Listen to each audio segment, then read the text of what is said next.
Afternoon, everyone. I'd like to call this meeting to Bien, order buenas for the tardes a afternoon of todos. March Quisiéramos 14th, llamar 2023. empezar la sesión. And The interpreter, I think you're on the wrong channel. Okay. all right, as we get that sorted out, Tony, would you please take the roll? Jimenez, Present. Torres, Present. Cohen, Ortiz, Present. Davis, Here. Doan, Present. Candelas, Present. Foley, Here. Batra, Present. Kamei, Here. Mahan. Here. Thank you. Great, thank you. Now, if you are able, please stand and join me in the Pledge of Allegiance. To the flag of the United States of America and to the republic for which it stands, one nation, under God, for liberty and justice for all. What happened to you, huh? No, Oh, it was easy. It goes faster. Great. It's not gonna happen. Today's invocation will be provided by Carlos Barba, a musician and resident of District 3, and Councilmember Torres will tell us more. Good afternoon, everyone. Thank you, Mayor. Thank you, everyone, for being here to listen to our amazing Carlos Barba. This is my second invocation, and Carlos is actually a proud San Jose native and also raised in the same neighborhood that I was raised in, which is the Guadalupe, Washington neighborhood. And for the past 15 years, Carlos has been a music performer, educator, and producer, serving in our schools and community agencies throughout the Bay Area. He received his bachelor's and master's degree in social work from San Jose State University, and currently works as a school counselor at Cristo Rey, which is also in District 3. And Carlos is a firm believer that visual and performing arts are an essential tool for community change, empowerment, and cultural preservation. And also, Carlos was my former student at the Learns program when I was a PRNS leader. So it's good to see him all grown up and ready to perform for us. So welcome, Carlos. So today I will be singing América de los Indios, which is a song from the 1960s Chicano movement. The song was featured originally in Daniel Valdez's 1974 Mestizo, which was the only album from the Chicano movement to be released on a major music label.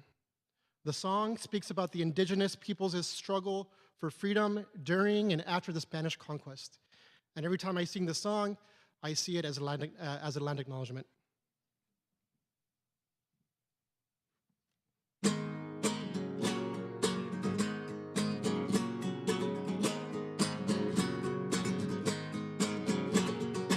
Surcando el cielo de América, sangre de viento avanzando, formas de fuego en la noche, en ruinas allí. Canto de llanto del indio, voces de tambor tocando, flautas que hablan con Dios, me dicen así. Sangre, fusil en la tierra, gritando revolución. Flautas que hablan con Dios, me dicen así. Manos de bronce en la tierra, flor de sudor va sembrando. Esperanzas de los pobres nacen aquí. Corazón amortajado, caras de piedra se ven. Niños llenos de tormenta han de nacer. Sangre, fusil en la tierra, gritando revolución. Ya van bajando los pueblos hacia la liberación, hacia la liberación, hacia la liberación.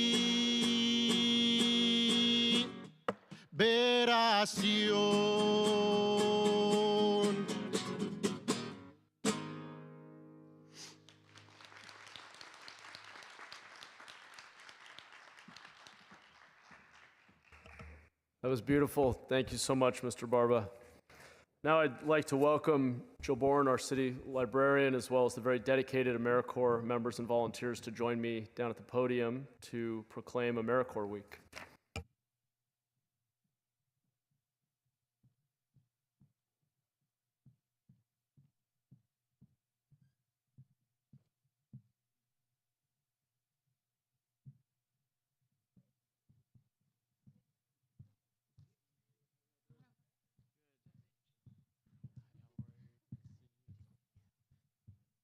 Hey, everybody, welcome. All right. Here we go.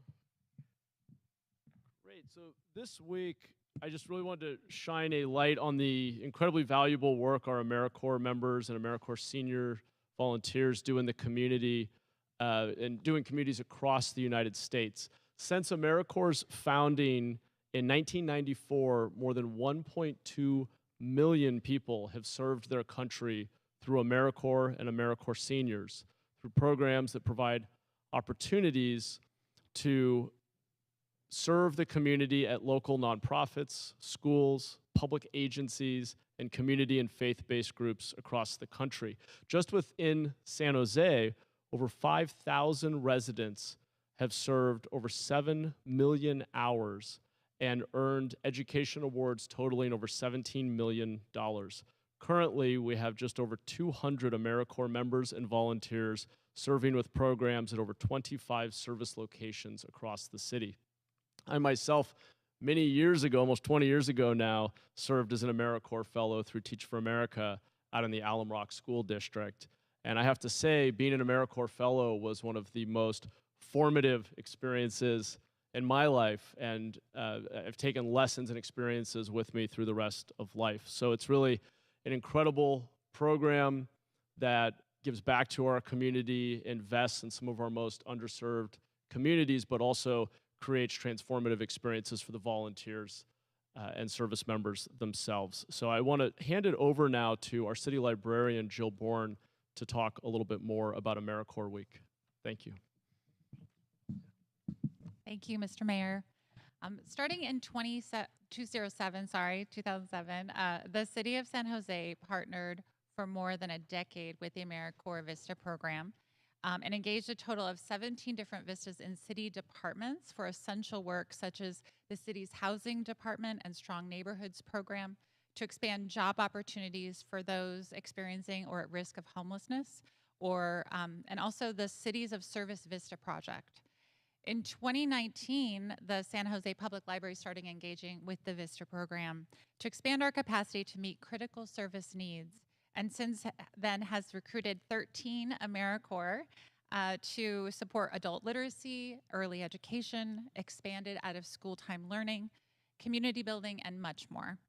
Library Vistas assist our city staff with impactful programs through fundraising, grant writing, research, and volunteer recruitment.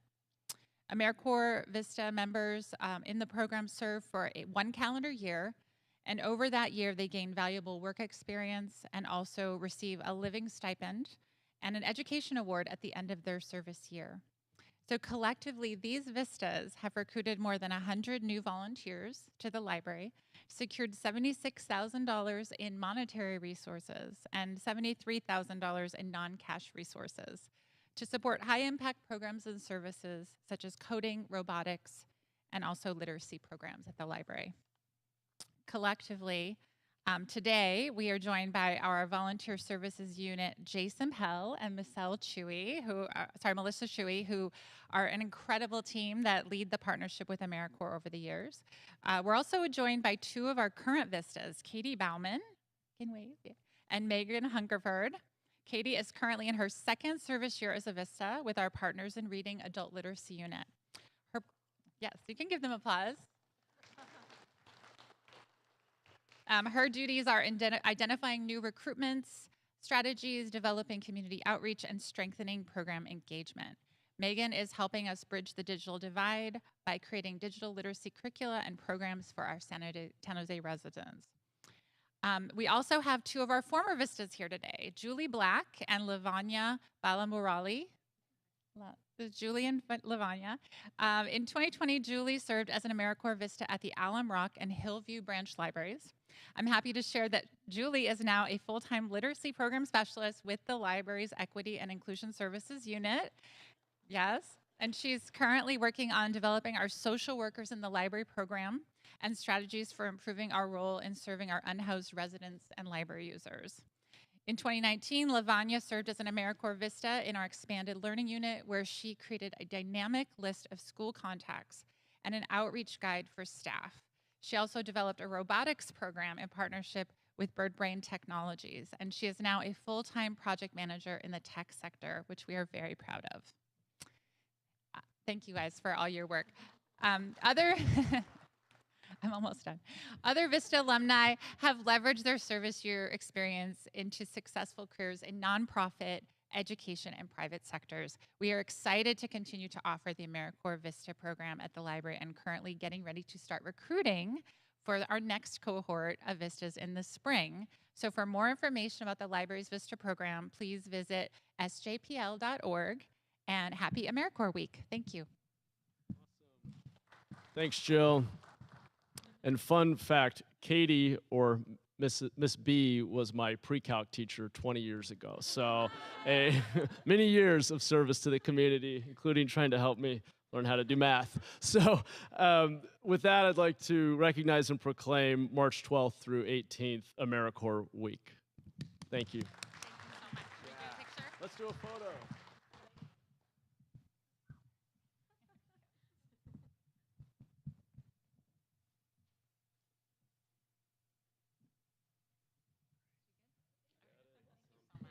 Appreciate it.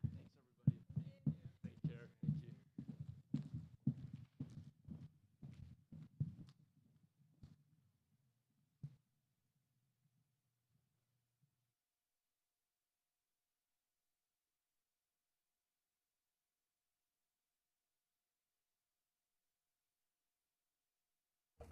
Okay, we are on to orders of the day.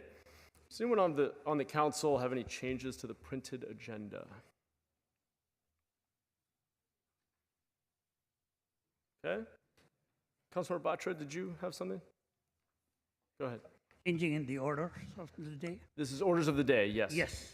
I would like to defer the 797 Almaden funding project. Item 8.1. Yes. Okay. And So is that a motion? I think you'll need a second to. it's a motion to defer it for 4 weeks. Okay, do we have a second? Mayor, is it possible to hear his reasoning before someone seconds? Is it? I think so, sure. Do you want to share a little more context? Sure. We seem to get these one-off projects, and we really don't have a way to understand how this financing we can support. This was a $12 million project supported. Now we are asking to make it $25 million. We don't understand the full criteria being used in deciding whether we should fund these things or not. And also, we want to understand the total life cycle funding, the total taxpayer money going towards such projects, not just what the city is giving. Want to understand where the county comes in, where does the taxpayers' tax credit come in, so that we can see the totality of what we are funding to a particular project. And when we have such ability that we can, the NOFA, which was issued on 20th of December 2021, from that one, we are funding today, increasing the funding for this particular project by another $12 million. So we have the capacity to double this thing. And what were we doing? Why this money was not already committed when we have such an acute shortage of our housing? So I'd like to understand a little bit better so that we can evaluate all these future projects coming to us on a weekly basis in a more meaningful way and be able to endorse such development. Okay. Great. So you would like to gather more information prior to? We want to get, all the council members should get more information so that we can make informed decisions on these. Okay. And Jackie, is Jackie here? I thought I saw Jackie. Hey, Jackie, would you mind just telling us if the council were to take this action, what, if any, impacts it might have if we were to defer the item for 4 weeks? I know with project financing, timing can be absolutely critical.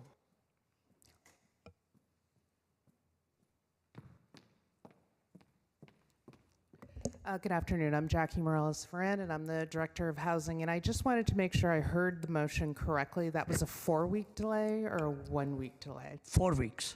Yes, that would be, that would definitely impact the project. The project is trying to apply for ASIC funding, which would provide not only funding for the affordable housing, but for funding for improvements that surround the development as well. That would benefit the city. So a 4-week delay would be harmful to the project. We certainly could delay the project for a week, but we did have concerns given the amount of work that is on the agenda next week as well. I would be willing to amend that to a week if that is what is needed, but I think we should take it off the calendar today. Okay, we have a motion. Do we have a second?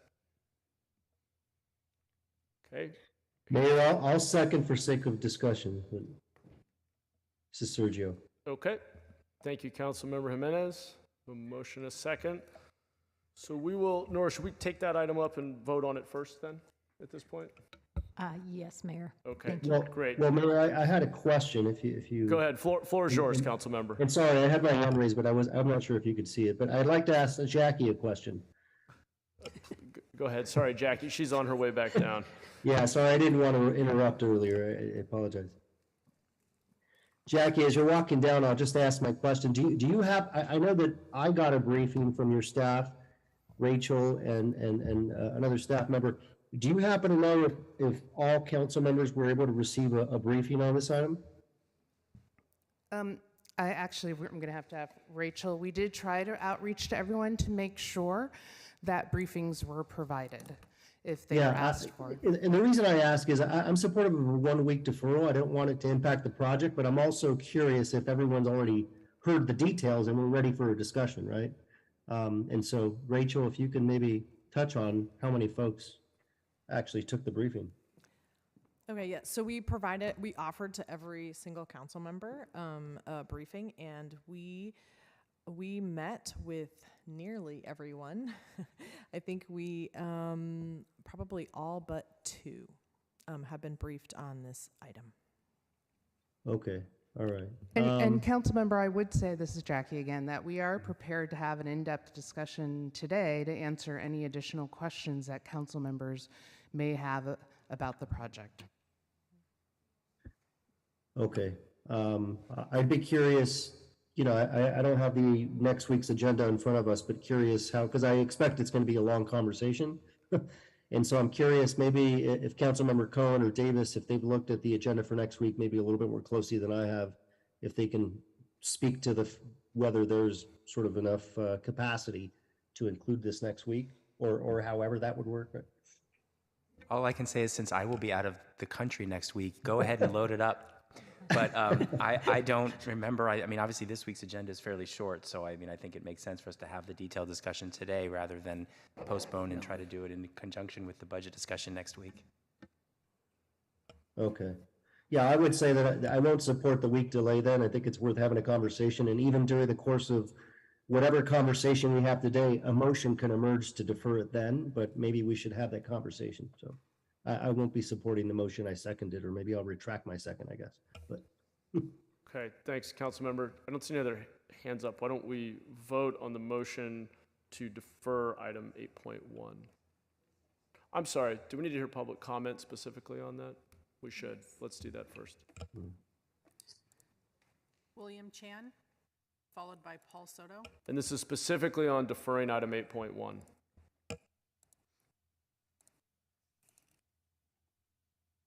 you get him? Okay.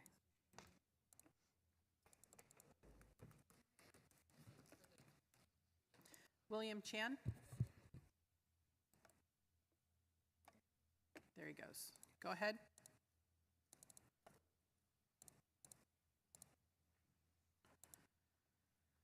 You're unmuted, but we're not hearing you. So I'm going to give you another few seconds, and then I'm going to move on to Alicia Klein, followed by Paul Soto. No? Go ahead. Oh, nothing. I have no comments. Okay, thank you. Alicia? This is on. Good afternoon, Council. Alicia Klein with Resources for Community Development. We are the nonprofit affordable housing developer that is applying for the city funding that you're discussing the agenda for. We really appreciate your considering it today, if at all possible.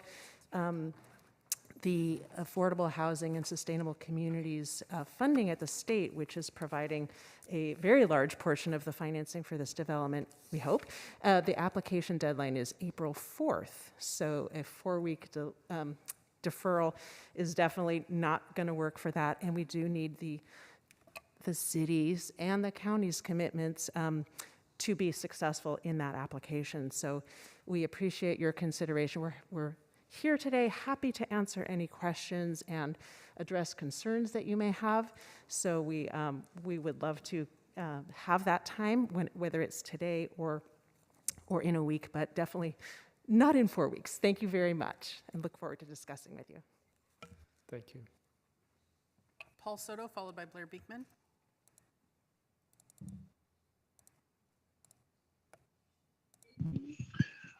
Yes, I'd like to thank Councilman Batra for his being circumspect about the way that the financing schemes have been presented. One of the concerns that I have is that immediately upon signing of these loans, it gives the authority of the director of housing to immediately negotiate rents up to 60% of the median income. This is an automatic authority that they are afforded after these loans are approved. Yet 15% or no, 40% of the extremely low income bracket monies, which is $12 million, is going to be used to subsidize a 60% income threshold household. So basically what the city has done is used extremely low income from Measure E to subsidize the moderate income bracket. And the moderate income bracket in this housing development, there's 10 of them, there's 10 units. Also, each unit is being built at over $1 million. You can buy a home for that kind of bread. And so I think that I appreciate putting a pause on this, so a greater level of discussion and understanding and comprehension of what's going on in the financing schemes and what the goals are to increase livability in that building to 60% of the median. Blair, followed by Jen.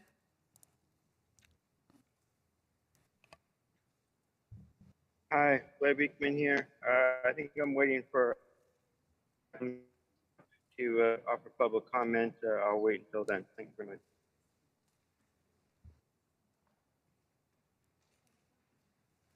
Jen, followed by Adrian. Hi, this is Jennifer Loving with Destination Home, and I would ask that we do not defer this project.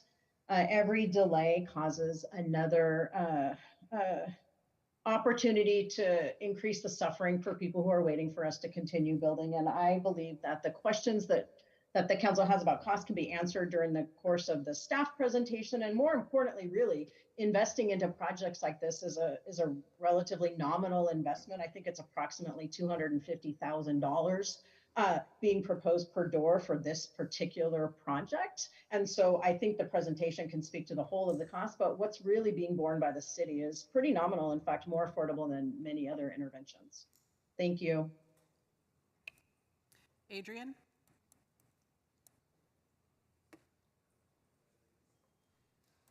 Good afternoon. My name is Adrian Gonzalez, and I'm the Director of Regional Implementation at All Home.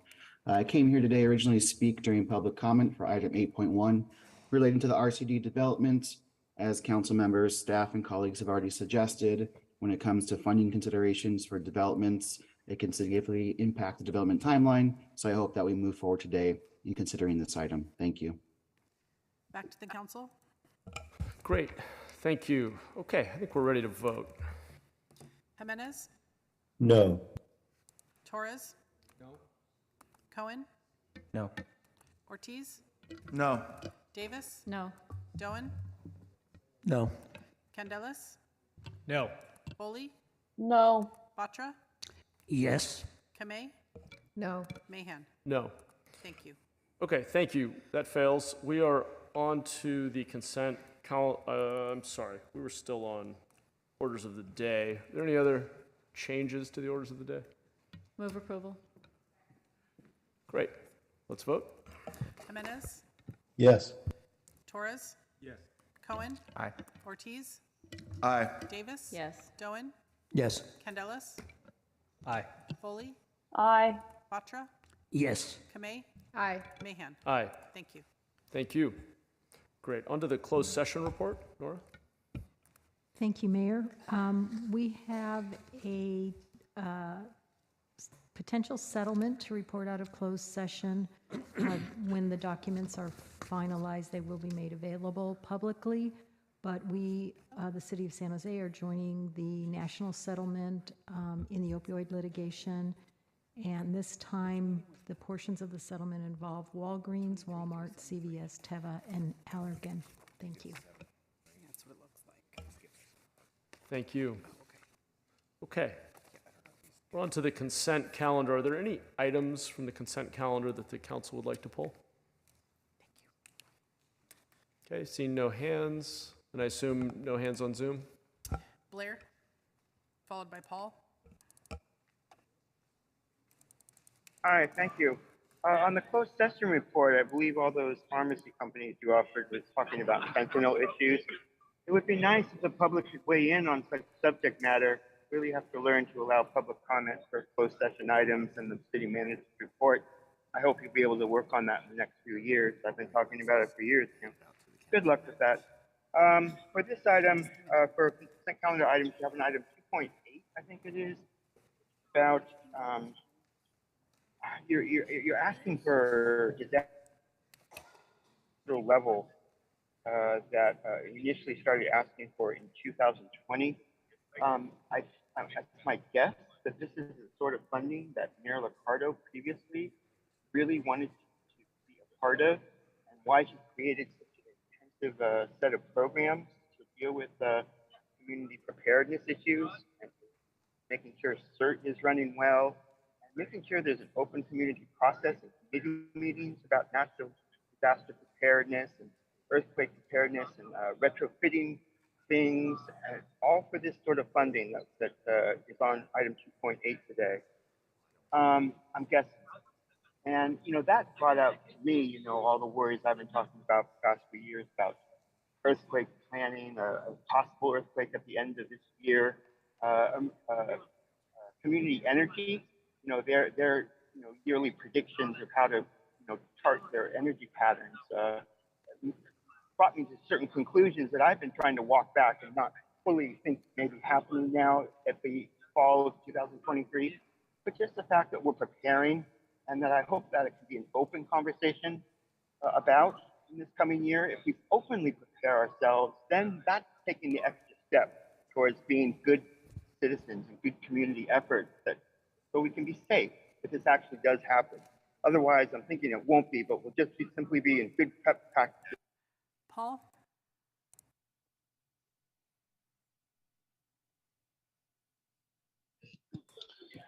Yes, I'd like to address the relationship between item 210 and 28, the disaster relief assistance. You took 15% from from a resource that was specifically designated to assist homeless services.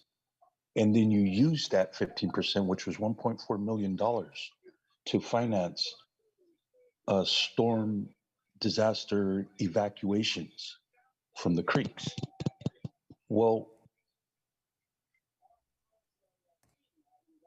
you're getting one source of monies and you're reducing it by 15% to address an issue that has something that's a completely separate issue. It doesn't have anything to do with homelessness. It had to do with evacuation. So that doesn't have anything to do related. It happened to be that the population that needed evacuation was experiencing homelessness, but it was a separate issue. And so my question is, are you going to replace that $1.4 million for homeless services with monies that you received from the disaster assistance that you're requesting on the same consent calendar?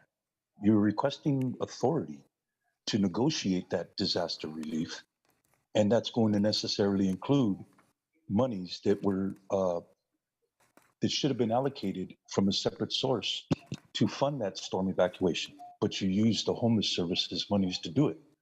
These are legitimate questions that need to be answered. Back to the council. Thank you. Not seeing any hands, and I assume no council member hands on Zoom? Correct. Great. Let's vote on consent. Move approval. Oh, sorry. Thank you. Do we have a second? Second. Second. Great. Thank you. Let's vote on the consent calendar. Jimenez, Yes. Torres, Yes. Cohen, Aye. Ortiz, Aye. Davis. Yes. Doan, Aye. Candelas, Yes. Foley, Aye. Batra, Yes. Kamei, Aye. Mahan. Aye. Thank you. And for the orders of the day, was the second Kamei? Thank you. Okay. Thank you. As agendized, we have a land use item on consent, which is item 10.1B. Do we have any public comment? There are no hands. Okay. Back to the council. I'll move approval. Do we have a second? Second. Great. See no other hands. Let's vote. Jimenez, Yes. Torres, Yes. Cohen, Aye. Ortiz, Yes. Davis, Yes. Doan, Aye.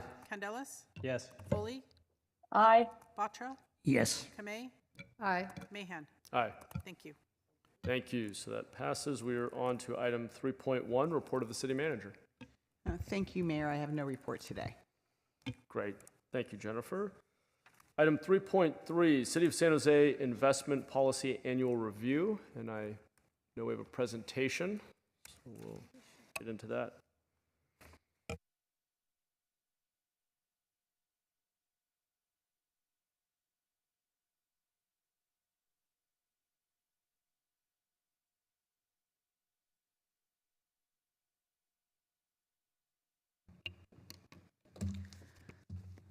Good afternoon, Julia Cooper, Director of Finance, and with me I have Luz Kafresi-Howe, Assistant Director, and Chinyu Sun, Deputy Director for Debt and Treasury Management. Chinyu will make the presentation on the investment policy changes so that I don't start to have a coughing attack. So with that, I'll turn it over to Chinyu. Thank you, Julia. Do we have the presentation?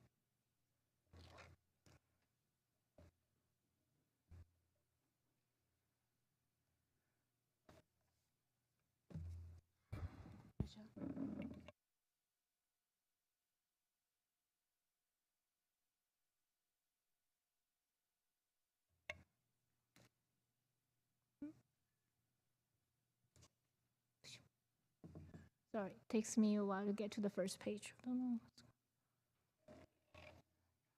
Okay. Good afternoon, Honorable Mayor and members of the City Council. My name is Chen Yu-Sam. I'm the Deputy Director of Finance for Debt and Treasury Management. Here today, I'm going to present the annual investment policy review.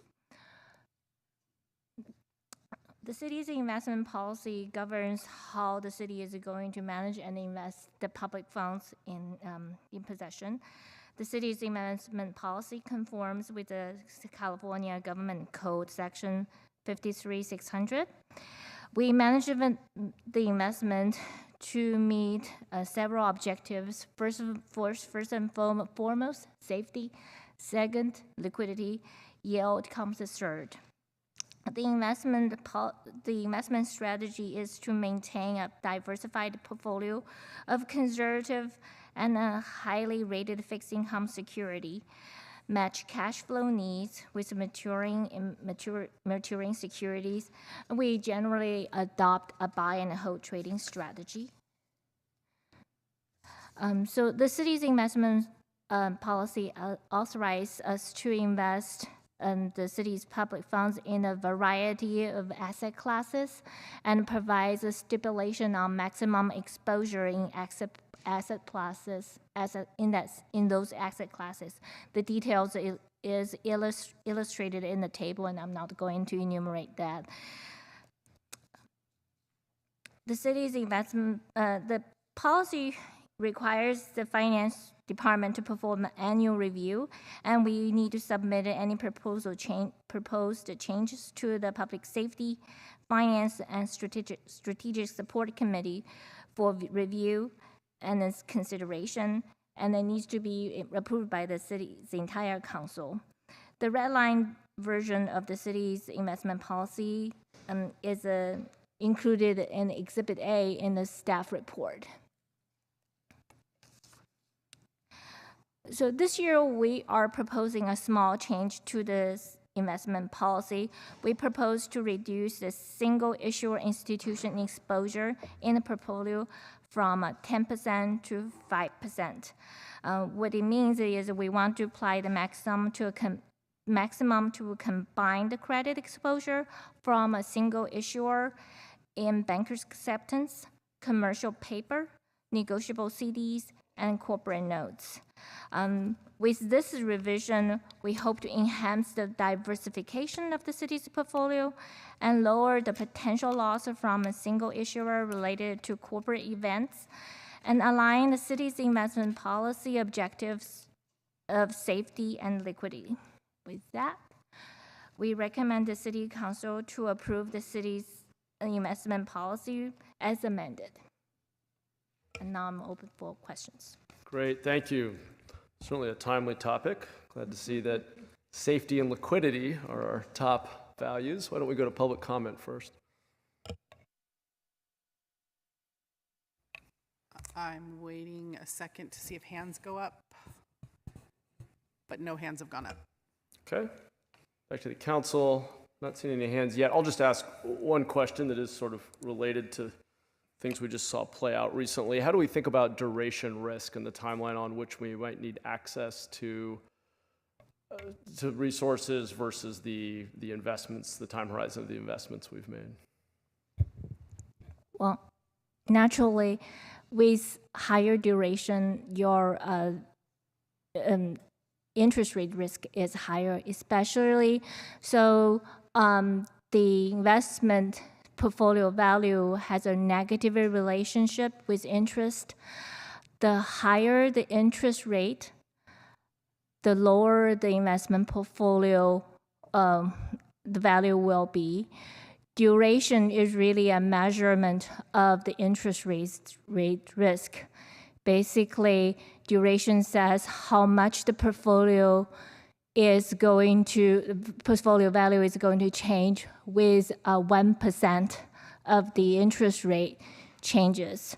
So the city's investment portfolio has a relatively short portfolio, so our interest rate risk is very low. Our portfolio duration is about 1.5 right now, meaning if the interest rate goes up by 1%, the portfolio is likely to reduce in value by 1.5%. That said, Our portfolio follows a buy and hold strategy. So in any kind of fluctuation in a portfolio valuation is called unrealized gain losses. Unless the city goes to the market to liquidate the portfolio at any time, we're not going to realize those gains and losses. As I just explained through the interest rate risk caused the portfolio valuation changes. Okay, thank you. Makes sense. Julia, did you want to add anything? I just wanted to say that, you know, we can only invest out 5 years, and we have a detailed cash kind of model that we invest to specific expenditure dates. Like we know payrolls every 2 weeks, we know approximately how much payroll is. So we base on the cash that's coming in and the investments maturing. And then we also have big debt service payment dates are also known in advance, so we invest out to those maturities. And then over time, we basically know what our weekly AP looks like. So with the buy and hold policy, we also have ability to keep a fair amount of money liquid in whether it be the local agency investment fund, CAMP, and money market funds, which today are paying very well over 4%. So we do have a fair amount of liquidity there as well. Great, thanks. Appreciate that extra detail. That's exactly what I was looking for. Vice Mayor? Thank you. I just want to thank Director Cooper and her team. They're absolutely wonderful in terms of ensuring that the people's money is protected, and when different incidents happen, are very, very responsive. They know what to do, how to do it, when to do it. So, you know, this came to PizFizz, and, you know, I'm very impressed with the entire team. So thank you so much. It makes me sleep well at night, knowing that we're in good hands. And if there are no further questions, I'd move the item. Thank you. Great. Thank you, Vice Mayor, and second by Councilmember Torres. We do have one more comment or question, and I echo your sentiments, by the way. You guys do a fantastic job. Councilmember Batra. Thank you for keeping our money, the taxpayers' money, safe, secure, and available, and we need it.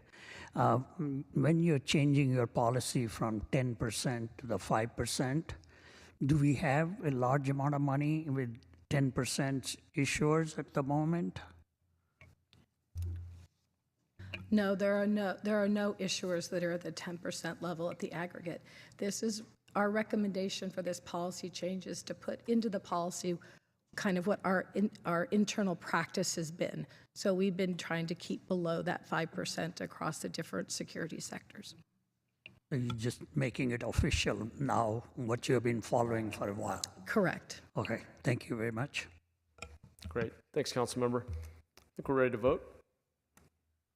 Jimenez? Yes. Torres? Yes. Cohen? Aye. Ortiz? Aye. Davis? Yes. Doan? Candelas? Aye. Foley? Aye. Batra? Yes. Kamei? Aye.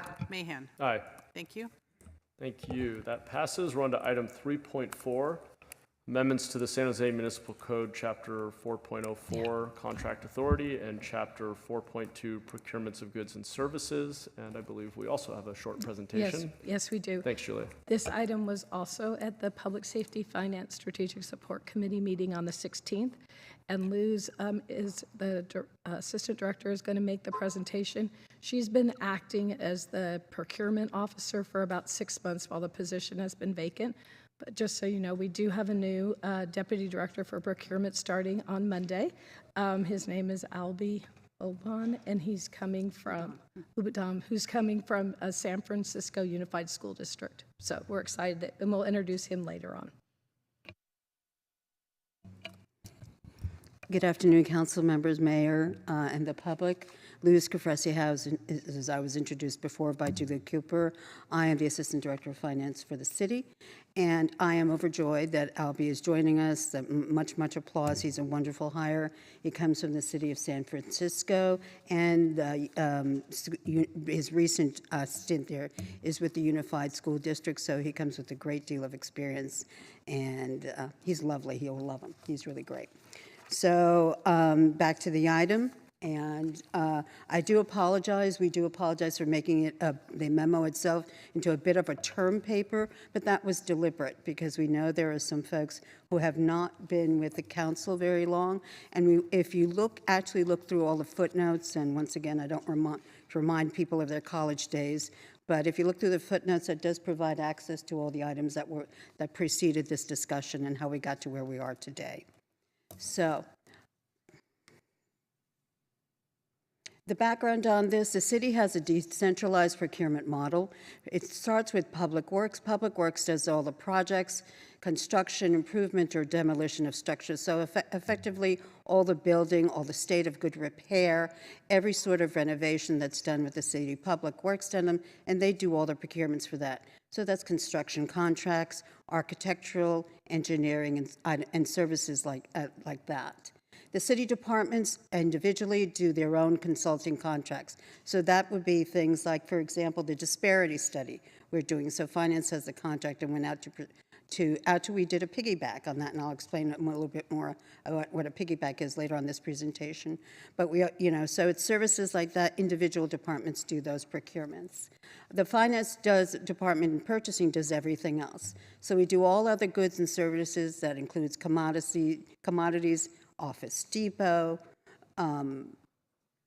equipment, masks, supplies, hand sanitizer, you name it, we do it. And then we also manage the overall citywide P-card program, which is we piggyback again onto a statewide program. A couple of years ago, we started what was called a Procurement Improvement Readiness Program. That was launched in February 2019, and it was in response to a citywide concern about how procurements could be done better and faster. So in February 2020, we engaged with Guidehouse Inc. to perform a citywide procurement improvement study. We kicked that off, and promptly the next month, we were all sent home because of COVID on March 17th, 2020. We continue to be in contact with Guidehouse every 6 months to just see how, basically we put a pin on it to see how we could proceed. We really couldn't until March 2021. This item was added to the city roadmap to indicate its importance in the city, and we started our effort again October 2021. And so we restarted our engagement. And then we went through that process, and then May 10th, 2022, we published a procurement current state assessment report and the procurement future state vision report. That was a product of a citywide review by about over 70 staff members who participated, so it was broad, just about every single department, every single office, and a number of people all the way up and down the organization to basically provide us some information about it. That particular document I will point you to, I think it's footnote number 3, if I remember right, but there are particular pages in there that you should look at that indicate how the procurement process works today and how we're hoping that it will be in the future. This is a snippet of what's in the procurement, the current state assessment report. It's a fishbone diagram, and what it really does is look at 5 different categories of the challenges, and it's people, process, technology, policies, and backlog. There's certainly a number of things that we could point out here. One of them is it's difficult to implement the policies. We need training. Under technology, there's lack of KPI training. We don't have automation. So there's a number of items I'll point you to. You can take time and look at it. But really what this did was it sort of was a really kind of focused way of presenting all the challenges that we had in the procurement, on our current procurement process. So the other report, it's actually one full, very long. I apologize for that. I think it's close to 200 pages, if I remember right. But this was also part of it. This was the future state vision report. And this is what came out of those interviews and a lot of discussion among a lot of subject matter experts in the city and, frankly, customers within the city, our clients or other departments, to see what we could do. And it broke down into 5 future state sort of key categories: staffing, procurement consistency, procurement streamlining, training, and technology. So what have we done so far in those key areas? So what we've done so far in September 2019, we formed an internal procurement prioritization board. At that time, that board was made up of the assistant city manager, the director of finance, and the budget director. And the purpose for that panel was to have departments submit their procurements for requests for proposals. So those are the longer procurements. Those are for things like larger systems. So things that we're investing in on a citywide basis. So we did that, and that addressed sort of procurement consistency and procurement streamlining, because it allowed us to prioritize projects across the city versus just having departments sort of try to get their individual departments has become favorite children. We continue to have that panel today, and it's an ongoing panel, and it meets on a monthly basis. Then we reorganized the purchasing work groups into work teams, and we enhanced some cross-training. So that was focusing on the finance purchasing team, just to make them more, to do a reorganization that made them more responsive to procurements. In 2019, we added a permanent senior analyst position. In 2021, we added an overstrength analyst position. In 2022 and 23, we got 2 more analysts and 1 senior analyst position. And this was all to bolster the staff, which was low, frankly, for the volume and intricacies and complexities of the procurements that were coming across our desks. And in 22-23, we also got a personal equipment funding, and then we also got $50,000 for technology enhancements. So what are we considering today? Today we're looking at the 2 large items we're looking at are procurement thresholds, both competitive and informal, and the ability to leverage other public entity procurement. So both of these are adjustments that we are recommending to the municipal code 4.12 as it stands today. The current muni codes are as follows. They are in the table you see before you has the code section, the section title, the description, and the current values. I'm going to go over this a little bit later in the presentation because I'll demonstrate the changes as well that we're proposing. So what is a competitive procurement threshold? This is, we went out and did some benchmarking. And this is the one looking at the $10,000 limit, the infamous $10,000 limit. And so the $10,000 limit is from 1 penny to $10,000 is all that's needed in the city is a single phone call. So you make a phone call, you get a quote, you make a purchase. And so what we did was benchmark ourselves to peer municipalities. And we looked at San Diego, San Francisco, the Santa Clara County, Oakland, Sacramento, Dallas, San Antonio, and Austin. And we looked at these looking at similar populations, that they also had a large technology sector like we do, that they were in California, so therefore subject to the same guardrails that we have at procurement at the state level, and then what we recommended at the city of San Jose.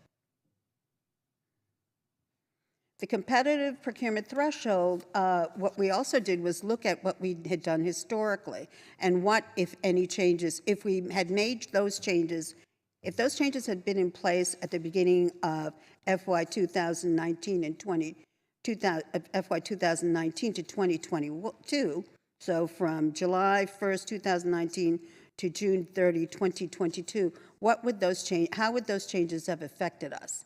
So if we looked at zero, obviously, if there was no change, if that threshold stayed at $10,000, we would have no change.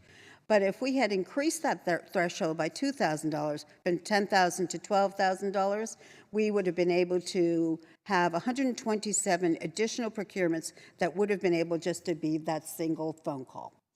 And so that table, once again, takes you all from 5,000, 10,000, 15, and 20,000, all the way to 30,000. The first bump is a 4.7 bump of 127. After that, it's fairly nominal.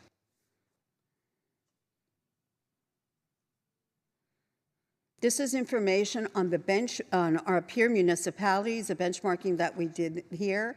As you can see, we're really not so much out of whack. I mean, it's interesting to see that a number of our peers are under $10,000. And the other ones that are above us are San Diego at $25,000, Santa Clara and Oakland at $15,000. But everybody else is, and everybody else is pretty much either at or below us. The informal threshold that I'll talk about a little bit later is, once again, we're pretty much in line. Most folks are below us. And then we also, just for curiosity, we said, well, what can the CEO, the chief executive officer of each of those municipalities, what is their ability to sign? We're actually fairly high, except for San Diego, which we can't figure out.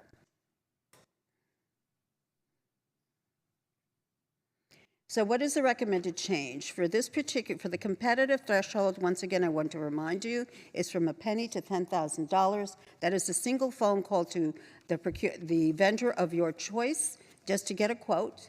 So we are recommending that the current competitive threshold at $10,000 remain at $10,000 and be aligned in the future with the federal government, federal micro purchase threshold. And we also recommend that the P-card services threshold remain at $1,000 to control and mitigate risk. We want to stay in lockstep with the federal guidelines because that enables us to procure with one set of policies for one amount of money and another set of policies if it is beyond those amounts. And so we are recommending, I missed it. Okay, I'm going to back up a little bit and talk a little bit about the informal. I'm going to leave it right here. And I'm going to talk a little bit about what the informal procurement threshold is. So right now, the informal procurement threshold is $140,000. So we are taking that, once again, to be aligned with the federal government at $250,000. So we're increasing that by to $110,000. And that's in line with what's called the Federal Simplified Acquisition Threshold. So I'm actually going to jump ahead a little bit and go to this table because I think it's important we talk about this. So for the first beginning part, we're going to recommend these particular changes to the Muni Code. And what this does, we're talking about the first few, the 1, 2, 3, 4, 5, 6, the first 7 lines and not the last line, is about the changes to the 2 particular thresholds. So the first one, once again, is the competitive threshold, that's $10,000. And then the one that's $140,000 that goes to $250,000. So the informal threshold is the one where you call up and you call 3 quotes. So you call 3 different vendors, you get 3 different quotes. So we are taking that from $140,000 to $250,000. So once again, $10,000 and 1 penny to $250,000, you'll be able to complete with 3 quotes.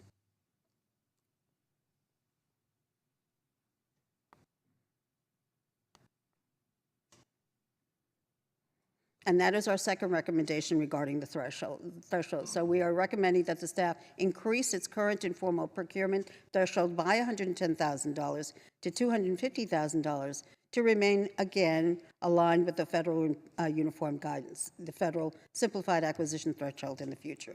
Once again, I want to emphasize this is to simplify and make less complicated the process for staff and for anybody who's procuring anything on the basis of for the city.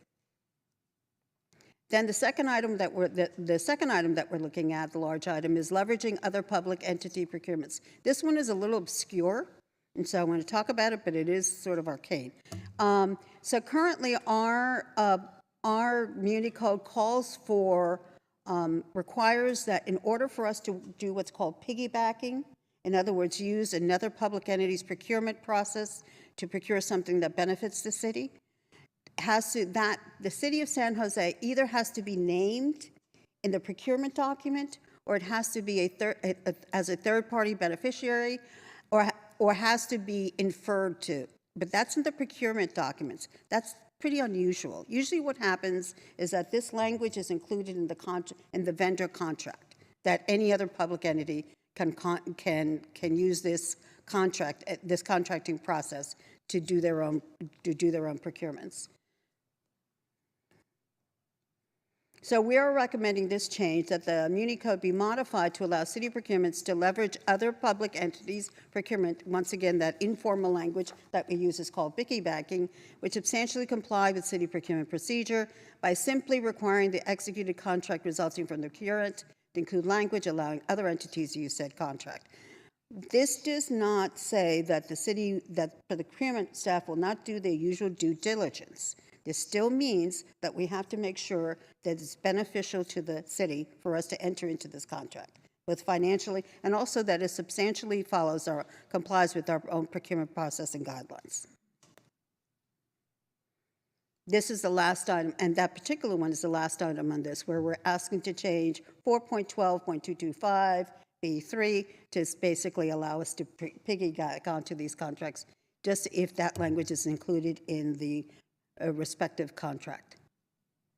With that, the presentation is complete. The recommendation is before you as recommended by the Public Safety, Finance and Strategic Support Committee on February 16th. I won't read it. You've got it in your memo and up there on the slide. And with that, I'll turn it over to Julia to close us out, or we're good? Oh, we are at your, any questions at your pleasure, please. Great. Thank you both. We have public comment? Blair Beekman, followed by Paul Soto.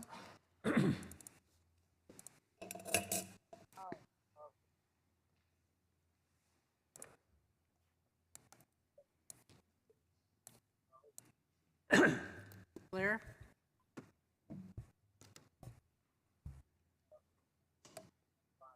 Okay, I'm going to move on to Paul Soto.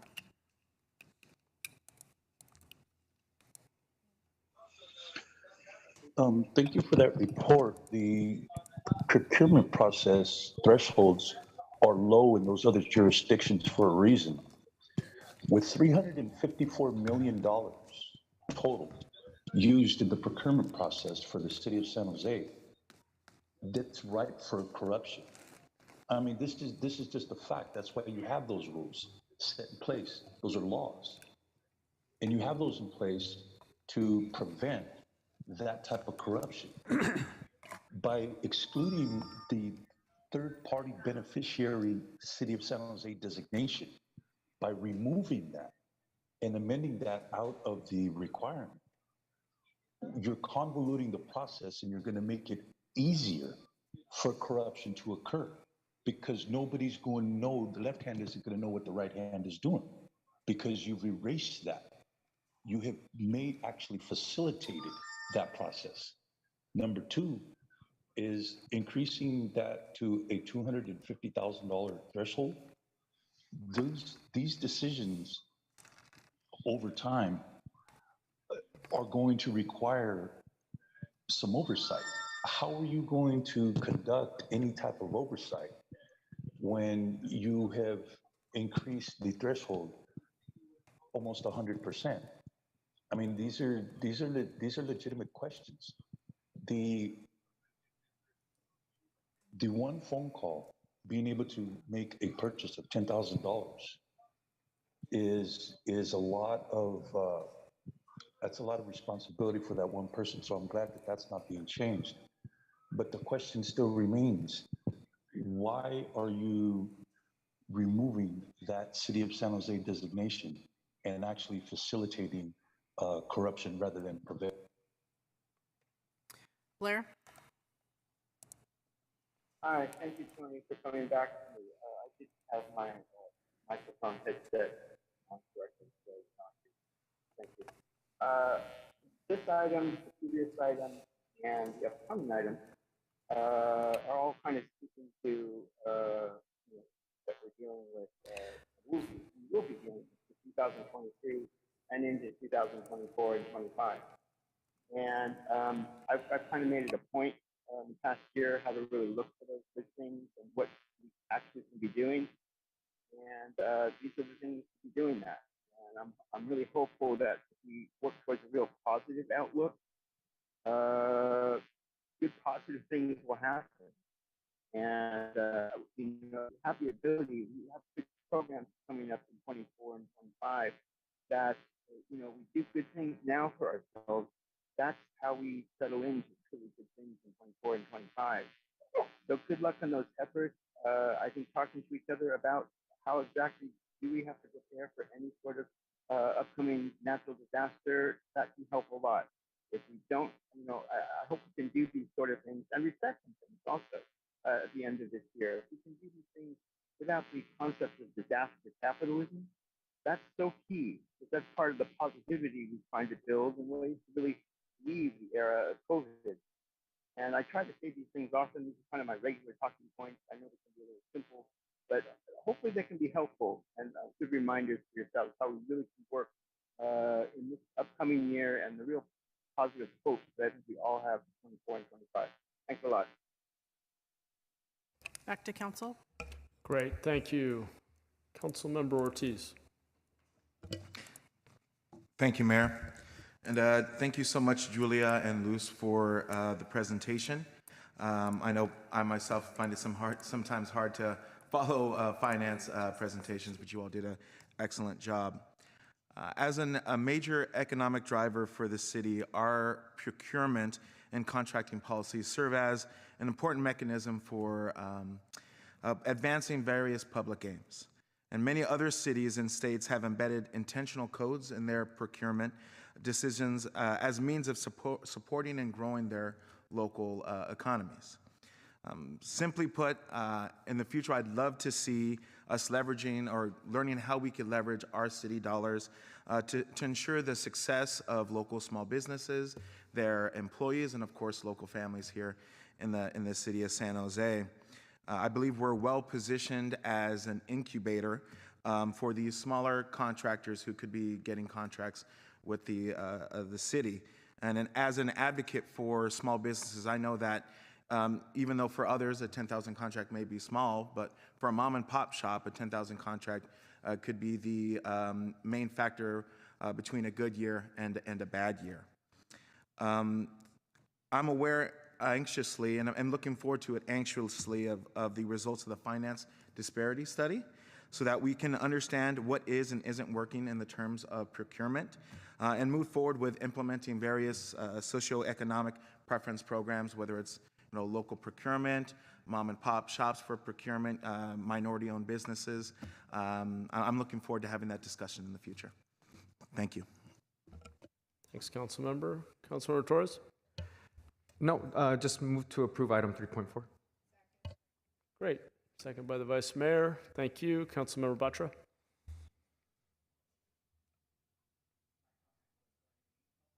Need to turn it on. I think the procurement policies presented here and any modifications done seem to be very consistent with the quality of procurement activities, making it easier. And I was going to move the motion to accept the report. Great. We just had the motion, but thank you. I'm not sure how that got in there, but that was supposed to be my work, but that's fine. Okay. Thank you. Councilor Dewan? Thank you for the report. I wonder what process you do to enhance our local businesses in order to qualify for the bid process in the city of San Jose.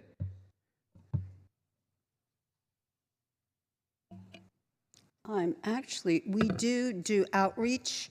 We do formal outreach to business as usual, but that is actually done. The majority of that work is done through Public Works, and I thought that I saw Matt Loesch in the audience, but I do not, because he could speak more specifically to exactly the programs we are doing, because we collaborate with them. They do taking the leadership, because a lot of their work is because a lot of their work has the subcontracts have lower barriers to entry, painting, services like if somebody wants to participate in painting on a job, or other sort of services that would be done on construction projects. But we do collaborate with them and doing an outreach. I don't know the schedule on that, but rather than sitting here and trying to figure it out, why don't we get back to you and give you sort of a short write-up through the city manager's office. Thank you. I have a second question for you. that I know there's a lot of small businesses that want to participate with the bidding process, and they're not given that opportunity. And most of our projects, 10,000 above, obviously is going to go out to bid. And not only I hear enormous amount of complaints that small businesses don't have the opportunity. Secondly, why is it we always go towards the lowest bid, where we end up paying twice the amount, or we end up have to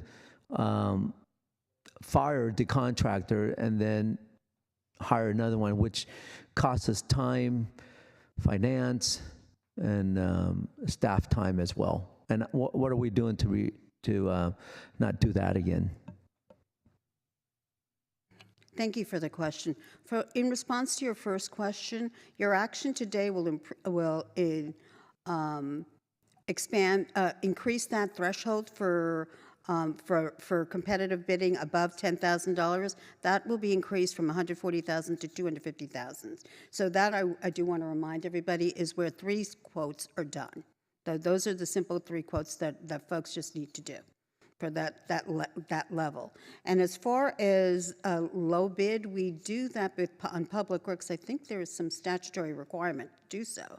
And so my understanding is that we're required to do so, simply because of that.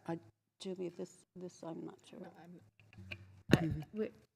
We would need to have Public Works answer the questions surrounding Public Works contract bids.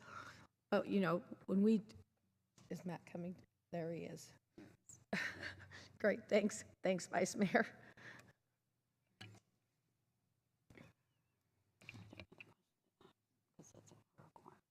Do you want to re-ask the question for Matt? Absolutely. Hello, Matt. Thank you for coming up and trying to address some of my question here. I know that there's a huge amount of complaint from small businesses out there saying that they don't have the opportunity to bid into a lot of these projects, either in Public Works or other entity within the city of San Jose. What are we doing about that to help the local small businesses to have those opportunity to do project within the city of San Jose? Good afternoon, Matt Lesh, Acting Public Works Director. I really welcome the question, and actually it's very timely. We'll be coming to the Community Economic Development Committee on, I believe, within the next month with a report of our local and small in partnership with finance. On our construction contracts and the procurements that we run for Public Works, there's several things that we do in terms of outreach. There's several things we've done in this last fiscal year that were even new. For example, there was a Meet the Primes event that we partnered with Valley Water and VTA. We brought in large prime contractors and brought in many smaller contractors to create relationships and network so they can form these bonds, because a lot of the problems we're seeing and challenges we have is our contracts, some of them are very large, and so those very large contracts are very hard for some of the smaller contractors to win because they don't have necessary experience on large projects. And so by partnering with big firms, they can gain some of that inherent relationship and build and grow. We work with our Department of Transportation as we do those solicitations for some of their projects. A lot of their concrete work, those projects are bid out to as minor contracts or small contracts that they could be successful in. So we find and break up contracts as we can so that smaller contractors can gain some, build that muscle a bit in terms of how to do public works broadly contracts. We have outreach sessions, we've had trainings, we've had classes and seminars, we have online videos of how to do it. We have several things that we do in terms of outreach. And I would actually say we have, I would say, pretty good success because we have about 30% of our smaller contracts go to local and or small contractors. That's writ large, and year on year, that's pretty much what we've been doing. The larger ones, the big contracts, those are hard for small contractors to win because of their experience. Thank you. I do have a second question for you, Matt. Coming from the fire department facility captain, we understand that I think part of the policy is for the lowest bid. And a lot of time when you get the lowest bid, you get the worst contractor. And sometimes we end up having to fire that contractor it costs us more time, money to go with the lowest bid. Is this something that we can change, or we continue to do what? So I don't think low bid contracting is going away from our public procurement. And what we have is, it's low bid, but it's also have to be qualified. So they have to have that requisite experience. If it's a plumbing contract, they need to have plumbing experience. They can't be something else. They have to have the requisite experience on that type of work. And so it's lowest qualified contractor gets the bid, not just lowest bid. Is there an incentive for contractor to finish early, and is there a consequences for a contractor to go beyond the time? So we don't often have incentives for early, but we do have sometimes the negative incentive of liquidated damages should there be, and there's claims that can be heard back and forth. So depending on the complexity of the contract and the work, sometimes it's worth it, sometimes it's not, in terms of dollars to chase dollars. So yes, we have the ability. We don't often have incentivized finish early, but it has been contemplated at times. That's all I got. Thank you. You're welcome. If I could add on to that, Councilmember Dunn, once again, thank you for the question. I do want to say that we are in the middle of this disparity study, and we are going into another set of outreach, and with our focus groups actually divided into industries like construction. And so you all will be receiving collateral materials in the next couple of weeks. We're having that set of meetings in early April. We've moved them back a little bit from March. And we're going to be doing, once again, a significant blanketing of all our businesses in the city of San Jose. Last time we reached out to over 5,600 businesses. We encourage you to talk any opportunity that you have. We will give you scripts. We will come present.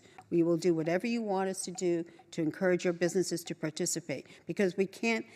We do want to also emphasize that those discussions with our consultant are confidential, so they can say whatever they need to say that they need from the city to participate in our procurement process. We're not only reaching out to our primes, we're also reaching out to the subcontractors as well. But we will provide you with any materials and are always open to giving any briefing or presentation at any venue you would present to us. Thank you. Great, thank you. I just had a quick question and then comment. I really appreciate that we're looking at leveraging other public entities' procurement processes and trying to get some efficiencies out of working with others. I'm wondering, when we do something like the disparity study that you just referenced, do we go to the county and or neighboring cities who are quite often buying the same goods and services, often from the same set of vendors or suppliers? Do we try to leverage our resources to make those kinds of studies more efficient? I mean, to what extent are we looking at maybe what might be the next generation of collaboration across these jurisdictions? Because we're doing such similar things. It just seems to me very inefficient to do our procurement in a silo. Thank you for the question, Mayor. We actually did try to collaborate with the County of Santa Clara on our particular disparity study, but at the time that we engaged with the discussion, which was back in April of last year, we were about 4 months behind them. So we were concerned that they were concerned that we were going to drag them back. We actually, interestingly enough, have caught up with them. So we're pretty much at the same place. And also the county does, while there are, if you're looking at a Venn diagram, there is overlap. However, that part of that, there's some things that are not overlapping. So for example, we don't have hospitals. So that's an entire significant procurement area that the city has no presence in. We don't need it. But we did try, it just didn't work out as far as timing was concerned. Okay. Yeah, and that's fair, although I would assume neighboring cities, what they're buying is quite aligned with what we're buying typically, I would think. But yeah, that's great. So in terms of the change that you are proposing around leveraging other public entities' procurements, how much new opportunity does this open up for us? Is there a way to quantify the extent to which we will be able to leverage what other entities have done now when making this change? How much impact is this change likely to have, the change to the municipal code? Thank you again for the question. When we do procurements, we do surf the net, for example, just to see what's out there and what's been out there. And we do examine other and public entities that have procurements in which we are interested. So we look for them on an as-needed basis. So if we need it, we go look for it. For example, we are in the process of procuring some fire trucks. We went, we surfed the net, and we found something that we could conceivably piggyback on. Once again, we do look at it to make sure that piggybacking onto that contract is beneficial to the city. Both the process has to be substantially similar to ours, and if we enter into a contract with that particular entity, that it is beneficial to the city both as far as what is provided and as far as cost is concerned. Okay. So does this give us much added efficiency, do we think? I think so. Okay, I'm glad to hear that. Great. And then my comment was just around the $10,000 limit. I support the staff recommendation, but I do just want to flag that I don't know when that limit was last changed. It may just be due to inflation over time. We are beginning, as we look at even very basic software solutions, from a MailChimp or Constant Contact account when you're sending the volume of email we do, or a CRM solution, a Salesforce type solution, we are running into, on an annual basis, that cap for pretty routine off-the-shelf software. So I want to throw that out there as a data point that I think we're going to really need to look at that in the years ahead. Okay, great. I think, I see we have Councilmember Ortiz. Thank you, Mayor. I'll make this quick. Does there exist some sort of scorecard for contractors in regards to whether maybe they had a contract with the city and they did something wrong, right? How are we keeping track of, I guess, bad contractors, maybe individuals we partnered before, so that we could keep this in our knowledge set as we make decisions in the future for partnerships?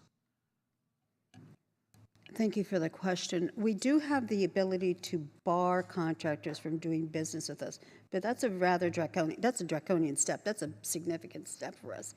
We do work with our contractors to get them to a place where they can be successful. But at the end of the day, if the contractor is just not able to perform, we do break the contract to cost. So, but as far as the scorecard is concerned, we always give people another opportunity to bid because, once again, different management may be able to perform. Once again, if they can provide us a qualified response, be responsive and responsible in responding to our procurement, we'll give them another opportunity unless it's been particularly egregious. But we try to work with our contractors as much as we can to bring them up to speed and to bring them up to the standards that are expected and as they're contractually obligated to provide to us.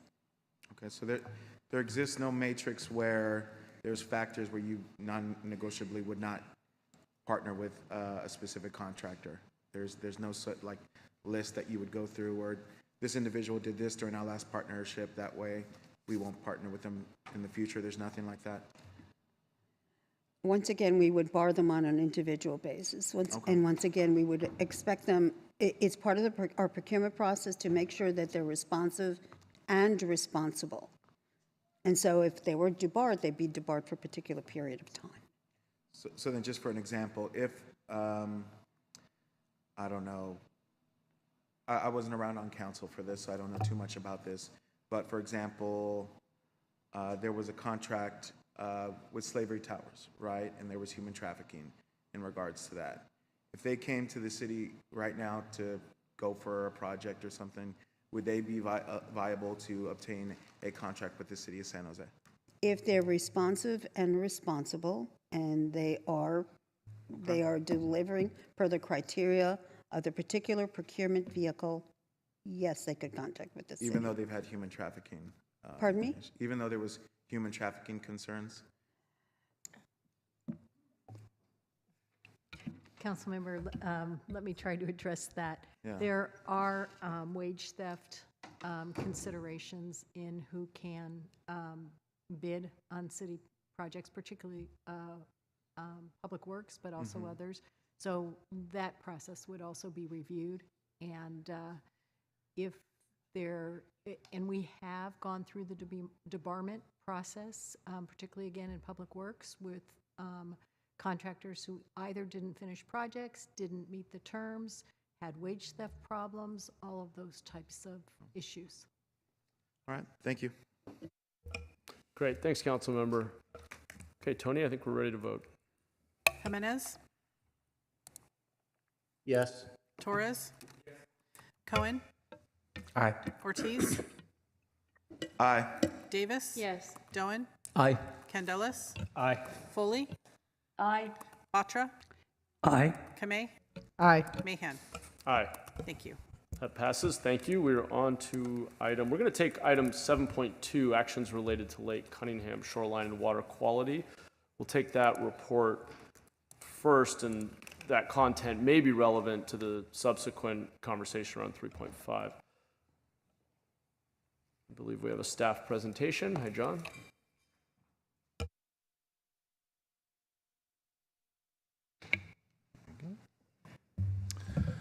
Okay, good afternoon, Mayor and Council. John Cicerelli, I'm the Director of Parks, Recreation, Neighborhood Services. With me, Interim Deputy Director Sarah Sellers of our Capital Division. We're here to talk about a shoreline study and a lake study that we did at Lake Cunningham over on the east side of San Jose, and share those results and talk about next steps. So with that, Sarah, please take it. Thank you, John, and good afternoon. As John mentioned, we are here today to talk about Lake Cunningham, specifically the shoreline and water quality study, which was completed last year. A bit of history. The lake was constructed in the late 70s, early 80s. It is a man-made lake found within the regional park, Lake Cunningham Regional Park. It is in the east side of San Jose in Council District 8. The primary function was a flood detention basin with a pretty substantial recreational facility component. This timeline is, I think, the most critical piece in understanding the current conditions of the lake. Historically, the land was a wetland. Most of the foothills drained into this area and water settled at the low point there.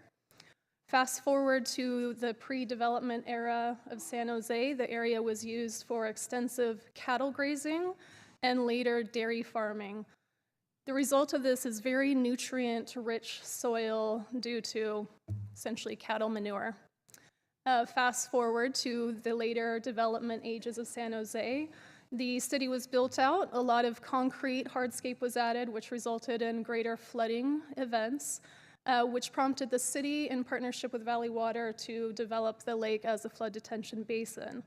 Now, the key here is that the creeks were not connected to the lake. They were routed around the lake, so they're actually running along the perimeter of the park.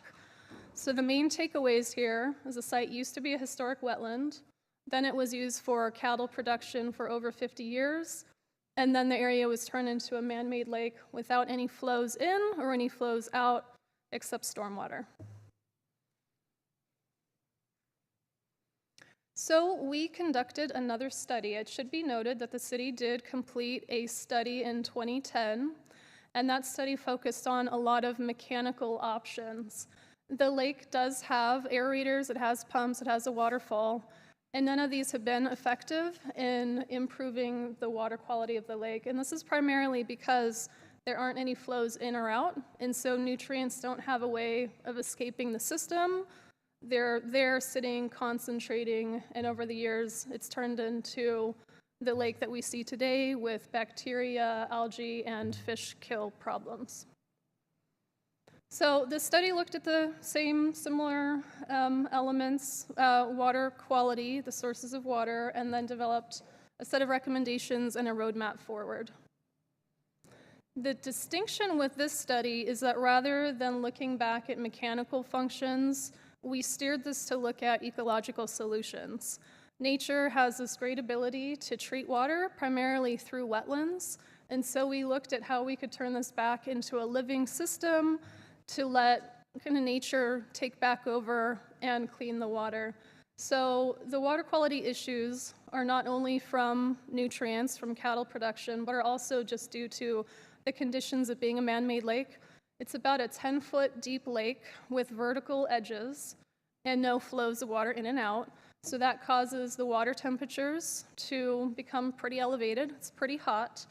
And when the top layer heats up, that causes thermal stratification, which is essentially a way of saying the water forms in layers and it doesn't circulate within the lake. There's also elevated pH levels, and then a very happy non-native geese population that adds to the nutrients and the fecal bacteria in the water. So the study produced a number of recommendations. The word alternative is not the best word choice. I want to emphasize that this is not so much a menu of options, but this is a phased approach in which everything stacks together to ultimately improve water quality. So some recommendations are looking at preventing new nutrients from entering the lake. So this can be seen as the image on the right, an interceptive bioswale, which would be capturing and filtering runoff before it enters the lake. Other ideas are to remove the turf, replace the turf with native landscaping, which would discourage the geese populations from congregating on the lake edges, therefore reducing the fecal matter. And then doing a few other treatments, such as arresting the algicide and treating the lake bed sediments. The second recommendation, not so much an alternative, is to regrade the hill slope. The hill, we do believe, was created from the soil on site when they dug out the lake, so it too has a lot of nutrients in there and is very steep. And so the hill is eroding, and as it erodes, it is also carrying more nutrients and more soil into the lake. So this recommendation is looking at regrading the slope, kind of massaging it into place, pushing it back, which would allow space for the shoreline pathway to be reconstructed, since it has been failing for quite a number of years into the water's edge. And then that would also provide the space to develop benches where we could plant wetland species, because right now the shoreline is a vertical edge and doesn't allow for a gradual transition which would support wetland plants. Now, this third recommendation is essentially acting as the lake's natural filter. The proposal is to install a flow-through wetland that would pump the water from the lake through the wetland. And wetlands are incredible. They can filter water, they absorb nutrients, they even have the ability to uptake heavy metals. So this would be mimicking that natural system that has long been absent from the lake. It's reintroducing circulation, movement, flow, and also increasing habitat to really turn this back into an ecological system. So throughout this study and this presentation, there have been costs associated with these tasks. Whenever we're working on studies, these are very high-level planning numbers. These aren't the numbers we would necessarily use when entering into a construction project. These are numbers that start a conversation to let us know generally what the path ahead is looking like. So the city hasn't necessarily embarked on a wetland project of this nature before, so we have a lot to learn. We're still looking at the research, we're still embarking on more studies, but there's a lot to learn here, a lot of costs to break down and further analyze. Since last time we presented this, last December at NSC, we have been looking at kind of the next step in this long path ahead, and we did apply for an Open Space Authority grant that would allow us to do some design work and understand environmental regulations, specifically to design and construct a 1-acre pilot flow-through wetland. And the key idea behind this is that we need to understand more. We need to understand phosphorus modeling and how effective a system like this would be. So we're very hopeful that we'll secure this grant. We'll get a lot of design work done. We will likely need additional funding for construction. But once we implement this, then we can actually understand how powerful the system is. We can understand operations and maintenance. And then we could actually understand true construction costs because we'd be able to scale this up. So still a lot of work to do, but I think the key here is to break this project into small bite-sized pieces, sustain momentum, and just keep marching ahead until we ultimately improve the water quality of the lake, and of course give this back to the residents of the east side that can really use this as a very special ecological green gem. And with that, we can take any questions you have. Great, thank you. Why don't we go to public comment first? Liz Holtz. Oh, sorry, before we go to Liz, I have a speaker in person, Juan Estrada, followed by Liz.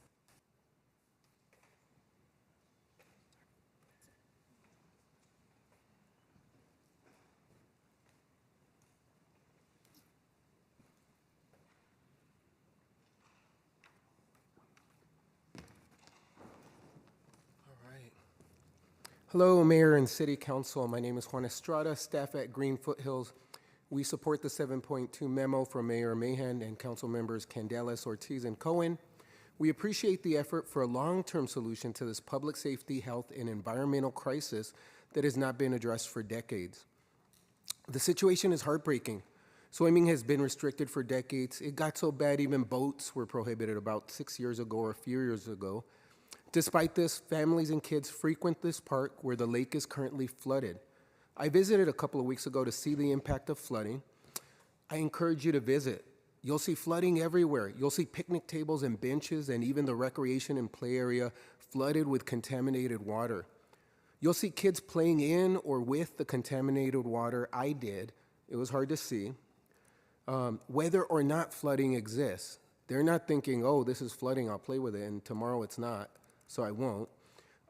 It'll probably break your heart too. It was very troubling. We urge you to support the mayor's memo as part of the longer-term solution to this contamination crisis that should be ended as soon as possible. Thank you. Liz, followed by Maria. Yeah, hi, and I also had my hand up earlier for a comment on the previous discussions on contracting as well. But anyways, with regards to Lake Cunningham, I live over in the Evergreen area, have lived in this area on and off for over 20 years. I would say that, yes, I've read the report itself, and it's a shame. Lake Cunningham has a big issue. It does need to be cleaned up. It does need to figure out some way. I like the idea of the restoration of the wetlands, but the toxic water has to go. And I'd also like to suggest that Lake Cunningham perhaps is not the only area. Lake Almaden has been closed in the past because of naturally occurring mercury coming up into the water. So we need to look at all these things. And then there's also nearby in Lake Cunningham, we also have a large creek area that runs through here. So a lot of the stuff goes between that. I'm sure the, what do I say, the little bio things in the water there are also being transmitted over to the creek because you have a large population of Canadian geese and ducks that go in between those two areas that are located within about a half block or a block, 2 blocks of each other. So please do work on cleaning up Lake Cunningham. It would be good for the community and good for the environment as well. Thank you. Casey, followed by Ha. Good afternoon, Mayor Mahan and council members. My name is Casey, and I speak for the Santa Clara Valley Audubon Society. Lake Cunningham is in a really sorry state. As previous speakers have mentioned, it's toxic to fish and wildlife and inhospitable to the Eastside community that cares so deeply about it. Worldwide, constructed wetlands have been used as green infrastructure features to provide habitat for wildlife and clean water naturally and inexpensively. Using constructed wetlands to clean the water of Lake Cunningham will benefit both the community and the ecosystem. Please authorize the city manager to secure a grant from the Santa Clara Valley Open Space Authority for the design and environmental review of a prototype wetland restoration project, and direct staff to seek additional local, state, and federal grants. Please let the SCVAS know about opportunities to support grant applications for this purpose. Thank you. Ha, followed by Amy.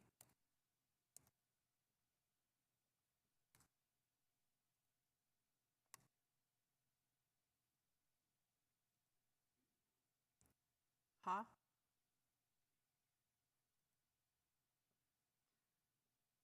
Okay, I'm going to move on to Amy, followed by Maria.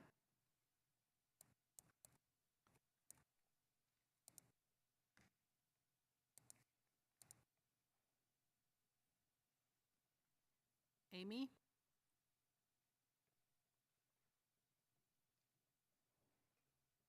Amy, I see you're unmuted, but we're not hearing you, so I'm going to move on to Maria, and we can come back to you, Amy. So you might need to do something with your mic. Maria?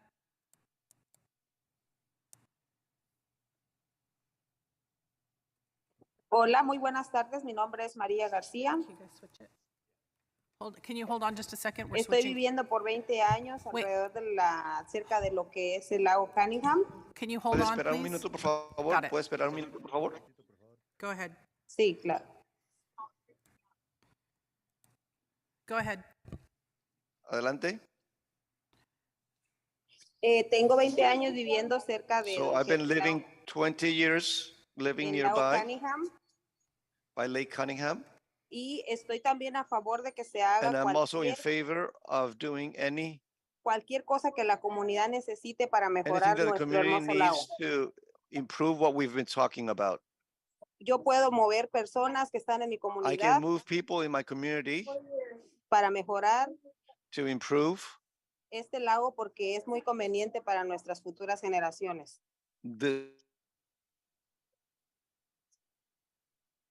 Es el lugar donde mis hijos crecieron y el lugar donde quisiera que siguieran creciendo, que sigan divirtiéndose y entreteniéndose los siguientes niños.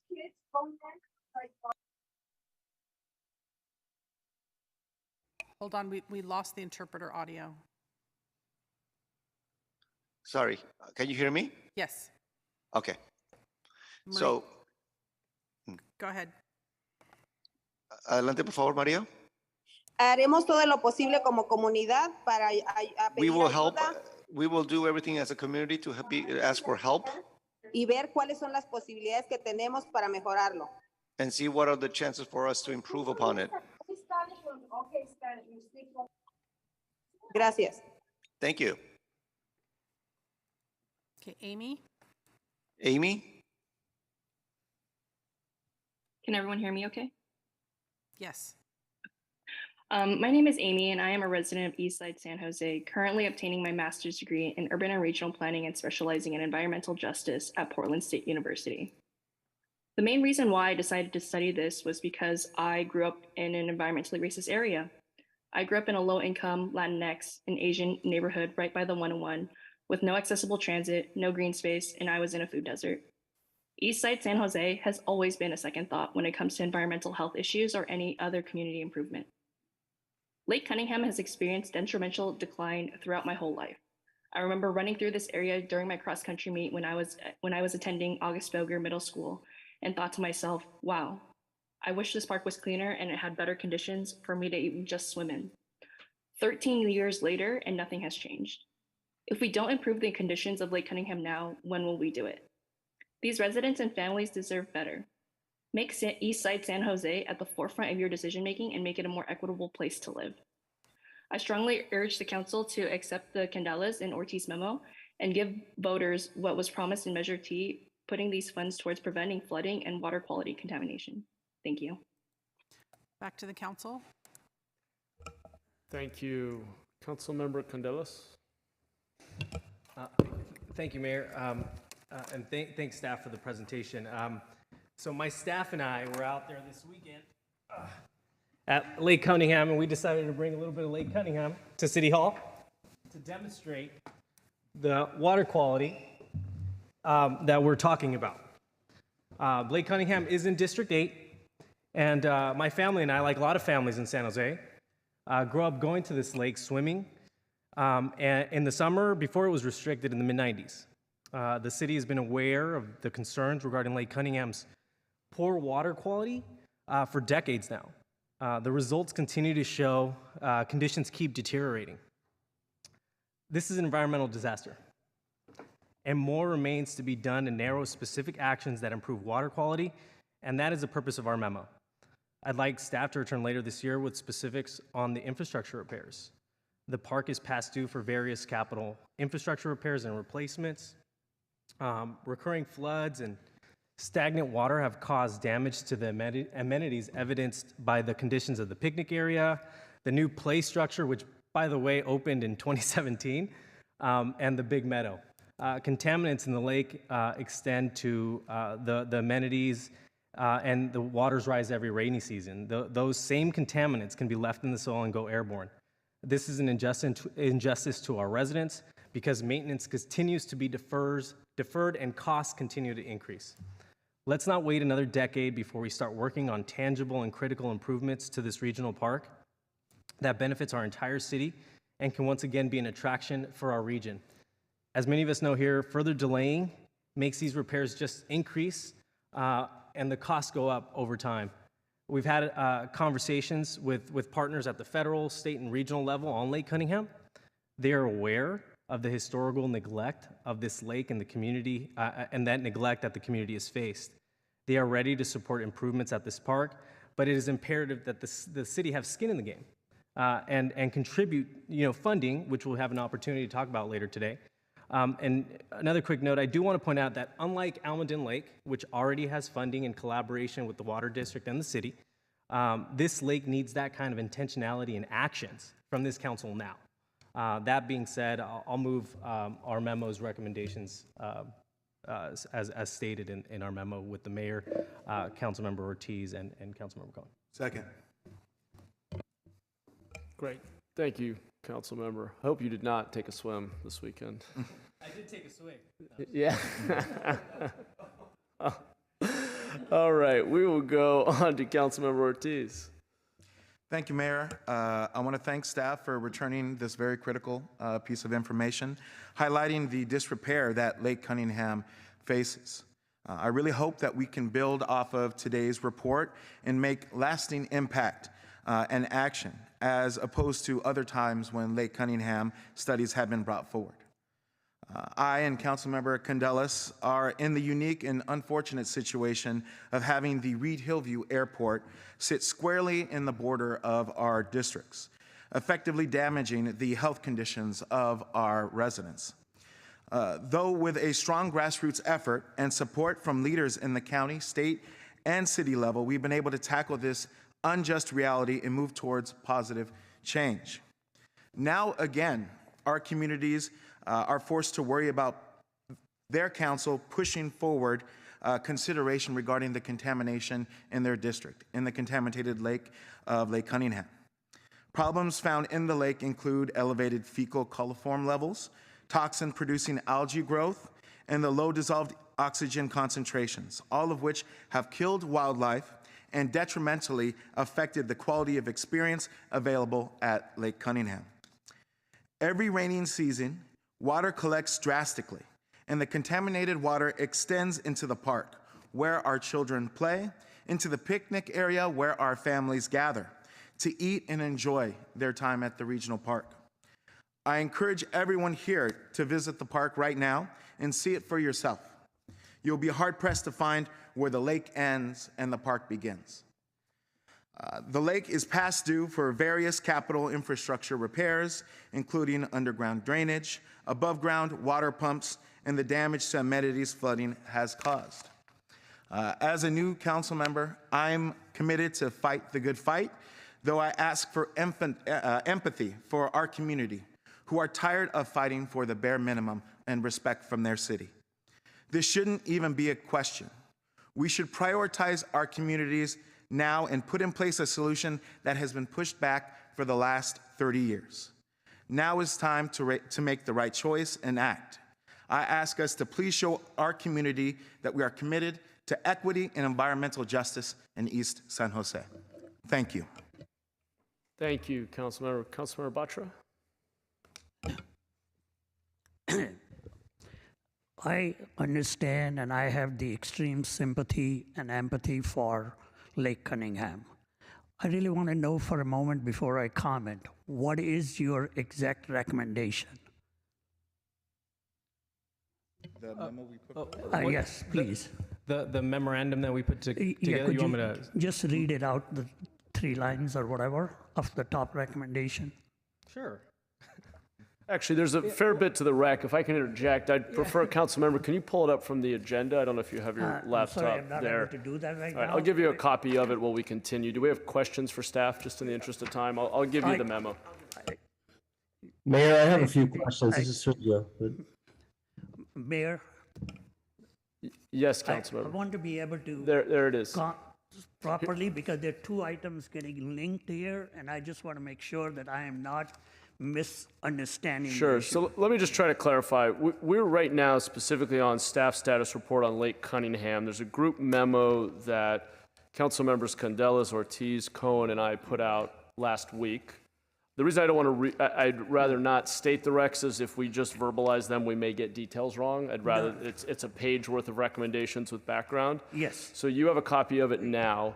This is separate from the subsequent item, so I don't want to conflate the two. The only reason I asked for this clarification, Mayor, because when our council member Candelas was speaking, he threw in those words which were related to the other item we are going to be discussing. That's why I asked for this clarification.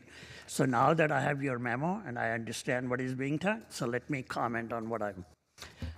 Yes, I agree with the recommendations which are being made about improving the life in and around the Lake Cunningham.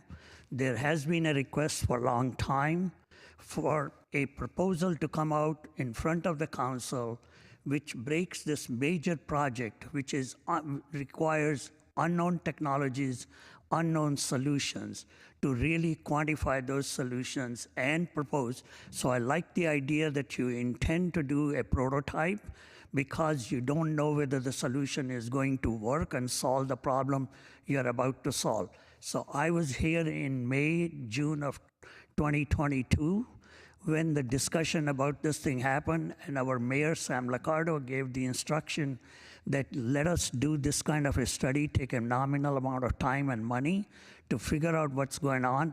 And I'm pleased to see that you have brought that kind of a report in front of us. So I support this motion, this effort which you're doing to attack this problem in a very meaningful way. Okay? Thank you very much for the staff work. Thanks, council member. Councilor Cohen. Yeah, thank you. And I want to thank you for this study. Many of us have been frustrated for a long time about this park and many other parks that over time we haven't had the resources to be able to keep up properly. In this particular case, the effects of that long-term inability to invest are much more noticeable and visible because of the lake, that other parks don't necessarily have that direct indicator, if you will. So I do appreciate that we're making progress. I know it's taken a while, and I know how frustrating it can be that it takes a long time, but I'm glad we now have a little bit more fleshed out details of what it would take. So I do have a question. You talked about, you used the term alternatives in the slide. I know they're not alternatives, but stages and different work that has to be done.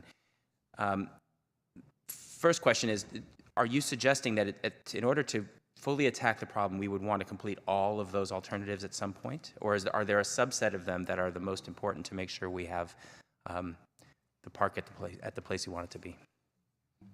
Thanks for the question. Well, I think honestly, we don't necessarily have all the answers. And that's one of the important pieces of piloting the flow-through wetland. But each recommendation is tackling a different component. So we do need to filter the lake water, but we also need to keep more nutrients from getting into the lake. And so I do believe that we will need to implement all recommendations to see noticeable improvements in water quality, but some pieces absolutely have to be constructed together, and there are a few smaller pieces that may be possible to implement independently. So some of the interception swales I think if we strategically locate those would not be impacted by the future plans, as well as converting the turf to native landscapes. There are quite a few areas where we could do that relatively economically, likely through volunteer efforts. So there are a few smaller pieces that we could break off of there, but we won't necessarily see improvements to water quality until we reach that final build out with the flow through wetland. Right, and that's kind of the caution I wanted to make. Not that, I mean, we have to get to that point, but there is no short-term fix to the water quality problem. And I want to make sure we also are investing wisely so that what we do isn't lost because we haven't yet done the piece that will maintain the work we do. I mean, if we do a short-term cleaning, we just know that in a year or two we'll end up with unusable water again. So we have to make sure we implement those steps. And I appreciate the creativity or the new thought of new technology in terms of bioswales and wetland preservation. You know, we talked a couple years ago, or maybe it was a year ago, about how the most important thing there is the movement of water, having water coming in and out, and how we're going to put in the pumping and other systems that we need to really clean on the water and keep it clean. And I appreciate this idea of using an environmental approach, you know, using the forces of nature to do the cleanup as opposed to just putting a filter and running it through a pump. So I do think that's a good idea. So just one more question on the funding. There's probably no, of the lower dollar amount work, there's probably nothing that we can do to make the water usable in the near future. Is that a true statement? I would agree with that. Okay. You know, I see this project as a marathon where we have to take baby steps to ultimately get to the finish line. But every little thing we do is going to help get us closer to the goal. But unfortunately, there's not a magical shortcut, and it's not a project that we're going to be able to implement overnight. But I think we'll get there eventually. Yeah, great. Thanks. I was very happy to sign on to this memo because I think now this lays out a plan to go out and search for funding, to go out and search for and understand the steps needed to do the cost analysis, to figure out what stages can be done and when. And I look forward to seeing those results. I think you're talking about later this year, and so we can move on and figure out how to get that moving forward. So thank you very much. Thanks, Council Member. And I'll just say I appreciate yours and especially Councilmembers Candela's and Ortiz's advocacy for the lake and collaboration on the memo. I think it's really going to be good later in the year, in the fall, to come back and understand what the city's strategy is for going out and pursuing other sources of funding to get us to a place where we can actually take on the level of work that I think is going to be required to have that impact that we want to see there.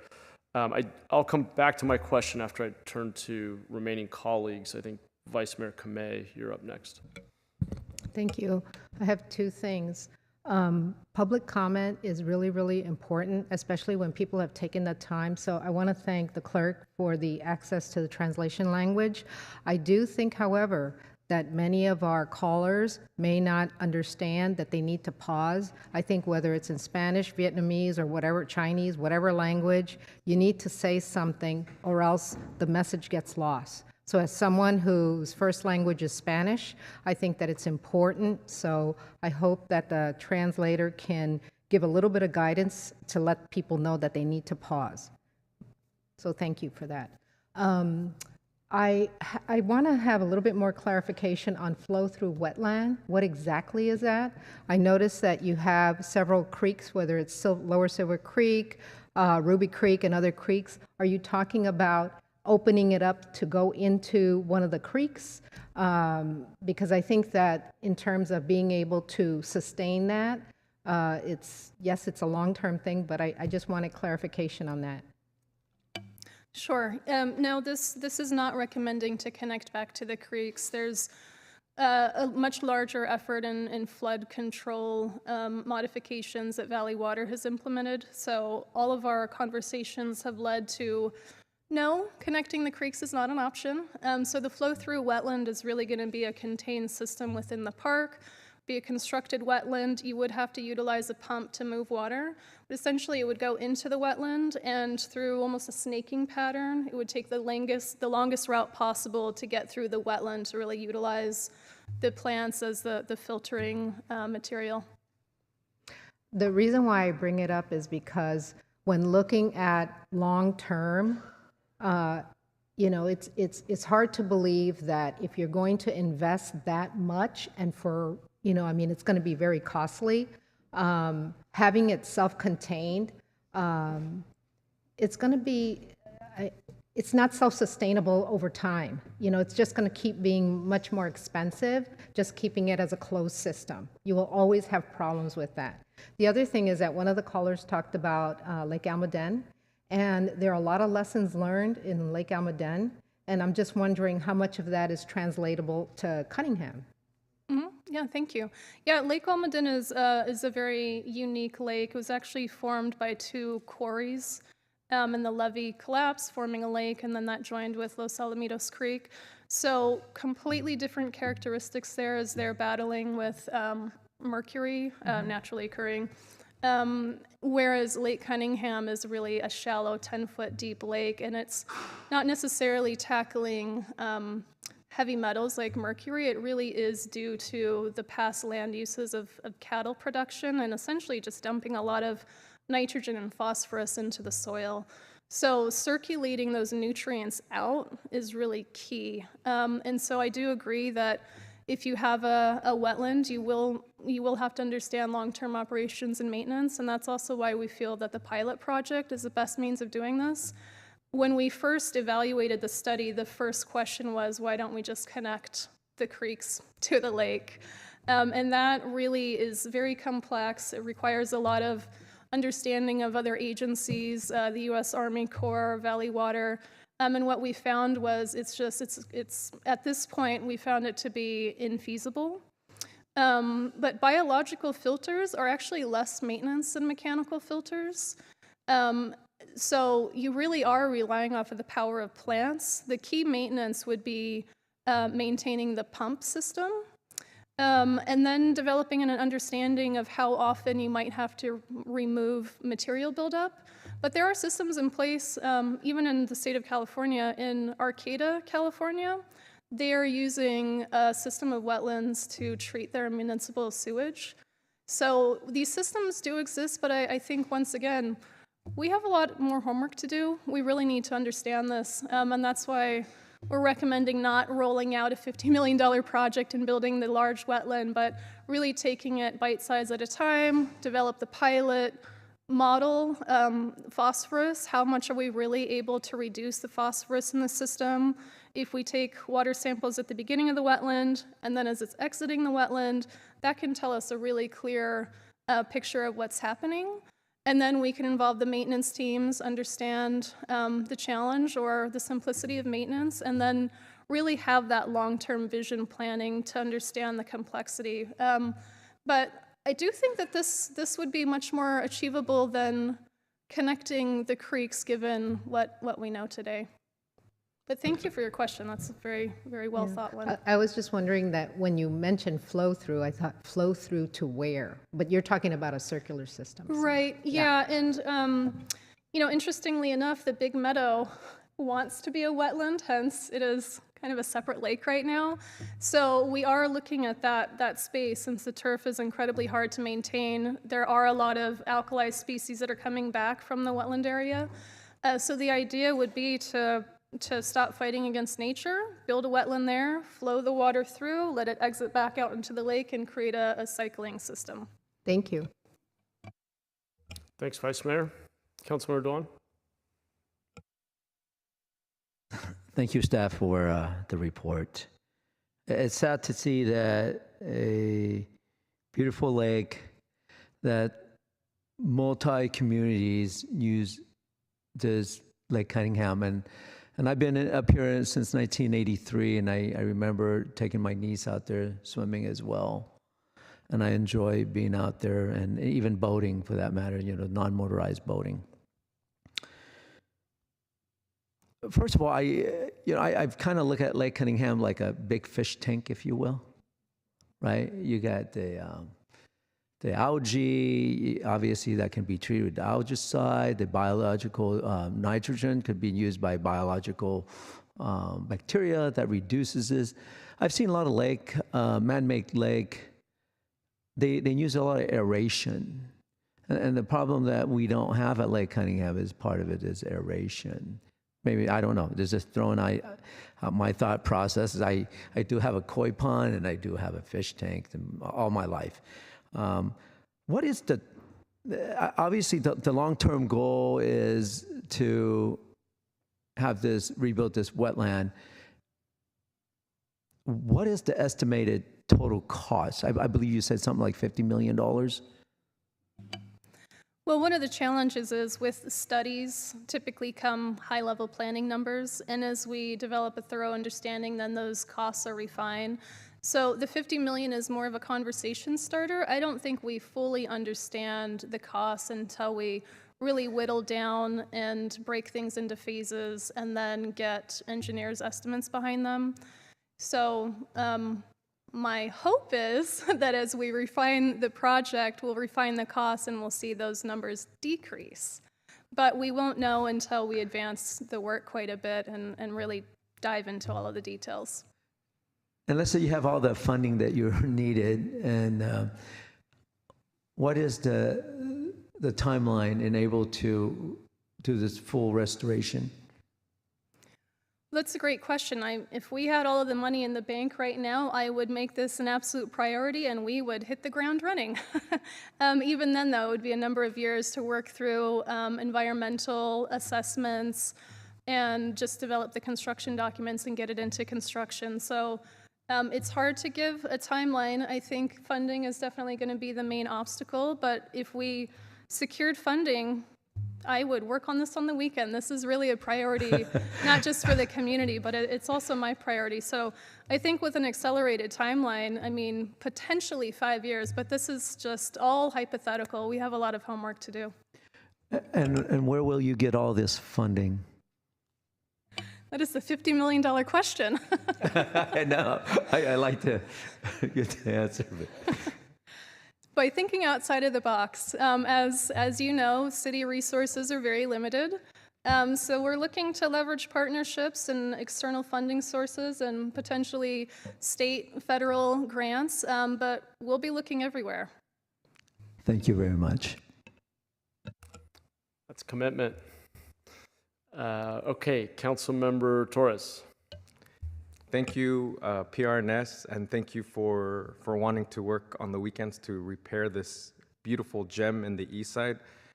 Lake Cunningham is a gem in our east side, and unfortunately, we all know that it's been underinvested for almost 3 decades. And as a matter of fact, during my time as a staffer for Councilmember Carrasco, I was consistently asked at community gatherings, at quinceañeras, at weddings, that was on my personal time, of course, when the rehabilitation of Lake Cunningham was finally going to begin. And unfortunately, and sadly, I didn't have an answer to give our constituents, nor my family or friends, since our friends and family still utilize Lake Cunningham. And I really want to thank all the leaders and the stakeholders who called in expressing their support for rehabilitation of Lake Cunningham. The Eastside residents and other residents across the city are waiting to have this park open up to its heyday of what it was once in the 80s and the 90s. And so I just want to remind my colleagues and everyone out there that this is not just a public safety and health issue. This is an environmental equity issue. And so thank you to Councilmembers Candelas and Councilmember Ortiz and Councilmember Cohen and the mayor for submitting this memo. And I'm glad to see that my colleague, Councilmember Candelas had his Aaron Brockovich moment. So thank you.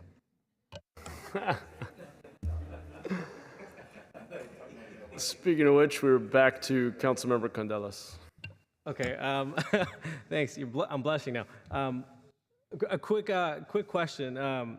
So just to clarify, alternative 1, or phase one would not improve water quality at Lake Cunningham? Hopefully the ecologist that worked on the study isn't kicking me invisibly under the table. But those particular recommendations are really looking at preventing additional nutrients from entering the lake. So it's working towards the same goal, but we don't actually feel that the water quality inside of the lake will be greatly improved until we roll out all of the recommendations, most importantly, the flow-through wetland, because the flow-through wetland is the system that would pull water from the lake, circulate that water through, and help pull nutrients out. The bench wetlands would also be absorbing nutrients, but we're still not sure what the rate of absorption would be. No. And that's why we'd like to do more modeling to understand how quickly can plants absorb nutrients, how quickly can we see the phosphorus and nitrogen decreasing from the water. But I feel like it's going to be a stacked approach before we'll see noticeable improvements. Every little bit will help, but... Right. So to your comment earlier about, obviously, Vice Mayor Kamei made a good point about connecting water systems and the infeasibility of the appearance of something where we don't know about, because of course coordinating with Valley Water, of course coordinating with the Army Corps of Engineers, of course something of this effort is hard because we haven't focused on it, because we haven't been intentional about making this a priority. And if we had the funding, we would. You said it yourself, but we haven't. And as a council, we haven't. And so my comments are just, they're obviously, as a city, we have competing priorities. I just want to ensure and hammer that, let's not pass on an opportunity to do good in East San Jose in a historically disenfranchised part of the city. That's all. Thank you. Yeah, and I think that the hope here is coming back in the fall with a funding strategy will enable us to do some of that interagency work to secure funding. I know from following similar issues, it is distinct, but at Almaden Lake, where we have both the mercury issue, but also the geese fecal matter issue, if it wasn't for Valley Water's commitment, we would not be able to move forward the project that is slated to happen there. So we're going to have to really leverage funding from other agencies, other levels of government. I want to go to Councilmember Jimenez. Thank you, Mayor. Appreciate it. I just have a few questions, and I'll be supporting the memo. I think this is certainly a worthwhile discussion, worthwhile effort to do everything we can to uplift Lake Cunningham Park. And I'm not, I'm looking at the screen. I don't know if John Cicerelli's there. I see someone sitting in the box. He's there. It's me. All right, cool.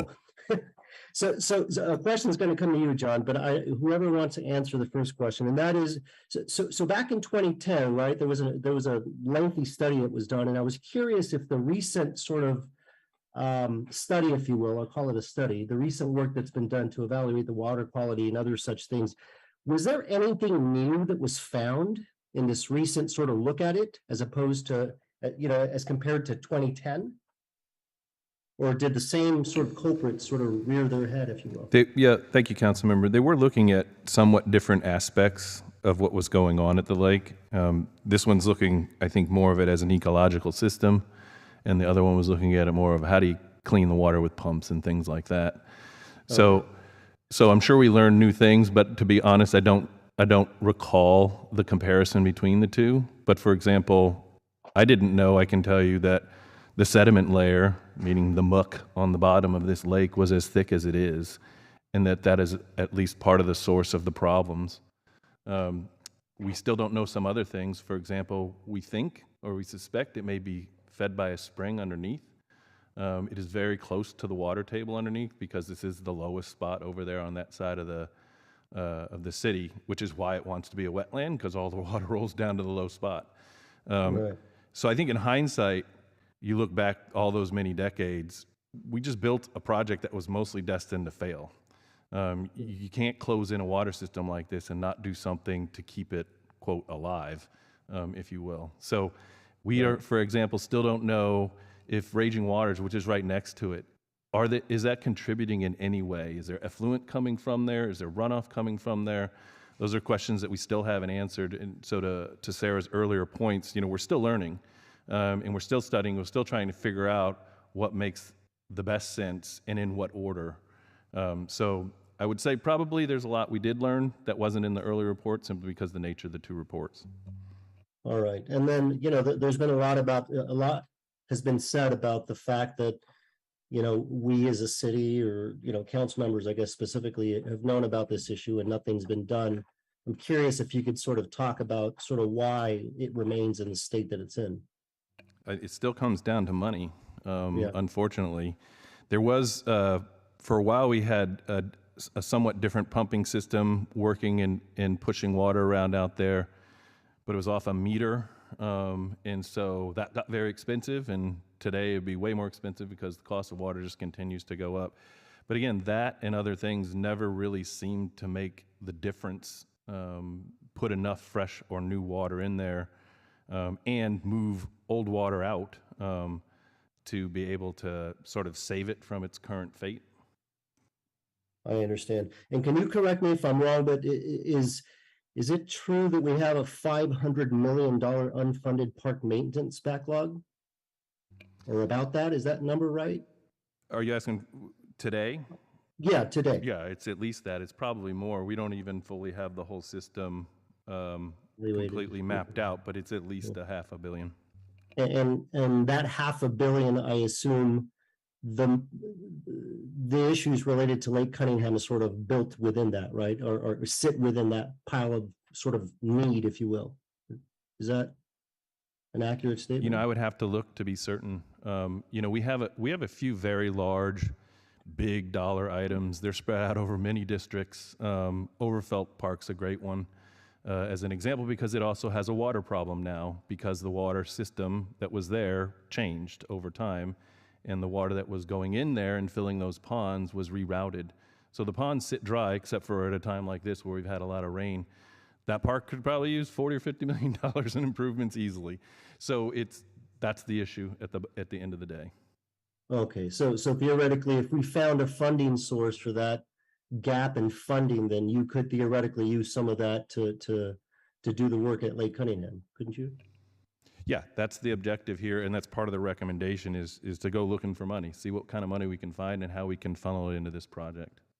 Okay, well, I would just state publicly, and I don't have all the all the information at hand, but I'm sure there's folks up there on the dais that maybe know more than I, especially the mayor. But I know there's active conversations in the community from private groups, and even I know there's been talks within the Parks Department in the past about trying to find a sustainable funding source to help plug these holes. And so I think anyone, including myself, that's interested in really making sure that the parks live up to what they should be for our residents, that we play an active role in that space to try to find a funding source for the parks into the future. So I just wanted to say that because I thought that was important.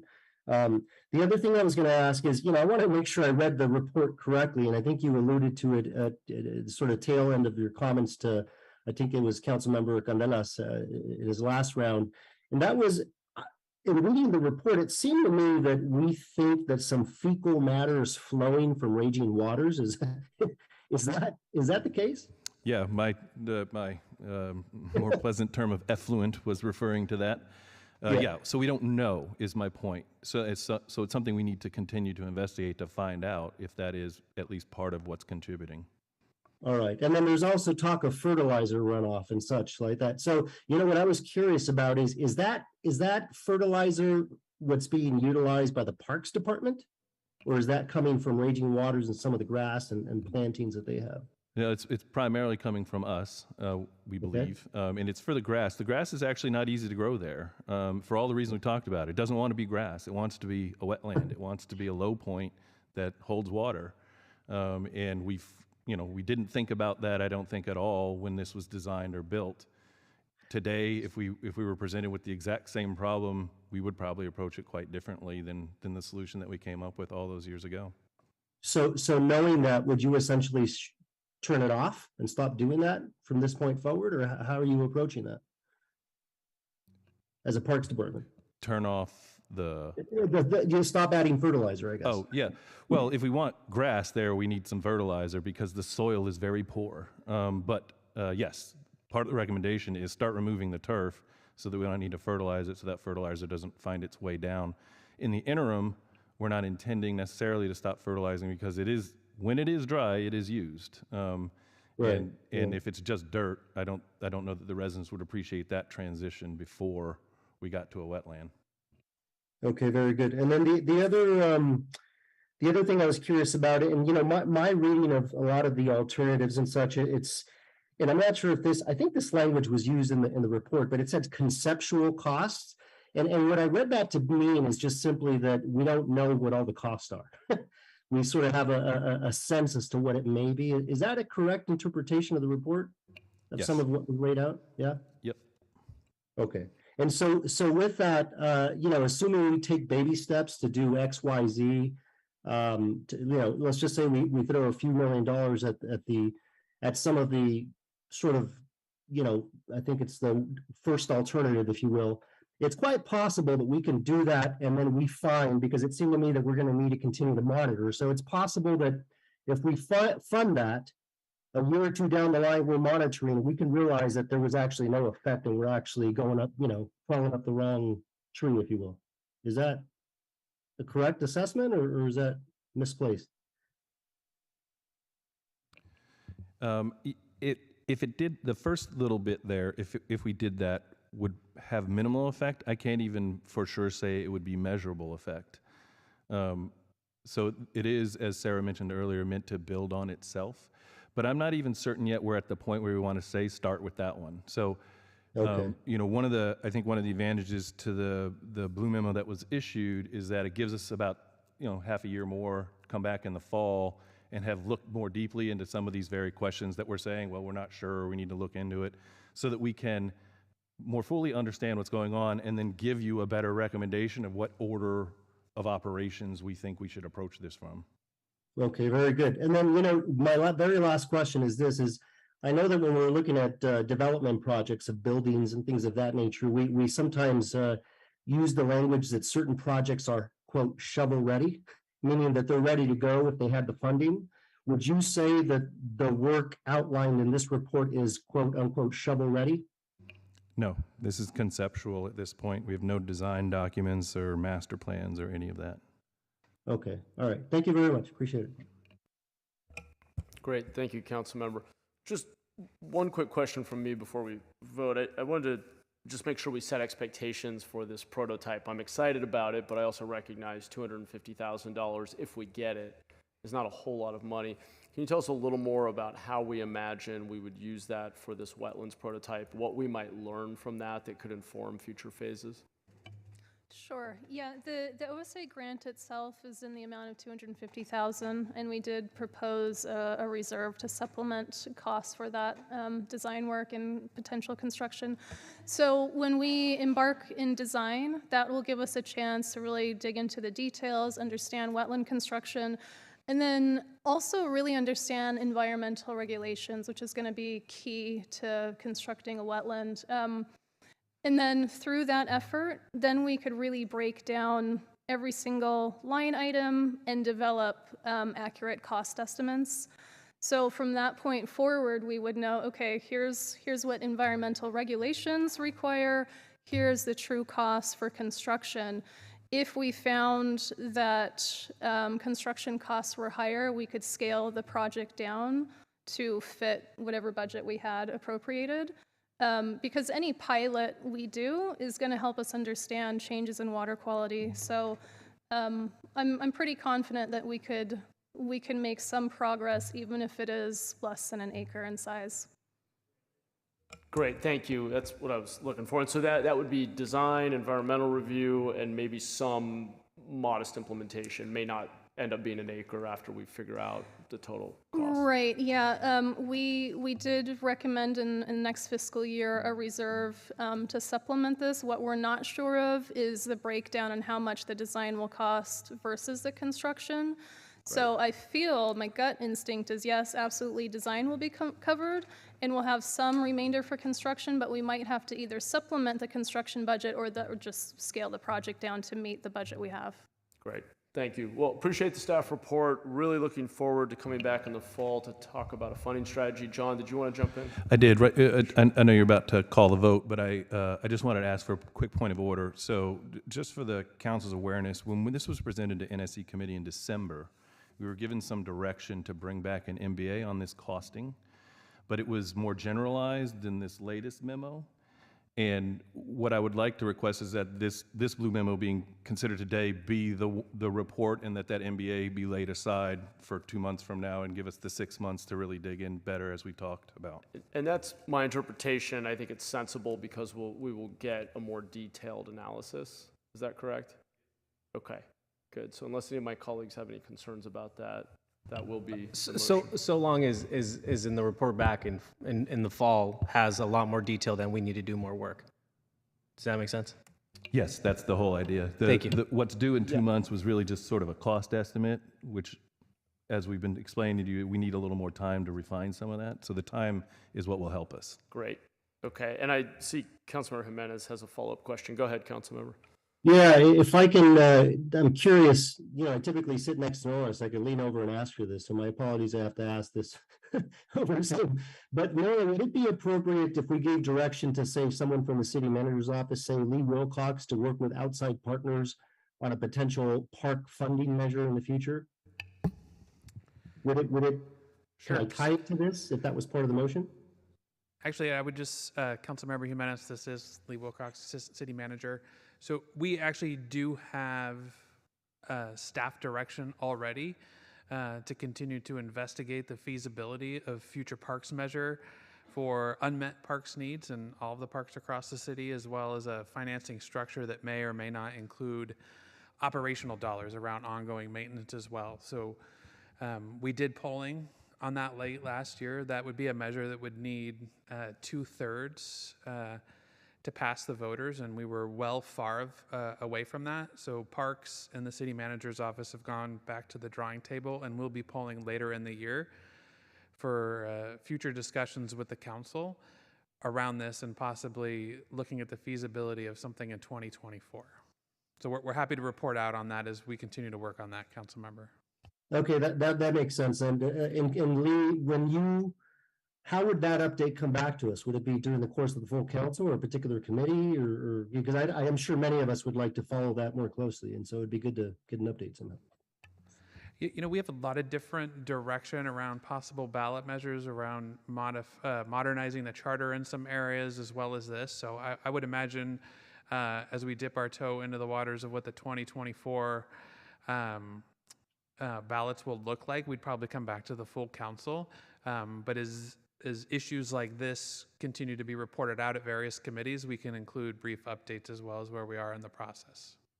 Okay, thank you. Great. Thanks, council member. All right, Tony, let's vote.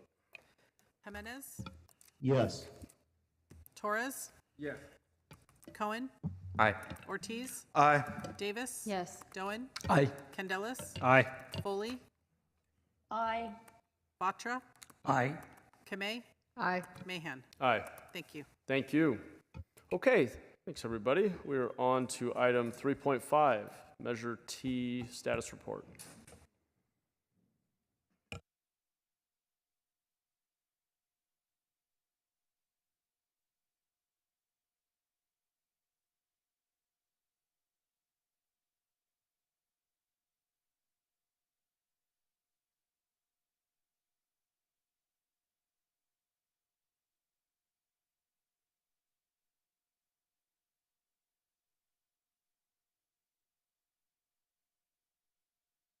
Good afternoon, Council. I'm Matt Lesh, Acting Public Works Director. With me is Catherine Brown, our Acting Assistant Director of Public Works.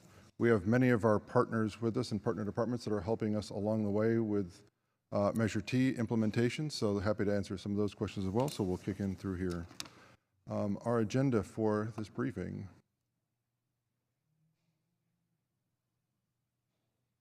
If we get it to advance.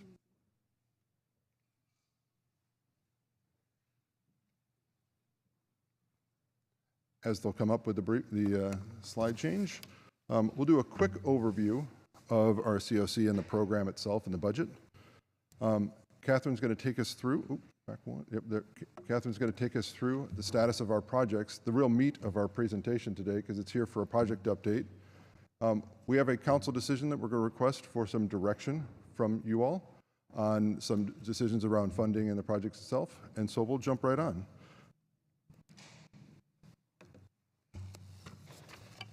All right, thank you, and good afternoon. So this first slide is just a quick overview showing the total budget for the Measure T bond, which is $650 million. We have the 5-year CIP. We have a planned spending of about $418 million, with 218 planned for this fiscal year. So we've had 2 bond issuances to date, and then the remainder to be issued is about $202 million. As you may have heard at our last meeting, we have some vacancies in our COC. I think some of you may have been had some outreach from our COC chair. So we have 9 filled and then 6 vacancies.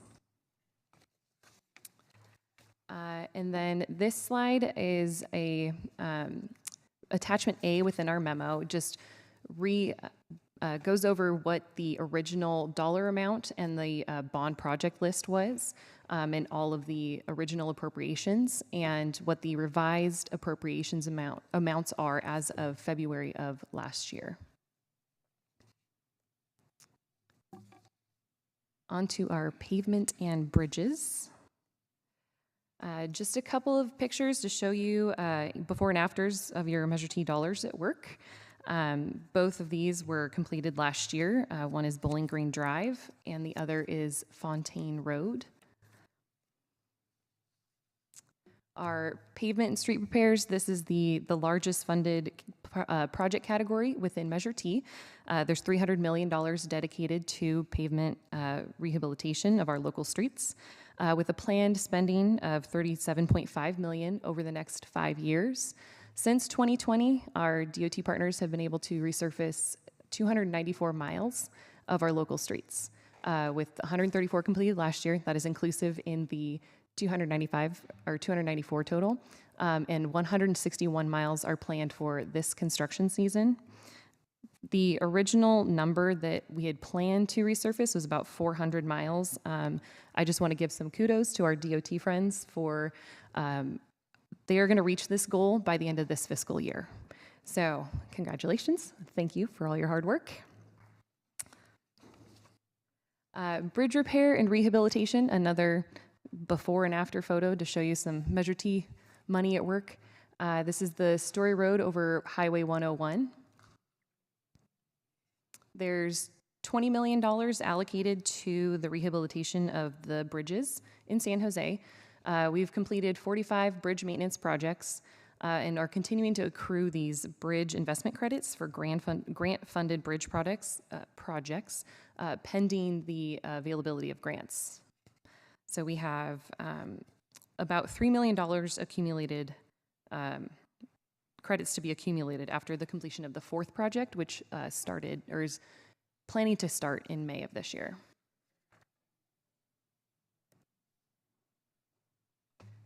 Our LED conversion program.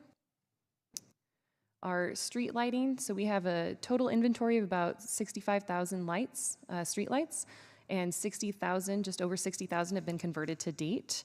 About 18,500 were completed through a PG&E turnkey project. And then there's roughly 5,000 that are left to be completed by city staff, hopefully by early next year. The controllers, those are on hold. The procurement of those is on hold until later this year, pending some technical research and grounding analysis that's going to be completed by Public Works and DOT.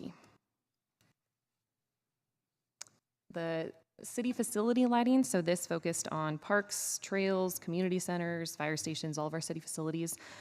This is just one of the areas that we improved some of the lighting and completed our project at the Arena Green, the Guadalupe River Trail along the Arena Green Park. As of right now, we have done just over 7,000 of the 8,800 lights, and we are anticipating starting the installation of our controllers on those lights this spring. Our clean water, green infrastructure, and storm sewer projects category. We have two clean water and green infrastructure projects. We have the River Oak Regional Stormwater Capture Project located in D4. That project is tentatively moving out to bid later this month or early next month, and we're anticipating starting construction on that project later this summer. We also have the City Land South of Phelan in District 7, and the Charcot Storm Drain Improvement Project. This is a two-phase project that will be a new storm drain system. This was originally scoped to be a pump station, and we rescoped the project to save a little bit of money and do the storm drain system instead. This beneficial use is tentative in 2025. On to our community shelter and emergency shelters. Community center emergency shelters, sorry. Just over $12 million of Measure T funds are dedicated to retrofitting the existing community centers listed on this screen so that they meet the requirements to be considered mass care and sheltering facilities in the event of a city emergency.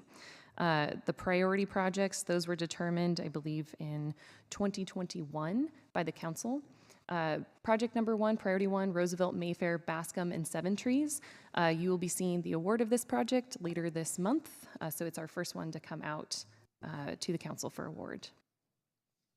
And we are progressing on the designs for the priority groups 2, 3, and 4, and anticipated construction completion dates in 2024 and 2025, as noted on the screen. I just want to highlight one of our public art projects that was funded through Measure T. This is the Kayla Salazar Memorial Mural by artist Jessica Sabagol. She's a local Bay Area artist. This project was created to memorialize Kayla, who was a victim of the mass shooting of the Gilroy Garlic Festival. She was a Mayfair neighborhood teen. This is at our Mayfair Community Center, and it's located next to the children's play area. This community center is one that's going to be upgraded through our Measure T funds as well. On to public safety. Some happy news, exciting news. We had the Fire Station 37. This was completed in May of last year. The Airport Rescue Firefighting Facility and Landside Station 20. This received beneficial use in February of last year as well. Some of our fire department facilities. So we have 3 new fire stations or relocated fire stations that we have already identified a property for. Station 8, Station 32, and Station 36. We are still searching for property for Fire Station 23. That's a relocated project or relocation project. We've been working on that for probably the last 2 years. It's been pretty difficult to find a location and a willing seller that meets the fire response time needs, but we are not giving up on that one. So I also just want to highlight the project schedules for our fire facilities. I know generally red is bad, but red also means firefighters to us, so don't think this is bad. Just touching on, we completed Fire Station 37. Fire Station 32, that one, we have a tentative award in May of this year. That one is actually going to go out for advertisement tomorrow. That will be our next fire station. We have Fire Station 8 that we are anticipating a tentative award in August. And then Fire Station 36, tentative award in September of the following year. On to our police department facilities. So the police training and academy located at 300 Enzo Drive in District 2. That one we are planning for a tentative award this summer. That one should be coming out to bid within the next couple of months. The police air support unit hangar, that's relocating the current hangar from the west side of the airport to the Coleman side. This will be located next to the ARF facility, creating like a new campus. That project, we're anticipating award also this summer with a beneficial use of early 2025. And then the 911 call center. So this is expanding the existing facility into the existing emergency operations center. That one is also currently in design. That one will need to start. We have to wait until EOC moves out, but We will anticipate starting that one in November of this year. And just touching back on some of the project schedules, so tentative award for the training and academy as well as the hangar, we're anticipating August of this year, and the 911 call center, we anticipate awarding that project in September of this year. All completing in 2025. Onto the Emergency Operations Center. So this project is underway, about 90% complete. The tower and lot are currently in use, and the construction completion beneficial use is anticipated for this summer. Just to highlight another public art component, this is Resilient City by Johanna Pothig. She's a Bay Area artist with more than 40 years of experience in public art.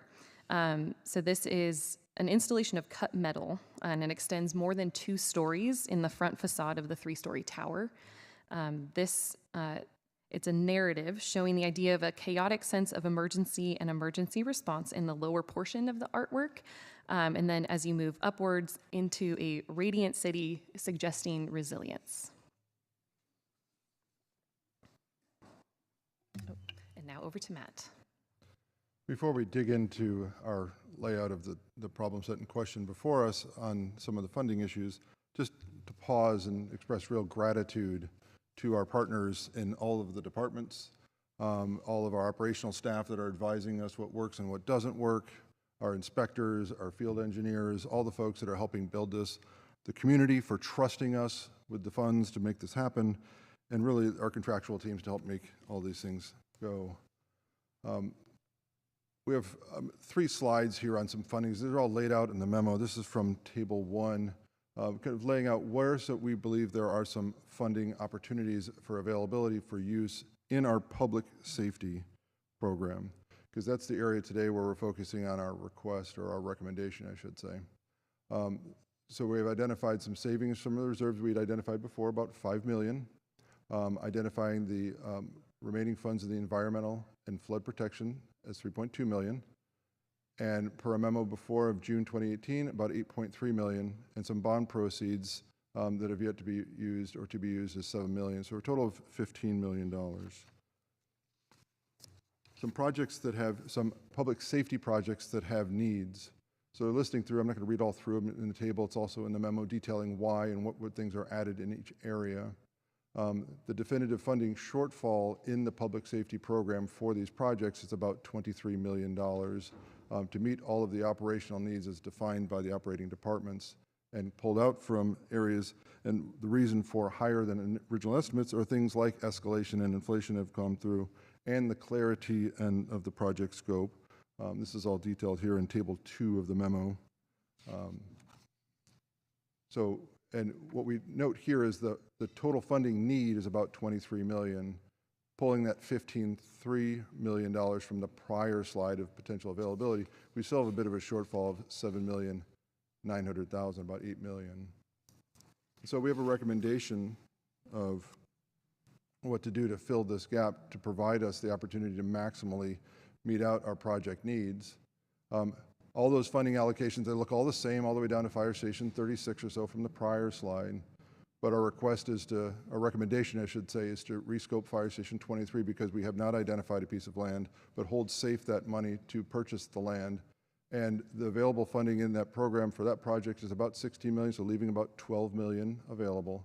And applying that to close all our gaps to use those funds. That would leave out about $7 million available. It's listed as a reserve, but hold fast just in case there are budget overages or shortfalls. We have about 5 of our 7 public safety projects going out to bid, and we should have awards in the next 6 months. So we'll have a lot more clarity if our recent estimates and our review is done correctly. So for ultimate clarity, our recommendation is to accept the status report of all the great work that our staff and teams have done with our community, for our community, and then approve our recommendations, A, B, and C, listed below.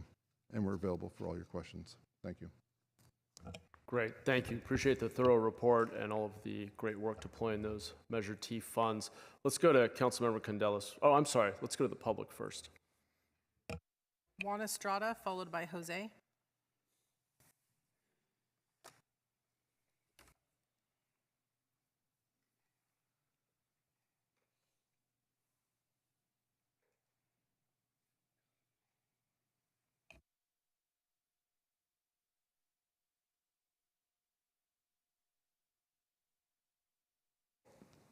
Is it 2 minutes? Yes. Thank you. Dear Mayor and City Council, my name is Juan Estrada, staff at Green Foothills. We submitted a comment letter co-signed by 14 organizations that serve many different communities. We urge you to support the memo from Council members Candelas and Ortiz and maintain the city's commitment to improving water quality through Measure T funding, specifically to act in the near future to address the Lake Cunningham public safety, health, and environmental crisis that has not been addressed for decades.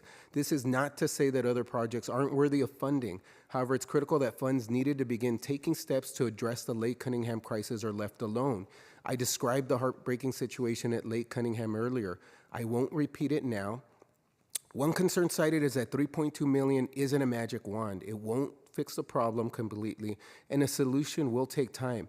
Maybe it's better to put it off again and use water quality funds for another purpose. Imagine if that was our approach with other issues: equity, climate resilience, climate change, housing and homelessness, community safety, clean neighborhoods, economic vibrancy, planning and permitting, etc. Imagine if we said taking a step now isn't a magic wand, so maybe we should just put it off.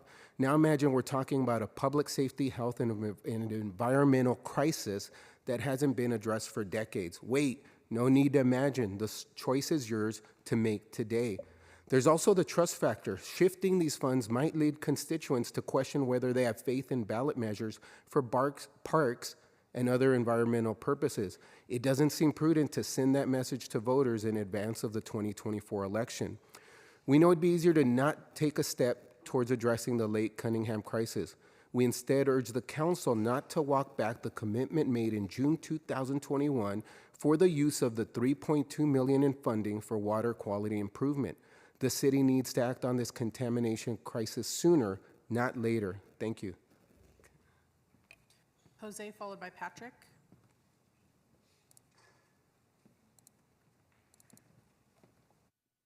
Good afternoon, City Council. My name is Jose Abastida, and I am a resident of East San Jose and a proud union staff with SEIU. SEIU has thousands of members that live around the Lake Cunningham area, and they deserve as equitable and also space for them to have leisure for our environmental communities. We urge the council today to accept the Candelas and Ortiz memo and give voters what was promised in Measure T, which is putting these funds towards preventing flooding and water quality contamination. Thank you. I yield my time. Patrick, followed by resident. My name is Patrick McGarity, and I'm calling on behalf of Supervisor Sylvia Arenas, who represented Council District 8 and currently represents Santa Clara County Supervisorial District 1, both districts that encompass our community's beloved Lake Cunningham. First, the supervisor would like to thank the council and the administration for their continued work on this important issue, as demonstrated by the previous unanimously adopted item on your agenda. When Supervisor Arenas was elected to the City Council in 2016, she made revitalizing Lake Cunningham a top priority. The fact that this critical neighborhood lake has gone decades without needed funding is an equity and environmental justice issue. Children and families on the east side of San Jose have gone much too long without Lake Cunningham, while wealthier parts of the city, like Almaden, have had neighborhood lakes not only invested in, but prioritized for public investment. Additionally, looking at the projects citywide that have been funded with Measure T funding, District 8 remains one of the council districts that has the lowest level of Measure T investment. During her time on the council, Supervisor Arenas worked closely with the City Attorney's Office and Public Works to ensure that Lake Cunningham is eligible for Measure T funding from the Environmental and Flood Protection Project category. It is eligible, and this has been shared by the City Attorney and Public Works Department and voted on many times since June 2020 in Measure T updates. Supervisor Arenas takes very seriously the need to find funding for Measure T's public safety projects, but we should not pit these very important needs against each other. This is why she authored multiple memos to save funding for Lake Cunningham and also the remaining public safety projects. Most critically, she successfully led the effort last summer to establish a reserve for Measure T fire station projects and move funds into that reserve. Based on her memo, the council dedicated $3.8 million for fire station overruns last fall, specifically in response to this need, not recognized in staff's report today. We urge the council to reaffirm their commitment to the voters, embrace systemic change, and finally and fully allocate the remaining $3.2 million toward Lake Cunningham for our most under. Resident, followed by Tamara. Hi, I live in District 7 by the Evergreen Hills. I just first want to say that I'm here to support this memo by Councilmember Ortiz and Candelas. We use this park on a regular basis. I would say a lot of residents from Bien Duan's district, we love to come here and walk. I don't understand your last minute memo not to support something that will help the community. It will not only create opportunities for our children to be able to canoe in this lake. Why can only Almaden Lake or Arjun is arguing he has water that's clear and clean and it's able to be used? Why is he arguing that we can't have that? Is there any equity in this council area? I feel like this is like the good old boys club and you know, it's only we can have it, but you can't. Tired of hearing that. I want to see nice, beautiful things. In each side, we should be able to have these things. I don't understand why a lot of these council members argue and compare this to a fish tank. That's not okay. This is water that our kids can learn to exercise. Obesity is a big issue in the east side because we don't have opportunities like these. Please think you're all going to get reelected, and I would like to keep supporting you.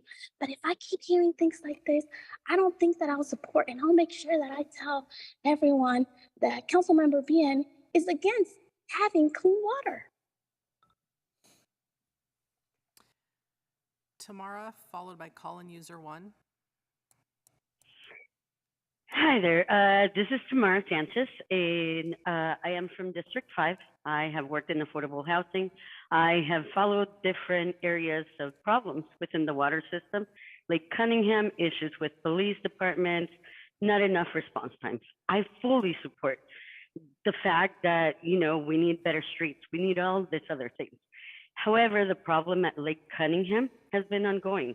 I'm not proud to say that I did a weekend work program, but that is exactly how I learned about all the issues that were going on at Lake Cunningham. You can't fish over there. Imagine the amount of people that would have been able to supply themselves with food during a pandemic. Imagine the different places that we could have provided housing before the new mayor came in place to that started building these things right now. We didn't have that, and the issues at Lake Cunningham have been happening for a very long time. I know that Juan, you know, and we have the airport next with the fuel, with everything. So it's kind of like a lot of pollution, and we're still choosing to provide funding to individuals that should already have funding. And really, the issue at Lake Cunningham should be handled as well through the health department, because whenever we start getting flooded again, and whenever we get sick, that's part of the problem. We need to focus on that, not on the fish tank, because I mean, fish die, and we will too. And the fish at Lake Cunningham are already showing us that. So obviously something's broken and it needs to be fixed. And the funding should continue to go where it was meant to go. Because this is kind of what happens. Every time that funding gets allocated to something, somebody else. Call-in user 1, followed by Blair. Yeah, hi, Martha O'Connell. I support the ideas contained in the memos by Council People Davis, Batra, and Doan. We have two issues before us, and we need to look at them dispassionately. The first is voter trust, and the second issue is sound fiscal sense and accountability. It is clear, I will quote from the Doan memo, allocating $3.2 million of Measure T funds to Lake Cunningham is a misuse of those funds and would be a violation of the trust the voters placed in the City Council to use their tax dollars correctly. I applaud Councilperson Batra for his extensive documentation that makes it clear what the intent of Measure T was, and if anybody should be considered an expert in this area, it is him, because of his previous being a chair of the committee overseeing this. no bait and switch, guys. You have to, when the voters vote for something, we need to know that you're going to carry out what you said you were going to do.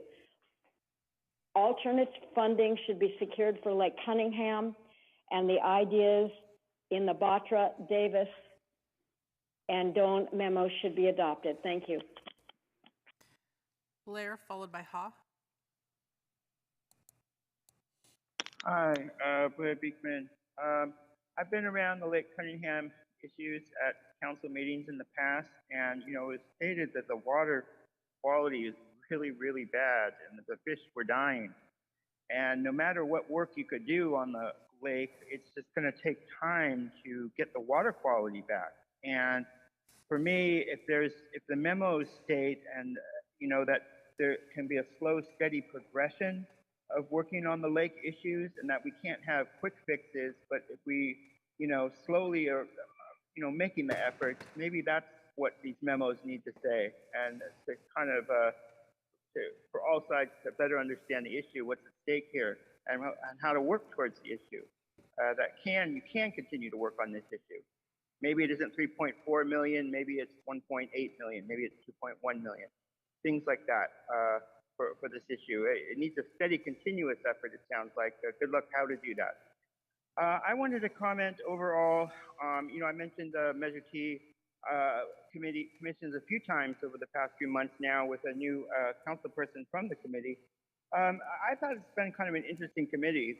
Commission. They do interesting work. And if you notice, there were 3 or 4 items, road pavement, LED lights, and public safety. All those ideas are around the concept of technology and the use of tech and data collection. And when this board was first created a few years ago, you know, it was supposed to be an oversight board. And the idea of tech oversight was an important matter to people like myself. And I thought it was going to be a more important component of this process.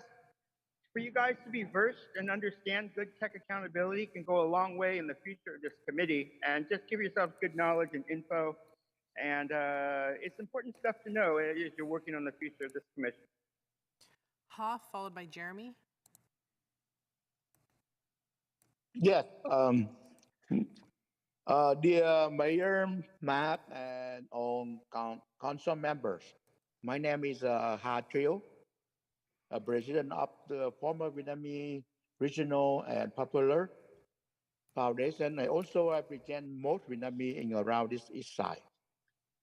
I'm calling for support this memo. For more 9 years, I have been organized with veteran and family picnic, our annual event in Lake Cunningham. Many of you on city council, even the county supervisor, include Mayor Mahan, been there from 2021. And I'm very happy he showed up on my event. And hopefully this year, 2023, every bluffing will be on the way, and I will start event again on July. As today, the lake is totally flooded. The water has been contaminated, and barbecue area is totally overflowed by water. I would like to see our taxpayers' money to be used for the Lake Cunningham to secure quality water and healthier environment. For people in the east side, for San Jose having the same quality of the life like the other district in our city. We need to clean the lake. East side is the best side of the San Jose. Thank you all for listening to me. Goodbye. Jeremy, followed by Brian.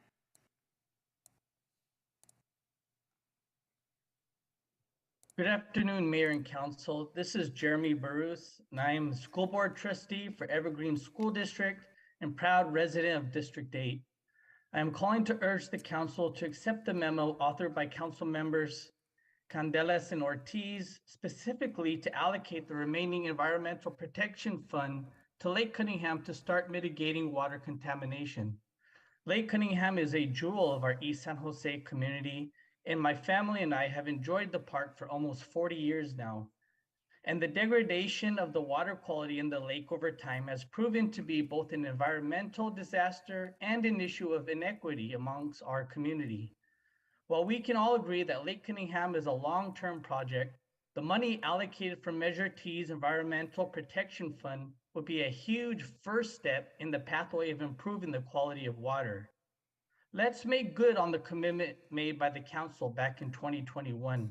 Let's take a bold step to invest in our community by allocating the remaining funds to Lake Cunningham. An investment in the park is an investment in our San Jose families. Thank you. Brian, followed by Erica.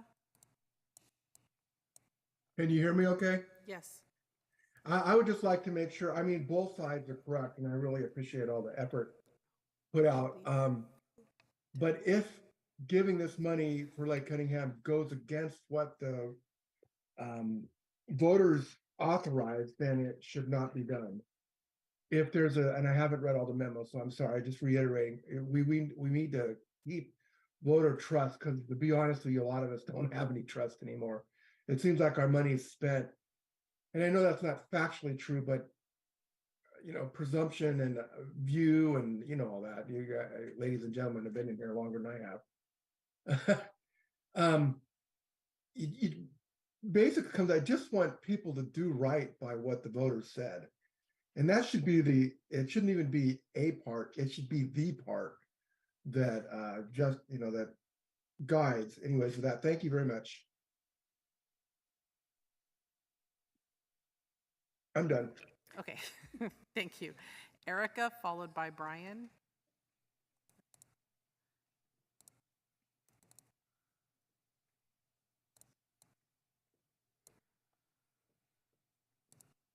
Good evening, council members and Mayor Mahan. Thank you for your time tonight. My name is Erica Valentine. I am the political director for UA Local 393 of the plumbers, pipe fitters, steam fitters, and HVACR technicians in Santa Clara and San Benito County with over 3,100 members. I'm also here today as a resident to support the memo from Council Member Ortiz and Candelas. I'm here to express my support for the initiative to remedy the issues of water contamination in Lake Cunningham. I hope that you notice that the lake has been here for over 50 years it's over a 50-acre lake, is an important part of our community. And I ask that everybody take this into consideration as you vote today. And I ask that you all support the memo from Councilmember Peter Ortiz and Candelas. Thank you.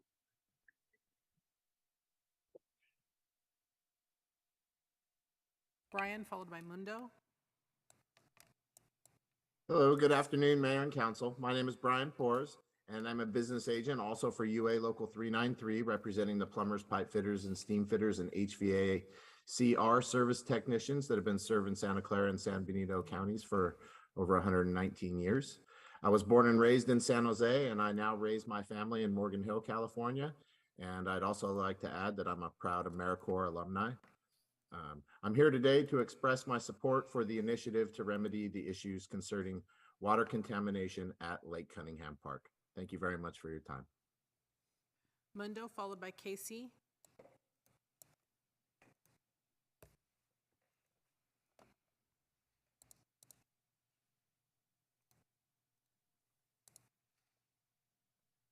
Sorry, Mundo, go ahead. Okay, thanks. Good afternoon. My name is Edmundo Escarcega. I'm a lifelong resident of San Jose, and I'm here just to speak in support of the memo by Councilmember Ortiz and Candelas. And I just want to impress the importance of preserving our environment for our future residents. That's all. Thank you. Casey, followed by Dora.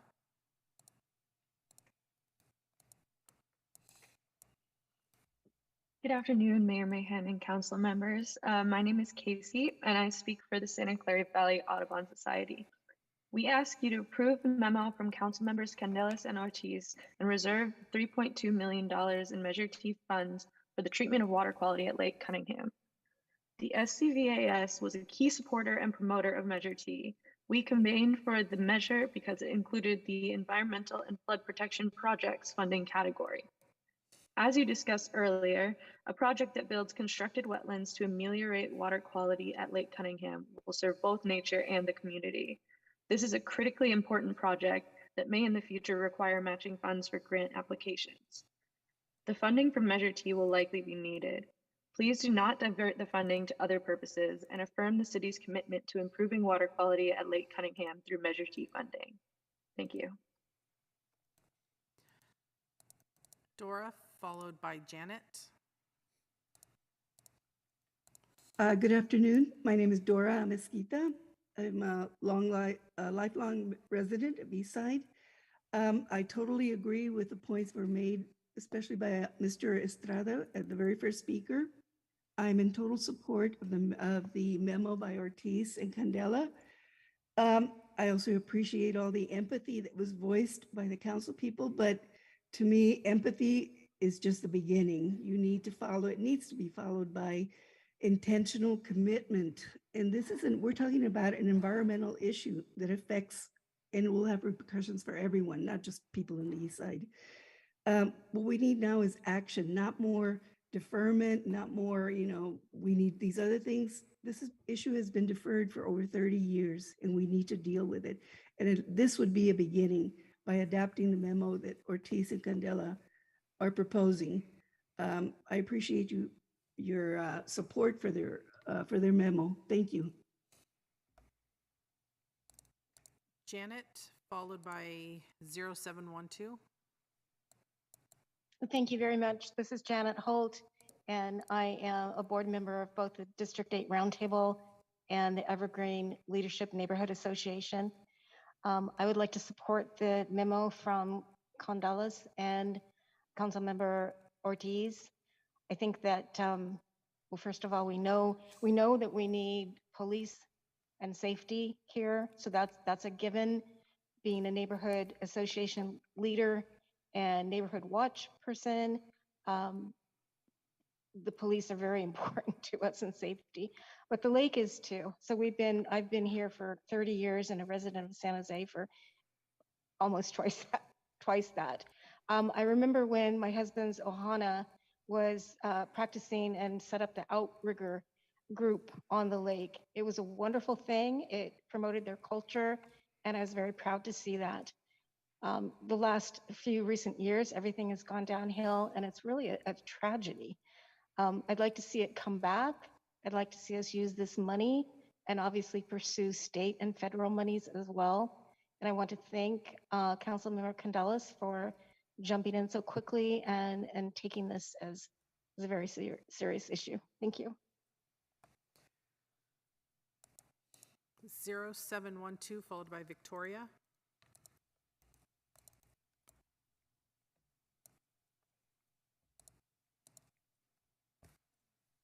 Zero 0712.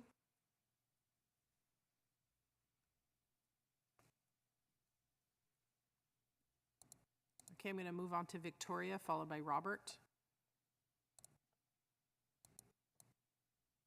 Can you hear me? Yes.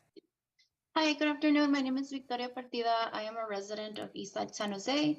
I live in District 7, and I'm calling in support for the memo of Councilmember Candelas and Ortiz. Like I mentioned, I lived in District 7, very close to Lake Cunningham, and my district, my community, we do not have access to any open spaces currently. And my family and I walk or drive to Cunningham Park. We need to start to mitigate the neglect that has happened over the years, and we need to start investing in our East Side communities. Thank you. Robert, followed by 0712. Thank you, Mayor Manham and council members for the opportunity to speak today. I also want to thank the council for their creativity and brainstorming and ultimate collaboration several years ago when the council unanimously decided to allocate the $3.2 million for Lake Cunningham under the Environmental Protection Fund in Measure T. I would also like to urge you to support the memo by council members Candelas and Ortiz today. It's a very important process of that collaboration that the council began several years ago, and it would be wise to stay the course. Your consideration of Measure T today really takes place in a larger context. And I think as you evaluate the proposal but from Candelas and Ortiz today, I'd like you to think about a couple of things. The members on the Citizens Advisory Committee that were absent were the representatives for District 5 and District 8. I think that there wasn't the opportunity to have the kind of discussion you would have had if you had had broad, diverse representation. Also, I've been reflecting upon the difference in terms of it seems to be the standard that you're holding changes and different decision-making within Measure T to Measure E. When the council, in its wisdom, decided with Measure E to allocate funds to the emergency interim housing program, which wasn't explicitly outlined in the proposal, it seemed like it was an easier standard. It seems like a very tough standard on this, and I think that that's something for you to consider.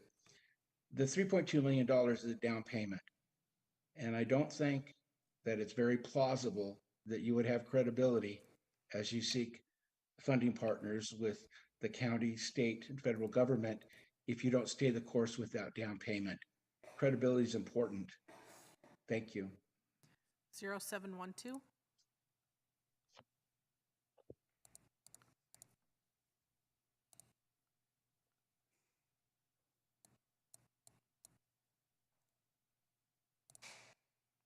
Zero 0712.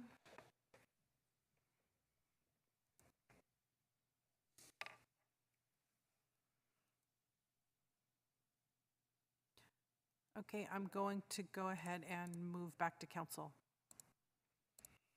Great. Thanks, Tony. We'll go to Councilmember Candelas first. Thank you, Mayor. I want to start off by thanking, of course, the staff for the really robust presentation and the thought on this report. In 2018, the voters approved Measure T, and I quote, "Preventing flooding and water quality contamination," end quote, was one of the 5 statements printed on the ballot, which was overwhelmingly approved by the voters here in San Jose by over 70%. There is an environmental disaster at Lake Cunningham, which we already know, and resolving water quality is an absolute necessity for this regional work. With the remaining Measure T funds, we have an opportunity to start rehabilitating this critical neighborhood lake that can transform our community. We owe it to our families, the voters, and future generations to take advantage of this opportunity. Voters willingly passed this measure, and it is our duty to fulfill this promise. Some will argue that we are over budget on our other public safety projects. It's not staff's fault. This is the fault of the council for oversubscribing with projects, coupled with rising costs, supply chain issues, the COVID-19 pandemic, and unforeseen problems. However, when this measure passed, we as a council approved what categories we should invest in based on our ballot language. And because of this shortfall, we should not shift money away from the original intent. We committed to investing $50 million of the over $600 million for environmental projects. The water contamination issue at Lake Cunningham fits that scope. We need to fulfill our commitment to environmental water quality projects as we promised to voters. Simply shifting the environmental funds to leave in the bank is not an action in good faith of the voters or taxpayers. In fact, I'll remind my council colleagues that we used Measure T money to build Fire Station 37, which was the last project in Measure O passed by voters in 2002. This is a history of repeating itself, now with Fire Station 23.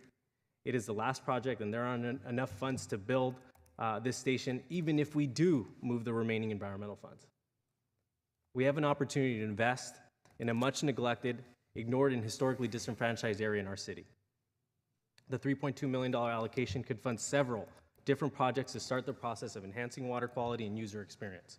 Some of my colleagues will argue that the remaining funds, including from the Environmental Protection Program, will protect against shortfalls on the currently approved projects. However, even if we pass on the opportunity to improve water quality at the lake, we still do not have enough funding in Measure T to cover the full public safety program shortfall. Staff mentions grants as widely more available for projects that are environmentally focused or clean water that are than those of public safety projects. However, we still need the local match money. We still need to dedicate money to Lake Cunningham to show federal, state, and regional partners that we are committed to this lake and more importantly to the residents of East San Jose. The current conditions at the park are unacceptable. Our residents and city deserve better. Some of my colleagues will ask why we should fund this project and will rationalize not investing in this opportunity. However, not acting now will only increase our costs to do anything at this park in the future. I would argue that this is a cost-saving action. This is one of the most disadvantaged communities in San Jose, and if our equity conversation is more than talk, this is the opportunity to show it. We have had conversations with our partners at the federal, state, and regional level on the improvements needed at the lake. They're aware of the historical neglect, and they are ready to support improvements at this park, but that requires the city to have skin in the game and a local funding match. We've gotten support from leaders at every level. We have hundreds of community members that have sent emails, called, and have spoke, and key stakeholder groups like Green Foothills are here in support. I'll just end with this. If we want to spur any private investment in this park, this is a down payment on the future of East San Jose and more broadly our city. And with that, I'll move Councilmember Ortiz and I's memorandum on this item. Second. Thank you. Councilmember Ortiz. Thank you, Mayor. I also want to thank staff for your presentation. Really appreciate your perspective, even though, you know, I do oppose a portion of it. That's what democracy is for, so I appreciate the info that you presented before us. I want to start my comments by expressing my gratitude for those who called in to the session, sent letters of support. I believe over 300 letters or emails were sent, or braved the storm to be here with us today. It goes to show that Lake Cunningham means a lot to our families and how much we are willing to fight for what is just here in the city of San Jose. Because for many East San Jose residents, Lake Cunningham is more than just a park. It's where their sons and daughters celebrated their first birthdays or baby showers. It's where folks decades ago learned that they loved fishing or boating, where East Side San Jose residents found relief despite the density in which they live in the community, and ultimately where residents got a taste of waterfront living, a luxury often afforded to more wealthier communities. It is critical to note that for decades, the quality of life in East San Jose and our residents had been detrimentally affected by airborne contaminants produced by the Reed Hillview Airport, as well as impacts from high-speed corridors, highways, bisecting communities. The geographical conditions and intentional policies that define East San Jose, such as redlining, have led to high rates of asthma, diabetes, and obesity. These health complications are costly and have had potential to halt the socioeconomic mobility of our East San Jose residents. It's in this understanding that we should see Lake Cunningham Park as being uniquely positioned to serve as a tool for achieving environmental health and social equity goals here within the city. Because we know that parks encourage active lifestyles and reduce health costs, parks strengthen local communities and economies, parks make cities more environmentally resilient, they increase community engagement, reduce crime, and help sequester carbon and tackle the urban heat island effect, which disproportionately affects the East Valley. What I hope to get across in an understanding that East Side parks are essential and that our East Side community is essential. And we have a great opportunity here today to improve the socioeconomical conditions of our community. By not doing so, we are perpetuating generational outcomes that lead to medical debt. We are essentially upholding cycles of inequity. I hope we can agree that all families in San Jose have a right to access enriching recreation and safe places to walk, ride, play, free of foul odor and contamination. The moment for investment in Lake Cunningham is now.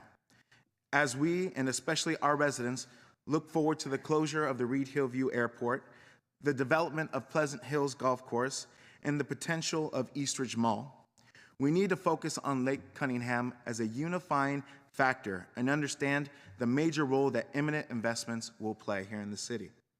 And likewise, we are just presented a project to complete. Let's be efficient in saving staff time and begin working on Lake Cunningham Park. Today's vote plants the seeds and signals a new chapter for the city of San Jose. Thank you.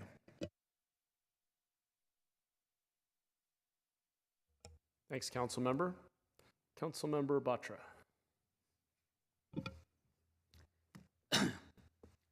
I'm greatly thankful to the people who called in. Everything they said about Lake Cunningham is true. We know it. We need to do things. I also appreciate the memo which was written by Councilmember Candelas, Ortiz, and the mayor on 7.2, getting the funding for getting the Cunningham project started. Evaluation done, what it needs to be done over the long term. But what I'm really embarrassed and actually finding surprising, that we are taking two very worthy projects and trying to pit them against each other, trying to make us look like that we are trying to choose recreational Lake Cunningham over probably the safety project, which brings the medical services, paramedics to your people when your mother or your father or your sister or brother is lying on the floor to be serviced because they had a heart attack and they need the medical services and the EMS to come within the 4 minutes or 8 minutes, whatever service level is. I think it is a useless time to be spending on this dais, to be trying to compare whether Lake Cunningham doesn't need to be done or does the safety project need to be done. I was on the COC committee. Your mayor appointed me to that one in 2019. I served 3 years on that committee till January 29th. You tasked me to make sure that the money spent by the Measure T with your hard tax dollars is spent on the projects which were on the list on the September 18th, 2018, when you approved, the council approved what Measure T is going to fund. 3 years, my team and myself, we worked diligently with the DPW, who gave us all the reports, which we combed through, looking at the audited reports, looking at the progress report, looking at the original numbers of 2018, what money was allocated, where the money is going. We looked for each penny, and they helped us understand it. And we were able to report to you in our annual report that what great work the DPW was doing. Could you please put up those 2 slides where you showed the finance situation with the final thing and the challenge you are having about the property for 23?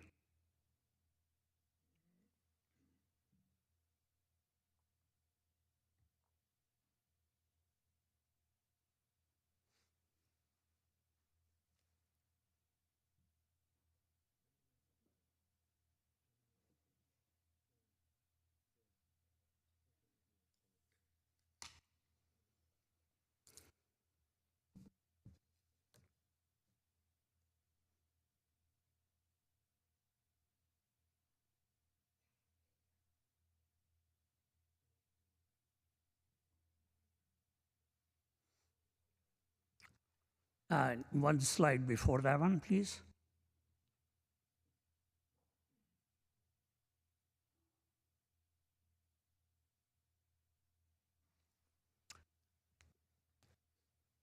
I commend the work staff has done in bringing in a nutshell the story of where we are, what we have been able to accomplish, where we have the shortfall to be able to deliver on the public safety projects which we committed to doing. You see here that we have the risk, the 2 key messages which have come out of this report. We have a key risk of not being able to deliver the public safety projects which were committed in 2018 in our reason for going for Measure T. and we may not be able to deliver the services which we promised to our community, that we will be there with the medical services when you need, or the fire services when your house is burning down. You may be enjoying the lake, but your house may be burning down and we may not be able to get there if we do not do these projects. We haven't been able to find in 3 years the property we need for the 23 fire station which we need to build. The question we should be spending our time on is, how are we going to fund the rest of the money needed to get these safety projects done, public safety projects done? And how quickly are we going to find the property which we need for the 23 fire station? Not be trying to compare whether Lake Cunningham is worthy of being done or not. That is not an issue for the Measure T. In 3 years when I spent on the COC as the Community Oversight Committee, trying to watch for your dollars, where those dollars are going from your tax dollars, we worked hard to ensure that those dollars were going towards your projects which were listed on the pages on 2018. There's a comparison being made. Lake Cunningham didn't make it on the original project list. Maybe it made it on the later. In May 2022, Mayor Sam Liccardo and Council Member Dev Davis wrote a detailed memo describing what projects qualified and what projects did not qualify under Measure T. They went through the great length of writing that to make sure that the money was going to the right place. And even at that time, there was a question about, can Lake Cunningham get the money for it from the phantom savings which had been accomplished in the environment project, where the Coyote area, we were able to buy the property for $3.2 million less. That saving is supposed to be allocated to the right place. And that memo clearly documented, even though Lake Cunningham may be a worthy project, but it is not a project which is like restoring. So I will read to you, the Lake Cunningham should be restored to support recreational use, support our underserved communities, and increase access to green resources for East Side families.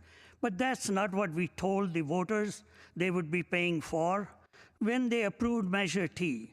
Preventing contamination of a critical source of drinking water in an underground aquifer is not the same as restoring the recreational use of a lake. So let's understand clearly that Measure T is meant for disaster preparedness and public safety, and those things were very clearly articulated. They haven't wavered from the people who supported Measure T. Sam Liccardo, Mayor Sam Liccardo, and Dev Davis, who were here to get that measure approved, they know definitely what was included and what was not included. So let's not try to pit the council against one project against another. Let's work together and get the public safety projects done, and let's work on getting the funding for the lake project. So I move the motion, substitute motion, to have Batra Davis memo considered with a friendly amendment from beyond Don, council member. Second. Oh, sorry, yeah. Great, there's a second, and you're including Councilmember Dawn's memo as well in your Yes. motion. Yes, in my motion, because it covers most of it, and one additional item, which I definitely want to pick it up as a friendly item. Okay, great. Councilmember Cohen. All right, thank you. First of all, I want to thank staff for the report, both on the last item and on this item, which obviously fit together. And I want to thank all the members of the public who reminded us of the importance of Lake Cunningham. I know, my family, as many families, have enjoyed that park and would like it to be, more usable in the future. Let me ask a question about now fire station funding. I talked about this last week. Obviously, Fire Station 23, which is last on the list, is in my district. It's the fire station that serves the fastest growing part of the city, and it's still operating out of a very small home on a street corner that isn't adequate for the area it covers. I just want to make sure I understand the numbers in the memo that talk about the shortfall. I think what I'm seeing is if we don't need to use the reserve fund that you're setting aside in your recommendation for the fire station, we would be about $5 million short of what our current projection is for Fire Station 23. Is that correct? Yes, that's correct. Okay, and obviously at this point, we don't know for sure how the other 4 stations are going to come in on terms of their bids and budget. Maybe the silver lining of our current economic uncertainty is that actually costs will start to come down again. We don't know yet, but we might be able to scrounge together with a little more. So is that a fair statement? Or is it a fair statement that that we're funded? We know we can fund the 4. The only one that's a question is Station 23? We believe that's accurate, yes. Okay, thanks. If we were to go out and search for external funding and grants and infrastructure money, which project do you think is most likely to be a candidate for being funded? The fire station project, or the Lake Cunningham restoration? Our experience has been recently that it would be more of the Lake Cunningham type project than it would be for a fire station. Right, okay. Yeah, that's what I kind of figured. I know that there's been a big push on environmental restoration and environmental infrastructure funding. So you can imagine my concern, which is that, you know, we would hope to be able to fund Station 23, but if we start to pull more and more money away, our shortfall is bigger and less likely to be funded. And I am hopeful that we can achieve some of the things that we tried to achieve when we passed a memo a year ago. So the memo that was attached to the latest memo from Councilmember Batra had an item. I know that items 1, 3, and 4 in that memo were approved last year, but not item 2. Item 3 directed the IGR team to identify and actively pursue state and federal funding. Does anyone know what may have been done so far in that regard in terms of looking for funding? Sure, I can handle that, Council Member. Starting at a federal level, one of the things that the IGR team did is we were helping onboard Congressman Panetta into his new district. When we met with him and his team in November, PRNS staff as well as IGR staff started to lay out the problems at Lake Cunningham and the needs would be there. We are right now also going through the federal and state earmark process through the budget. We're somewhat hopeful that there may be opportunities in the state budget process, although there's some limited funding there. But with the current makeup of the House, we have pretty strong opposition to earmarks in California, let alone ones of an environmental nature. So those will be uphill battles. IGR is working with PRNS on Department of Parks and Recreation Waterways Erosion Outdoor Recreation Grants, as well as National Park Service, Wetlands EPA program, Brownfield program, Open Space Authority at a local level. And then on a federal level, there's different grant programs that they're currently working and outlining related to Department of Interior, Inflation Reduction Act, as well as possible planning through Department of Interior related to option 1 that you heard earlier today, and the Lake Cunningham around kind of the planning stages. So several things starting, but nothing specific in any of those categories. Yeah, I appreciate that. And having to watch you make those comments through Lake Cunningham actually does drive home the importance of this discussion. Yeah. It's obviously frustrating for those of us who sit up here who have projects in our own district, and there's many cases, there's many others in our district. We're talking about Agnews Park and the frustration about tearing down old buildings that have been sitting there vacant for decades, and we have to find $20 million to do that. Allen Rock Park and all the money we need to do there, especially now to restore and even reopen it. We get frustrated because we, push something in a memo and say, find some funding, and we hope that it'll get done quickly. But we know these things take time, and I hope that we'll continue to pursue that. Last year, maybe a year and a half ago, I signed on to a memo with council members Carrasco and Arenas that moved this money from the overall reserve for Measure T into Lake Cunningham. I did that after extensive conversations with the budget director and receiving assurance that the shortfall for Station 23 was small enough and within range that we would probably be able to find other sources and get it done, which is really important for our district and for the city. So I had to think strongly about that it's important for me that Station 23 doesn't drop off our list and that we continue to pursue it. Unfortunately, economic conditions have changed a bit since I signed on to that memo, and we're facing larger shortfall in some of these fire station projects, and therefore I'm more concerned now about specifically using any of the resources we have before we have a better handle on what the projects are going to look like in the future. I certainly remain fully committed to what I said before, that it's important for us to revitalize the Lake Cunningham resource and that future generations will have access to the water. We also know from the conversation before that even if we spent $2 million to $3 million this year, it would probably be many years and lots of fundraising and lots of other work before the lake would be usable. So I'm concerned about committing the money now, but I think we're going to start to get a better feel for the budget going forward as we actually go out and bid contracts for the next few stations and see what kinds of how we're using that, utilizing how much of the reserves we're going to have to use in order to fund those projects and what we might have left over for Station 23, and hopefully we'll start to get closer. I'm optimistic about a piece of land, hopefully, that we may be able to get for Station 23, and once we do that and start to design, we'll be able to get a better understanding of that cost as well. Given that we have passed a memo in the last item to actually do a much more thorough analysis of what we have to do on Cunningham and how we're going to fund it and what the potential options are, and we're going to come back with that result within less than a year, I think it's prudent for us at this time to put everything into the reserve for Measure T in general and have that discussion once we have a better handle on some of the upcoming costs, whether there's escalations or de-escalations in costs coming forward, and what we're going to need and how we're going to go out and really fund Lake Cunningham to make it usable. So I'll support the substitute motion. Thank you. Thank you, Councilmember. Councilmember Torres. Thank you to our staff here, and thank you to all the folks who called in. I'm here to, I'm sharing my words to support Councilmember Candelas and Councilmember Ortiz's memo for many reasons.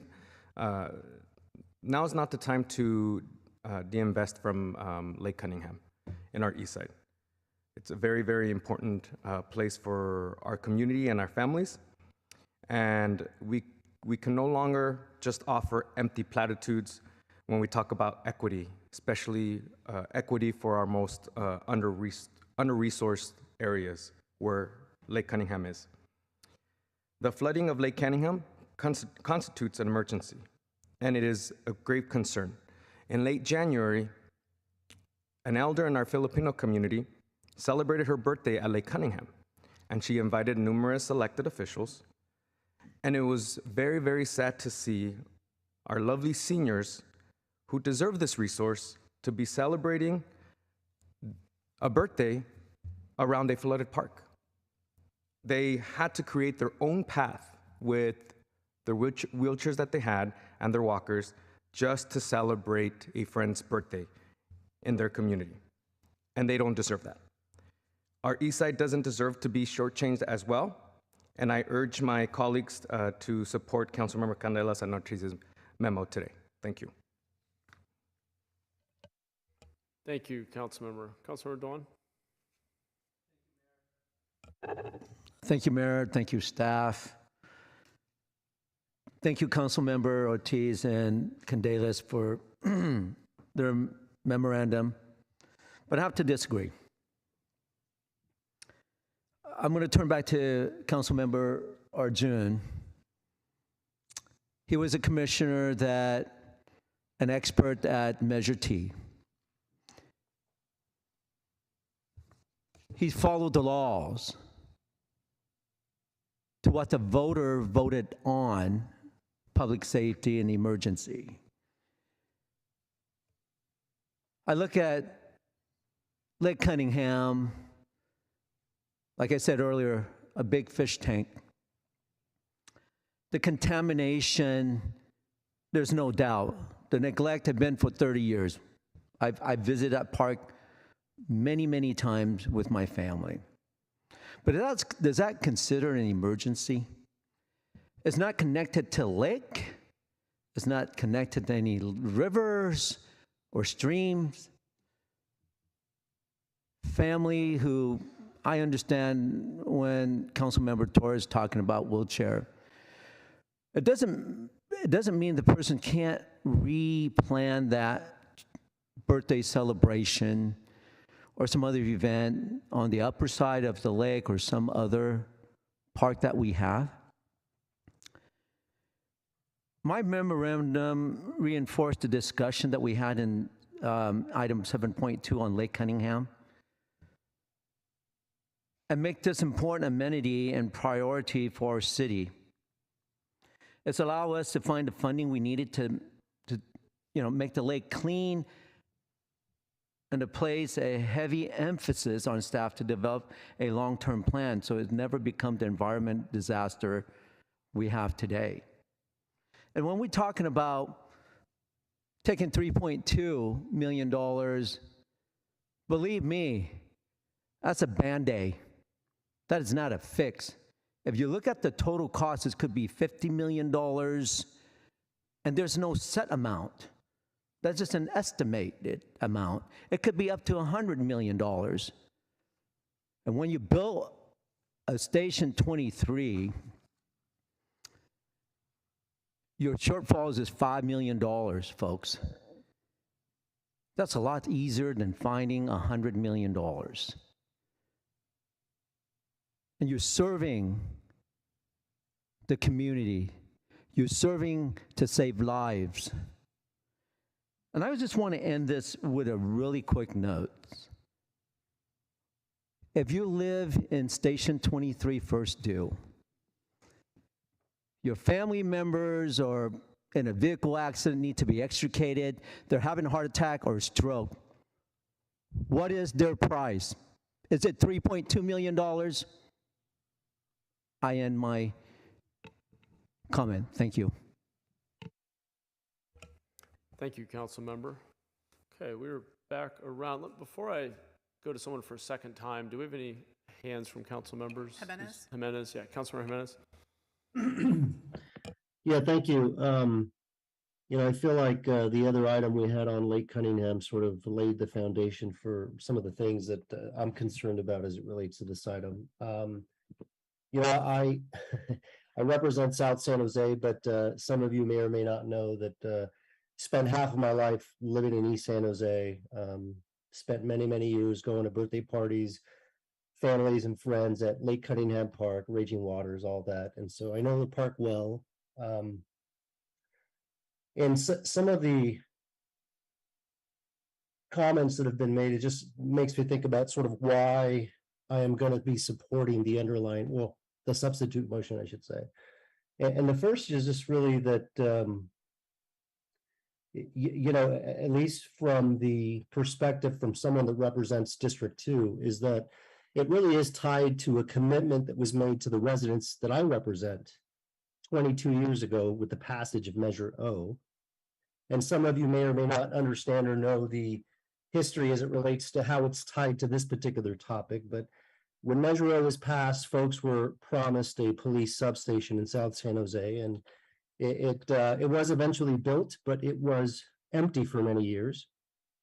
Finally, when it was actually utilized, we actually currently have some work from the CSOs sort of reporting out of there, and there's also the police training academy that actually does there are academies there in the South San Jose substation. So how does this relate to this? The way it relates to this particular item is that I've been told for many years that in order for us to actually open up the substation, right, a promise made to the residents of this city, residents of my district of South San Jose generally, we would need to actually move the police academy out of that location. And so when Measure T came along, that was an opportunity to add that particular project as part of the list of projects to be brought forward. And so essentially what's going to happen is that if we don't have the proper funding to build some of these out, specifically for me, the police training facility, we're not going to be able to to live up to the commitments that we've made to the residents 22 years ago, because we're not going to be able to open up the substation. And so that is the primary reason that I am not supportive of the underlying motion, and I am supportive of the substitute motion. The other thing I would say is that, when Measure B was brought forward, Lake Cunningham wasn't part of the discussion. When we talk about the environmental component of the measure, that was strictly and solely related to Coyote Valley. And we obviously went forward and purchased those hundreds of acres, which obviously is good, and the voters supported it, I believe, because of that. But Lake Cunningham wasn't part of that. The topic of Lake Cunningham, which I'm, it's important to me generally, was brought forward on a few occasions by Councilmember Arenas, which I think is important and certainly very appropriate, given that she represents, or she used to represent that area, or actually continues to represent that area. And so I know it's also been cited that we, in June, I think, of last year, voted unanimously to essentially put that money into another bucket associated with environmental water quality type of projects. And that is true. But I would say that I would lift up the comments from Councilmember Cohen, is that I voted that way, not knowing that we were potentially going to have these shortfalls. If I knew then that these other critical projects were at stake, if we moved the money, if that's what I was told then, I wouldn't have voted for it. And so I just wanted to sort of put that out there as one of the other main reason I can't be supportive of it. And so, I certainly think, as has been expressed by everyone, that Lake Cunningham deserves to be lifted up as an important thing that we as a city need to be working on. I can tell you that there's, I've been on the council a little bit more than 6 years. There's been very few occasions where the topic of Lake Cunningham Park as it relates to the water has been brought forward. It's just not something we've touched on. There's never been an opportunity for me to vote on a particular item related to Lake Cunningham Park and the water quality and all that. That's just never come before us.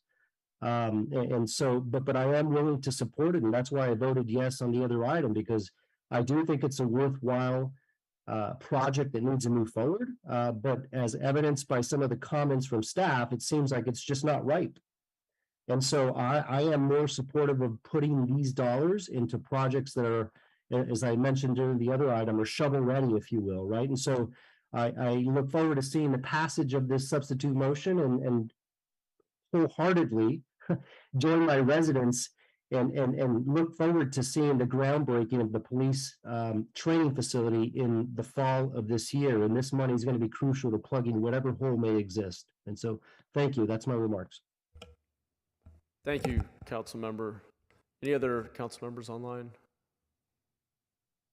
No.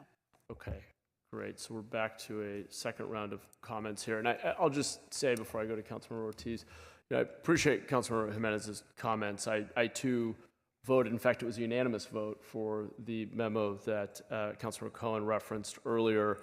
But if you, for those of us who were on the dais at the time, recall the conversation was very much in the spirit of completing all listed public safety projects first. And it is the case, having actually, I was not on the council at the time, but when Measure T first came around, I was a private sector co-chair of the campaign and very involved, knocked on hundreds of doors for Measure T. And Councilor Jimenez is correct. We specifically spoke to Coyote Valley and drinking water contamination and flood protection pertaining to Coyote Valley. Lake Cunningham did not come up until after the measure was passed. So I appreciate the historical context. Okay, we do have a third round of comments from a few colleagues, and then we'll try to land the plane here. We will go to Councilmember Ortiz. Thank you, Mayor. I appreciate hearing from my colleagues in regards to where their positions are and their stances. This is what democracy is all about. We're not supposed to have the same opinions. I would just like to mention that it's important we are very specific with the words we say and how we say it, right? To categorize the advocacy of residents in East San Jose as useless is absolutely disrespectful. To use those words for my constituents is a slap in the face for our residents. So I think we should really be more intentional with how we show up on this dais. Second, I would say that there's a false equivalency with the fire station 23, and Lake Cunningham. We don't even have the land for Fire Station 23. Right? There's no telling how long this would be just in the bank. Right? It's not like we have the land tomorrow to build this facility. So to say that by not investing the $3.2 million, it could automatically result in loss of life or lack of safety, that's just misinformation being spread to the public. So I just want to make sure that as we advocate from the dais, we utilize facts and we do our best not to insult each other's constituencies. Thank you, Councilmember. Councilmember Candelas. Thank you, Mayor. I just want to make a clarification. I was appointed to advocate and provide a voice for the residents of District 8, and that is what I'm doing. The notion of pitting projects against one another is false. We are here to have a conversation on policy, and I think it's healthy. That's what we're doing. And so I just wanted to throw that out there and just say, you know, again, this is an opportunity to invest in our community, and just wanted to thank my colleagues for the dialogue. Thank you. Thanks. Appreciate that. Councilmember Batra. I agree with that we are appointed to represent our community, our district, but I consider myself that when I'm representing District 10, I'm actually representing the city. I have to do the best things for the city and overall good for the San Jose residents. District 8 or District 10, I will not be that try to be doing things for District 10, which is actually going to hurt the overall city of San Jose. If our image is going to be hurt with the fact that we are trying to do with the voters something which was promised to them under Measure T, and we are trying to do that because we think that District 8 needs it, something which is not in the Measure T. So this doesn't help us in that way. So I am not talking about that we are not supposed to do our advocacy. You're welcome to do that. But we have to be looking at the overall good for the city of San Jose. And as a result, whatever policies were, whatever our commitments were, we're going to try meeting for the entire city of San Jose. And Councilmember Ortiz, you said there's insult for your constituents. I acknowledge the time which people have spent in coming and trying to preserve their community, their neighborhood. I respected your memo or your motion on the 7.2 that you're trying to get something happen on the Lake Cunningham. I was proudly supporter of that one. So I am trying to say is that when we try to put the two projects which are equally worthy, but one is not covered by Measure T because I spent 3 years on that one on your behalf trying to make sure that I was doing the right thing to make sure that your tax dollars were going there. I'm not talking about any constituents who comes here to defend or pretend or present about their activity. They're taking their personal time, so I respect their time. Whatever their opinion may be, whether I may agree with them or not be able to support it, they are extremely important to me, and they're taking their daytime to come and speak for it. I highly appreciate that. Okay, and I appreciate any motion you bring, whether I'm able to support it or not. Okay, so let's take that. With that one, I still consider that I am proud that I supported your 7.2 motion because it's worthy of support. I'm also saying that I do not believe that the Cunningham project belongs in the Measure T, and that is why I'm making the motion of R1 to say that let's keep all the funds which are there for the safety projects, public safety. Once they're done, if there's any money around, you can have it for the other one. Otherwise, we'll work with you to get the funding for the Lake Cunningham from whatever sources is available. Okay? Thank you. Thank you, Councilmember. Councilmember Dawn. Thank you, Mayor. I agree with Councilmember Candelas when he said that it's a great dialogue for all of us, and it's not pitting one another. It's about how we serve the constituent the best that we can with the appropriate funding that was designated. If we don't follow Measure T, we are disrespecting our voters. And when we're talking about disinformation, we have to be very careful, because when we don't understand about dynamic deployments, we don't understand about response time, we don't understand the strategically how we place station to save lives, to reduce the amount of time, that is being unfair to our residents. And I ask that all of you consider what is a life worth. And that's more important to me, because I've served from saving a very young baby to the very old. And every of those lives worth more money than the city could have. And it's not about this district or that district. It's about saving human lives. Thank you. Thank you, Council Member. Okay, we're going to vote in a moment. I did want to just offer a closing thought. One being, I appreciate all of the dialogue, everybody's openness, and us striving to listen to one another while having differences of opinions. I think that's really healthy, and we're gonna not always agree, as was noted, and that's to be expected, but the fact that I think we had a couple rounds here and heard one another out was productive. As we vote, I do hope that as we're talking to our constituents, we can do our best to accurately reflect the nuance of the issue. I think Council Members Candelas and Ortiz are very right to advocate for their district and for a much needed investment in the east side, and one that, as we just discussed on the last item, we've got to do a better job of going out and finding funding for. At the same rate, I would hate for the members of the community to be left with the impression that the council is reneging on a promise, when the language of Measure T, the project list, was all very clear, and Lake Cunningham came up much, much later. And even when it did, the council was very clear that we would prioritize the existing listed projects. So I hope we can all bring that nuanced view. Nobody's the enemy here. Everybody is advocating for what they care about and what they think is right, but it is a complex issue, and there is a backstory and history to Measure T, and I just encourage council members, when talking with the community and interpreting the vote, that we maybe go back to the original Measure T language and kind of download some of that context in the spirit of understanding and building empathy, and really not eroding trust in the community, as we all talked about. Because, I'll end on this point, this measure has been a real bright spot for our city.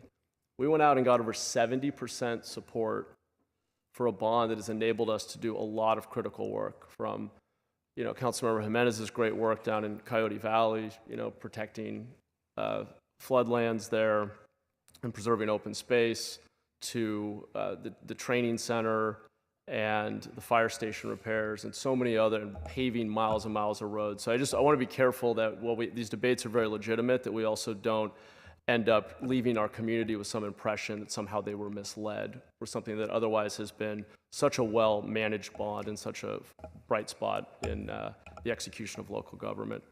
So with that, I think, new hand, Vice Mayor. Thank you. I just wanted to say that, Lake Cunningham, like many of our parks, are in tremendous need. And I know that, we're sort of getting to the end of the projects for Measure T, but people really care about their parks. And I think that perhaps in the future, as we move forward and look at the different needs that we have for parks, that there may be an opportunity to do something much more specific for our parks, because I really think they need it and they get used a lot.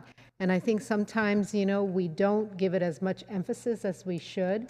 So I just put that out there for future conversation, because I think that, I believe that Measure T is for public safety and for what was enumerated previously. But I also think that parks are tremendously in need of funding. So it's something that we ought to consider in the future. Yeah, point well taken. I completely agree. And as Assistant City Manager Lee Wilcox was saying earlier, that there has been some exploration there. And I know many of us hope that the public sentiment and the economy will put us in a position in the coming years to go out and look at a revenue stream to make some significant investments in our parks and public spaces. What that looks like, I don't know. It doesn't appear that the economy or public sentiment is going to support that in the short run. But I know many of us really hope that that is possible in the near term. Okay, looks like I inadvertently continued the conversation. We will go to Councilmember Cohen. Go ahead. I was going to say something similar to what you said. Just for context, we did explore a parcel tax funding stream for parks. Came forward early last year. The polling wasn't positive, and we're hoping it'll happen. I think all of us would like to see that, and I think we desperately need it. So hopefully that will be something we'll continue to pursue. Yeah, thank you.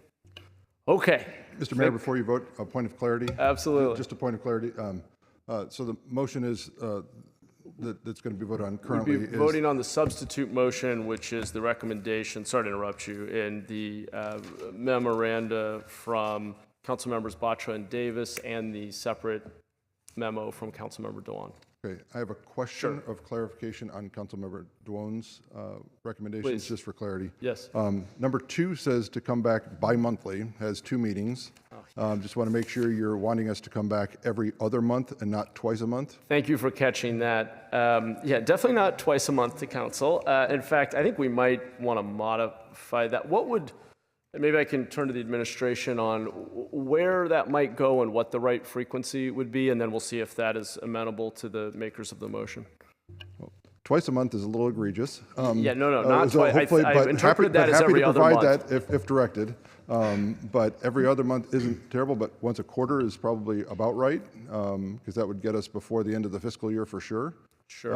And then as you come back from the July recess, but for sure. Okay, and would that maybe be to PISFIS since we're talking about a fire station, or where would that reporting go? At your direction and whatever the city manager I'll thinks defer is to the most city prudent. manager. This is Rec 2. Yeah, I think that it'd be probably good to do information memos. Sure, even better. That would be probably the best way to do that. Perfect. And go ahead with your other point of clarification, which I wonder is the same as mine. As number 4, that commitment is going to be a real challenge because of, first of all, to build before 2028 is a challenge, but also the commit that we would have the funds for it. There's many things that I would have to beg the city manager for clearance on that. Yeah, so Councilmember Dewan, if I could just ask as a friendly amendment, well, I'm not sure you made the motion, but I'll just explain. I think it's probably, even with the best of intentions, well, it's the right aspiration, nearly impossible for us to make that commitment without putting critical services at risk, because we don't know if we will have other sources of funding, which would put us in the position potentially, if we were to stick with this, to have to lay off firefighters to build the fire station. So I think we may want to drop or loosen that. Now the substitute motion was made by Councilmember Batra and seconded, I believe, by Davis. So I'd recommend that we maybe drop that 4th one, if that's okay. Drop it or modify it? I would, frankly, I would drop it because I think we have a lot of critical things we want to fund. We can't commit to a date by which we're going to pass a new bond measure. We don't know what the economy is going to look like. It's really hard to commit to big one-off expenditures in the future by a given date. That doesn't seem fiscally responsible of us to do, even though I think we all agree with the sentiment. Yeah. Are you okay in dropping? I'll agree to the every other month, and Yeah. and yes, I'm okay with dropping it. Yeah. On item number 4. It's the right spirit. It's just the funding source is a really critical question. And if I can to clarify the reporting, or did you want to chime on? I just wanted to clarify on the committing to the fire station. It will be on our minds every fiscal year until we get it funded. We're not gonna, we went through a lot, especially during, years ago on Fire Station 37, and it was very difficult because we had a similar issue with being short on bond funds. And we will, commit to keeping our eye on the ball on this one as we can find funding to get it built. Just want to give you that verbal assurance and have it on the record, but we can't commit to a date yet. Thank you, Jennifer. I would say, how about we modify it to read commitment to build with no date.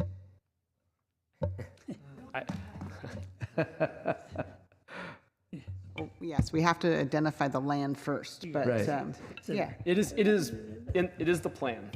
Got it. Okay. I think we should leave it at that. And Councilor, just to As the council member, I think since we got that, we're keeping the funding where it is, plus we are getting a bi-monthly or every 2 months. Actually, we said a quarterly info memo because I think otherwise Okay, you're going to have a lot of memos that look exactly the same. That's fine, quarterly memo.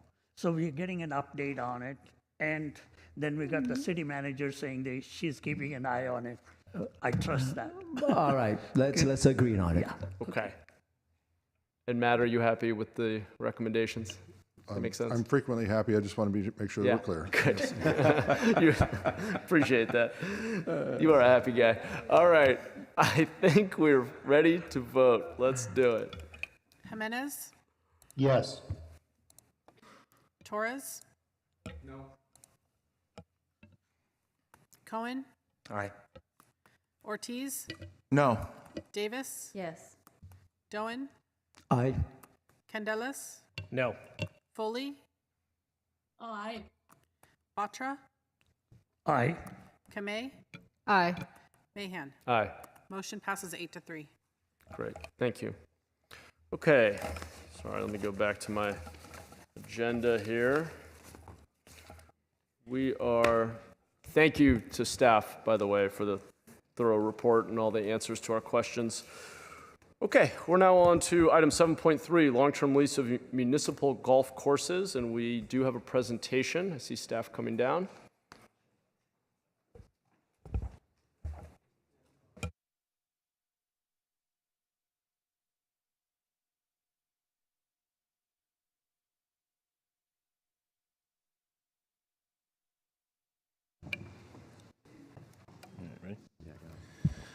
Okay. Good afternoon, council members. John Cicerelli, Director of Parks, Recreation, and Neighborhood Services, back in front of you with our long-term lease of our golf courses. We're very excited to bring this project to you. It's been many years of work. I've been the director of this department for 5 years now, and it has been something we've been working on that entire time and even before that. So it's an exciting day for us. With me to my left, Avio Tom, our Deputy Director of Parks. To his left, Dominique Pacalba, our Interim Parks Manager. To her left, our Division Manager, Dave DeLong. So I think Avi is going to walk us through, or we're going to start with Dom. Great. There we go. Hello, Mayor and Council. As John mentioned, I am Dominique Pacalba, and I'm the Interim Parks Manager, and I oversee programming for the Regional Parks' newest unit, Destination Events and Sports, which includes the management oversight of the City of San Jose's unique golf courses. Our city's municipal golf courses offer a variety, size, and difficulty to their guests, and Rancho del Pueblo is located in Council District 5 and is a 9-hole par 28 course. Because of its size and location, it's a great course for the beginner golfer to find their game, as well as the regular players looking for quick tune-up rounds. Los Lagos, located in Council District 7, and it's the newest course in our inventory. As an 18-hole par 68 course, Los Lagos offers additional challenges for the intermediate to seasoned golfer to hone their skills in the heart of San Jose. Finally, San Jose Municipal Golf Course, located in Council District 3, is a traditional 18-hole par 72 municipal course that offers open fairways and flat terrains for a great experience for golfers of all skill level. All 3 courses leave well-appointed driving ranges and practice facilities for players looking to improve their golf skills. Golf is a sport that serves players ranging from the age of 8 to 80, making it one of our widest ranging programs we offer. Young golfers benefit from the exercise as well as life skills developed on the golf course. Since golf is played without referees, kids learn to take responsibility for their actions and minimize mistakes. Inevitably, any round of golf has its ups and downs. This helps kids develop skills like maintaining a positive attitude, concentration, and control over one's emotions. Seasoned golfers benefit from keeping one's body active and increasing brain function and engagement. Beyond golf, the Coyote Creek Trail runs through Los Lagos, and Rancho del Pueblo offers soccer golf to its guests, Additionally, the community benefits from many non-golf activities at all 3 of the local courses. Whether attending a paint night, a summer concert series, a wedding, or a spring egg hunt, community members of all ages enjoy the beauty and hospitality of these facilities. San Jose Muni and Los Lagos both serve an invaluable purpose with their flood control capacity. Over the years, the city's golf courses have been the subject of extensive study, largely due to performance that did not meet projections or expectations. The last study was in September 2015. It was the audit for the city's golf courses that daylighted the challenges with municipal golf during an industry-wide lull in participation. It also addressed the financial burdens the city faced to provide public access to the golf courses and their open spaces. The result encouraged us to find a new strategy to address these challenges. As a result of the audit and council direction, PRNS conducted community engagement, returned to council with a recommendation to retain golf based on community input, conducted further analysis of alternate recreational land uses as directed, and then last March 15th of 2022, presented a recommendation that council accept to retain these properties as golf course and seek long-term leases as golf had rebounded dramatically during the pandemic, as shown in Attachment A's financial and performance table. And the clearance of the golf debt enabled lease agreements that protect the city from downturns in golf. On March 15th, 2022, council accepted the PRNS staff update report on the city's municipal golf courses, including plans to initiate the procurement process for future golf course operations under a long-term lease agreement, and directed staff to return to council before final execution of the agreement with a report on how the agreements ensure and expand community use.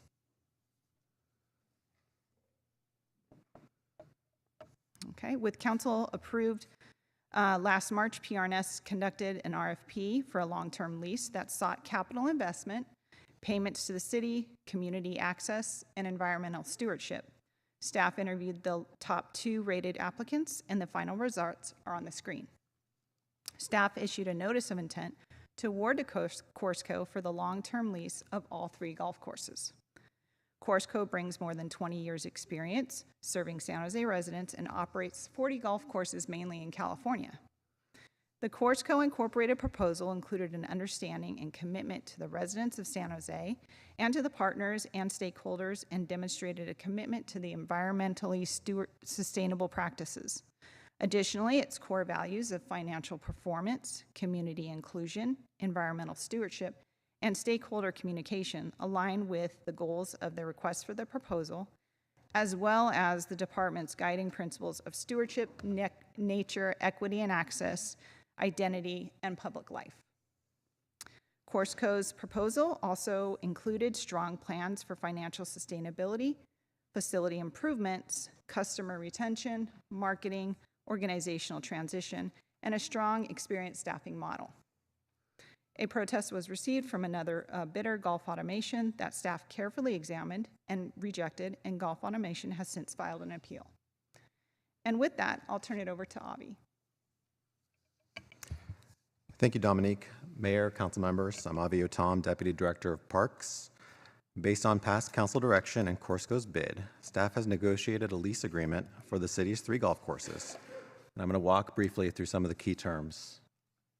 First, as you watch that golf ball bouncing into the screen, the lease term will have an initial term of 15 years, and the city will have the sole discretion to extend the lease for up to 2 additional 5-year terms, or if conditions change, the city may elect to terminate the lease without cause after the first 5 years of the term, subject to the conditions outlined in staff's memo. This framework gives the city the stability and predictability of a long-term contract, as well as control and options to pivot if warranted. Payments to the city. Coursco proposed a tiered rent structure where when the golf courses collectively perform better and revenues increase, the city's actual and relative share of revenues increase too. We can never predict the future, but if the first full year of this lease mirrors the last couple years before we had a deluge in January, we might expect the rent obligation to the city to be about $1.5 million, which is basically the historical high that we've ever seen with our municipal golf courses. To give that rent context, in the last full year before the pandemic, the city had an operating loss for the 3 golf courses of $700,000. So this rent structure would represent roughly a $2.2 million swing that lands us pretty squarely on the fairway, if you excuse my pun. And if there's a downturn, let me add, the revenue sharing lease structure of this agreement protects the city, and to ensure we receive our fair share, Corsica will provide an annual independent audit of revenues. Capital investments. In the RFP, the city required bidders to bring $2 million of their own company funds to provide capital improvement projects defined in the RFP and subject to the approval of an annual capital plan submitted to the department. Through lease negotiations, staff has required Corsica to deposit an additional $400,000 per year for the first 5 lease years into a fund to be held by Corsica in lieu of paying an equal amount as rent.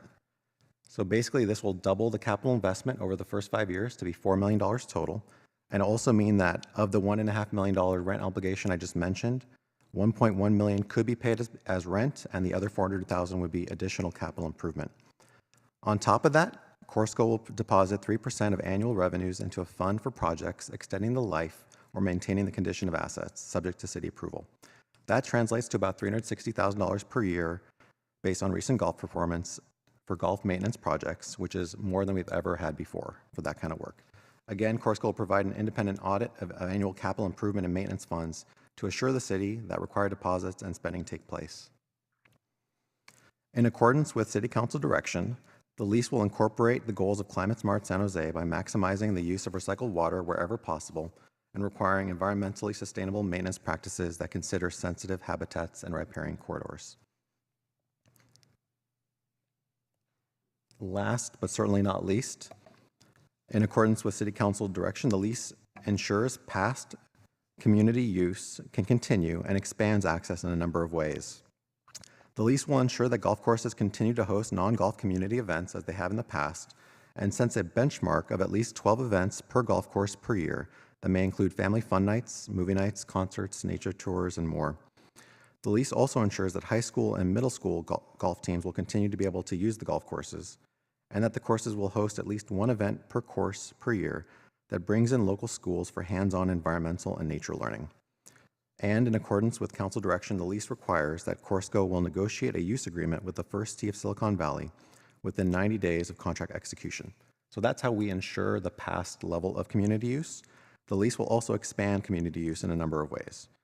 Understanding how important Rancho del Pueblo is as a green space, Corsica will look at different ways to expand its use as a community park, such as allowing early morning public access for walking and exercise. Corsica is also committed to initiating a program that introduces golf-oriented learning and career opportunities to underserved San Jose youth, as it has done in other cities. And Corsica is committed to providing at least $25,000 per year for a scholarship fund to increase access to city driving ranges, golf lessons, and golf courses, which translates to about $375,000 to $625,000 in scholarship funding over the 15 to 25 years of this contract. And Corsica is seeking commitments from additional sponsors to match its contribution and scale up the impact. For accountability purposes, Corsica is required to provide PRNS with quarterly reports on community access events and programs, and PRNS plans to report annually to the Neighborhood Services and Education Committee starting in 2024 to share the operational and financial results of the golf lease, and especially the results of these efforts to ensure and expand community access. Before we conclude, I want to acknowledge where we've been, where we are, and where we're going. The 2015 audit of golf courses was approved by an entirely different city council. And the community engagement results that were heard in 2018 were by a council that includes only 2 members that are here with us today, Councilmember Davis and Jimenez. So obviously over time, much has changed. And when it comes to golf, we're certainly blessed with good timing to run an RFP amid a major industry recovery. But we've also had great planning. And so we want to thank the City Council for the foresight to pay down golf debt over the past few years, and especially thank our critical partners in the Finance Department and City Manager's Budget Office, who are truly masters of their craft and were able to free up the funding to pay down the debt that enabled us to be here today with this report. We also want to acknowledge the close of a 35-plus years of working with the Mike Rowitzer Golf Shop to steward a institution of San Jose Golf, the municipal golf course. We believe the RFP process and results and the key terms we have shared deliver on the potential of these courses to remain important options in the city's well-rounded menu of recreational opportunities and reflects the many goals of the community and council expressed through years of lively debate. As Dominic mentioned, there has been a protest and an appeal, and you'll have a chance to hear about that momentarily. Staff has carefully evaluated that, and we continue to recommend the City Council accept this report and adopt a resolution authorizing the city manager to negotiate and execute a lease agreement for all other necessary documents with Corsco for the 3 city-owned golf courses. With that, staff will be available for questions and feedback, but before we get there, I believe Golf Automation will have 5 minutes to present its appeal to the City Council. Great. Thank you, Avi. Okay, why don't we go to the appeal? Do we have... I have Aaron Flores on Zoom, online? and I Okay. believe there are people here in person. And Aaron, the presentation that we have, is that the one you need us to share? That's correct. Thank you Okay. very much.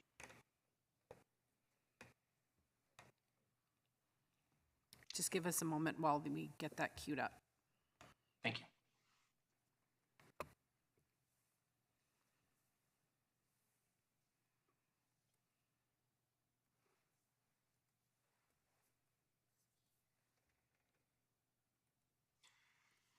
Wonderful. Thank you very much. Good evening, Mr. Mayor and distinguished members of the council.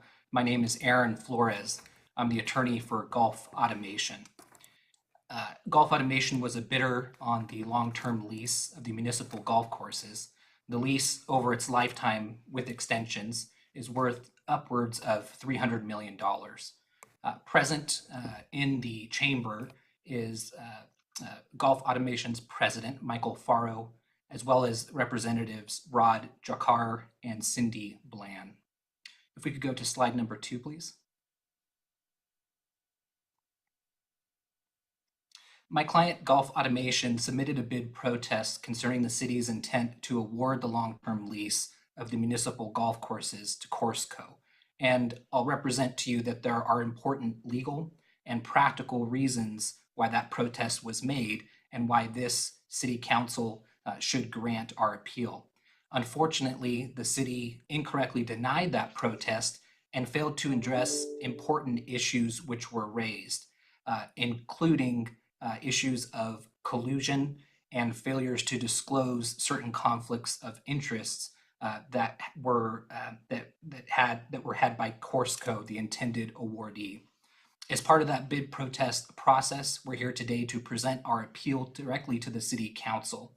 And in short, we respectfully request that the distinguished council grant Golf Automation's appeal and send the solicitation back out for bid.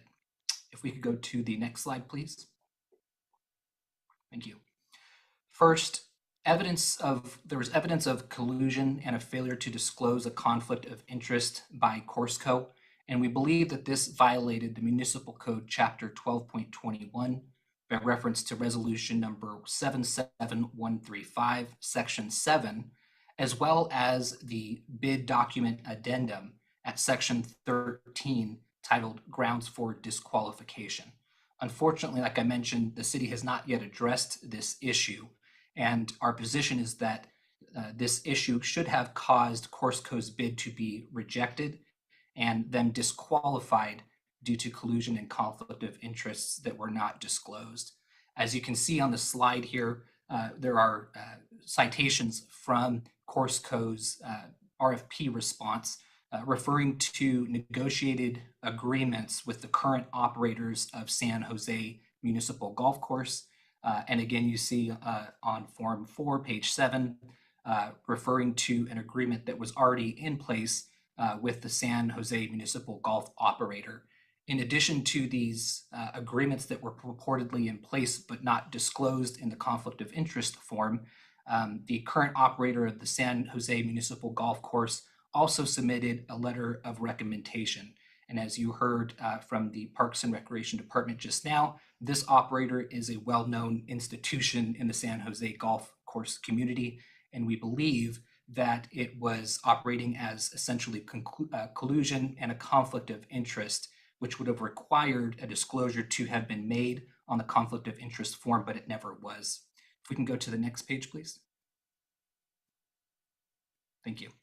And so we believe by not disclosing these things that Corsco should be disqualified as a bidder and their bid rejected.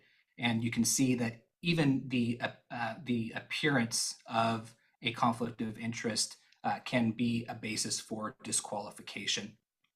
If we can go to the next page. Page 5, please. Second, the city unfairly did not consider Golf Automation's entire bid response because apparently the city's own server cut off a portion of their bid. And this is a citation from the bid denial letter that we received in response to our bid protest. Unfortunately, the city never even reached out to us concerning the mistake, which could have resulted us in being interviewed. And if we were interviewed, we would have had scored even higher. Relatedly, the bid solicitation was arbitrary and capricious because there was no defined methodology for evaluating, comparing scores between those that were interviewed versus those that were not interviewed. And fourth, we believe that the two high scored bidders, Corsco and Touchtone, failed to have responsive bids, and as a result, they should have been rejected. If we can go to page 6. In terms of the practical issue here, we believe that diversifying the golf courses should be a priority, where each golf course should be given to a separate operator, not one. If we can go to the next page, please. So we would request that the city not award the contract and rebid the project. If we can go to the next page, please. Again, we believe that there is evidence of collusion with Corsco, a non-disclosed conflict of interest, which taints the entire bid. We believe we're treated unfairly in not being asked to submit additional information when the city had an error in receiving our bid.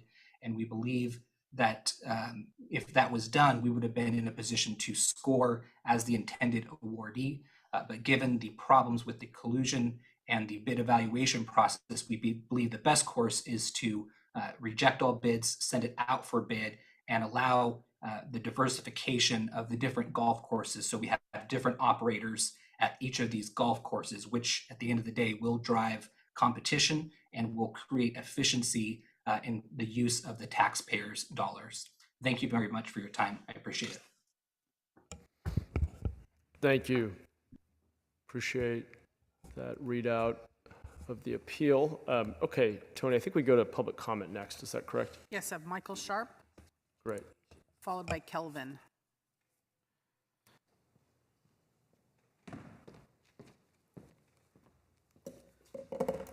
Good evening, Mayor. Good evening, Council, City staff. Michael Sharp, President and CEO of Corsco, and your partner for the last 20 years. I'm excited about the new agreement that we negotiated. It's a long time coming. City staff, City Council, previous administration put a lot of work and thought into the RFP process. And I'm excited what the future holds. I'm excited about the next 15 to 25 years and what's possible. I'm going to be specific. I think Avi did a great job of outlining why it's a good lease, but I'm going to point it out. Number one, capital infusion. There's a dedicated capital infusion by Corsco of over $2 million.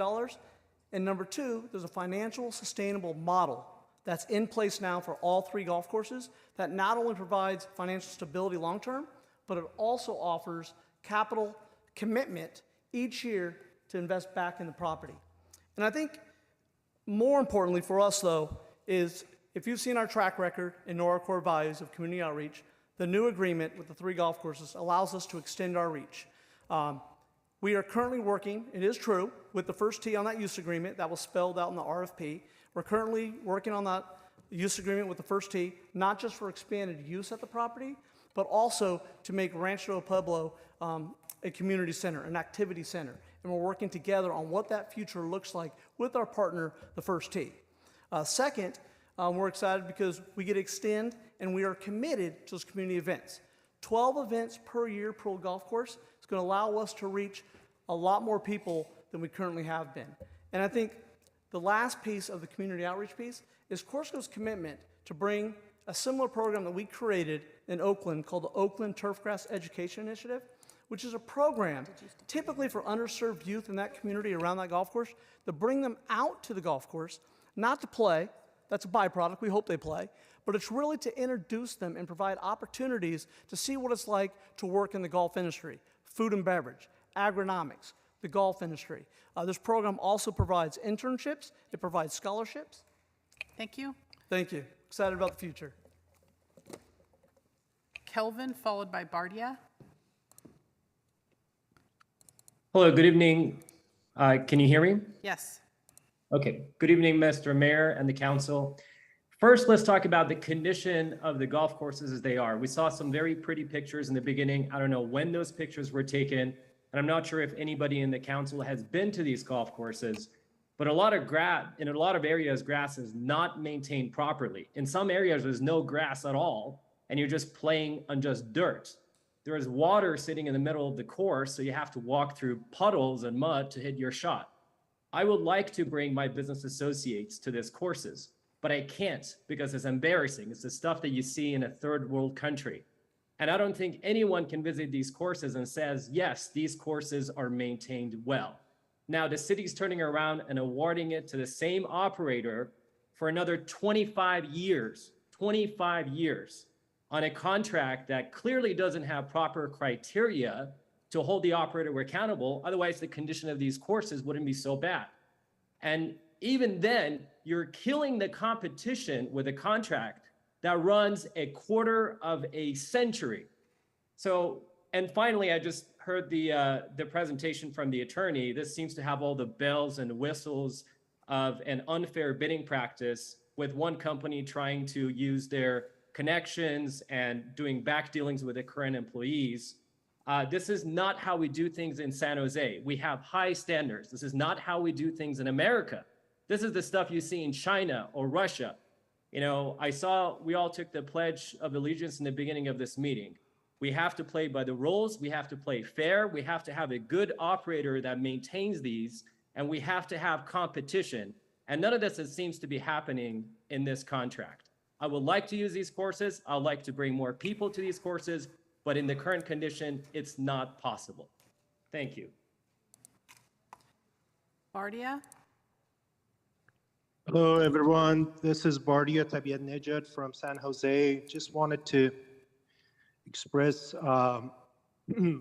my note about this, that I frequently go to Los Lagos golf course, and I would like to draw your attention to the condition of the course. There are so many holes and bumps all over the course area, and then the parking lot is too small for the course this size, and there is an empty land adjacent to the parking lot that could be used as an extra parking spaces. And I haven't seen any improvement for the past decade. So just wanted to know what's going to change with this new plan. Are we going to be stuck with the condition for another 10 years? That's all. Thank you. Brian. Sorry about that. Hi. I would like to just make sure we reiterate what that first gentleman was talking about. If there's even a hint of collusion or quote unquote insider trading or anything, that's the thing that frustrates us as taxpayers and as just folks that want to see a fair bid. If there wasn't, that should just be sending up red flags all over the place. And it's not to say anybody's doing anything illegal. Maybe there's people didn't realize it. Once in a while, there's more than 6 council members that get involved in something, so they have to self-regulate, and then they have to tell people that there might have been a Brown Act violation. It's not. There's not these darkroom deals with all these people hiding in, spies and everything. But honest mistakes can be made, and you should err on the side of righteousness. It should be fair, unequal, or equal weights and measures. Thank you. I'm done. Mostafa.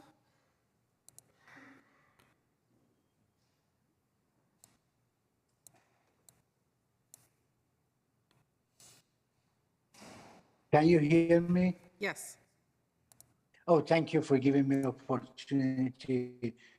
If you said something about the issue, I'm a senior citizen, lived in San Jose for more than 4 years, and I'm a golfer. Unfortunately, what I heard about the past of this company that you guys granted the contract, and you guys again contracted to them for another 15, at least 15 years. I know that they presented the plan, everything like that, but I hear and I always follow the events regarding the golf. So I think when you guys make a decision, I expect that you guys do not make a mistake that previously was done. This company, if you go just through their website or the search a little in the internet, see they don't treat their employee that well. They are not diversified in their staff, and they're just looking for the profit. Obviously, every company looks for the profit, but in what means that's important. I don't want the city make it again the same mistake as previous one. Thank you for giving me opportunity to say my voice. Thank you. Jenny? Hi, everyone. Thank you for the opportunity. So I used to go to the Rancho de Pueblo golf course every week. Then I actually started having a problem called the spondylolisthesis, which is a kind of disability, and I needed a cart to go around. Every time that I went to the golf course, they were telling me that they don't have a card. They always have an excuse. It's like, because I'm young, I don't look old enough to deserve a card or there. So I started going to another one, the municipal golf course, but I had the same problems there too. So now I'm actually driving all the way up there to East Bay to be able to like find a place to just play golf and be able to deal with my situation. And I'm hoping that something actually happens in future, because like some people like me really deserve better. Thank you. Sorry, Lillian? Yes, this is Lillian from District 3. I'm just comment, and the gentleman that spoke earlier that had dealings with the city for the last 20 years, it is important that young people of low economic means get to the higher ranks of playing golf. When you stated that they could be in the industry, but perhaps we'd like them to play golf, the key is that they should aspire to be like Tiger Woods or some of the other golfers. So please, when you're talking about those young people, keep that in mind. But really, I'm calling in because it's the irony of tonight's discussion about parks and golf courses. And I have played at the Rancho Golf Course. It's up the street on King, not far from where I live, actually. And it happens to be situated in an area that is not what you would consider upper class, so to speak, for golf, but it is an important aspect of that community. You are willing to save a golf course and do everything under the sun, but not willing to save Cunningham Park, Overfelt Park, to clean up Alum Rock Park. Those are very important parks also. Why is it important to make money off a golf course? And perhaps you can rethink or come out of the box, so to speak, and make money on some of the other parks to even keep them clean and keep them up to a certain level where people can actually go to those parks. Thank you. Back to the council. Thank you. Okay, I'm going to go to Councilor Jimenez, who I think actually had his hand up first, and then we'll come back to folks in person.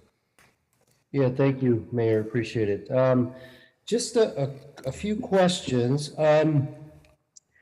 So I'm curious if someone can help me understand, and I apologize if it was in the memo, but I gave it a once over, but I'm sure there's a lot of information in there. But how different is this new contract compared to the existing contract?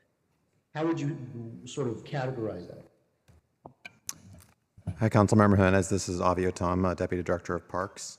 Hi, So I would say the major difference is in terms of the risk and the reward. Currently, the two contracts for Los Lagos and Rancho del Pueblo Golf Course are management agreements, where regardless of performance or financial results, the city is responsible for covering all costs, as well as paying a management fee to our operator, which is currently Corsco. Under the proposed agreement, these would be lease agreements where the financial risk for the business rests with the lessee.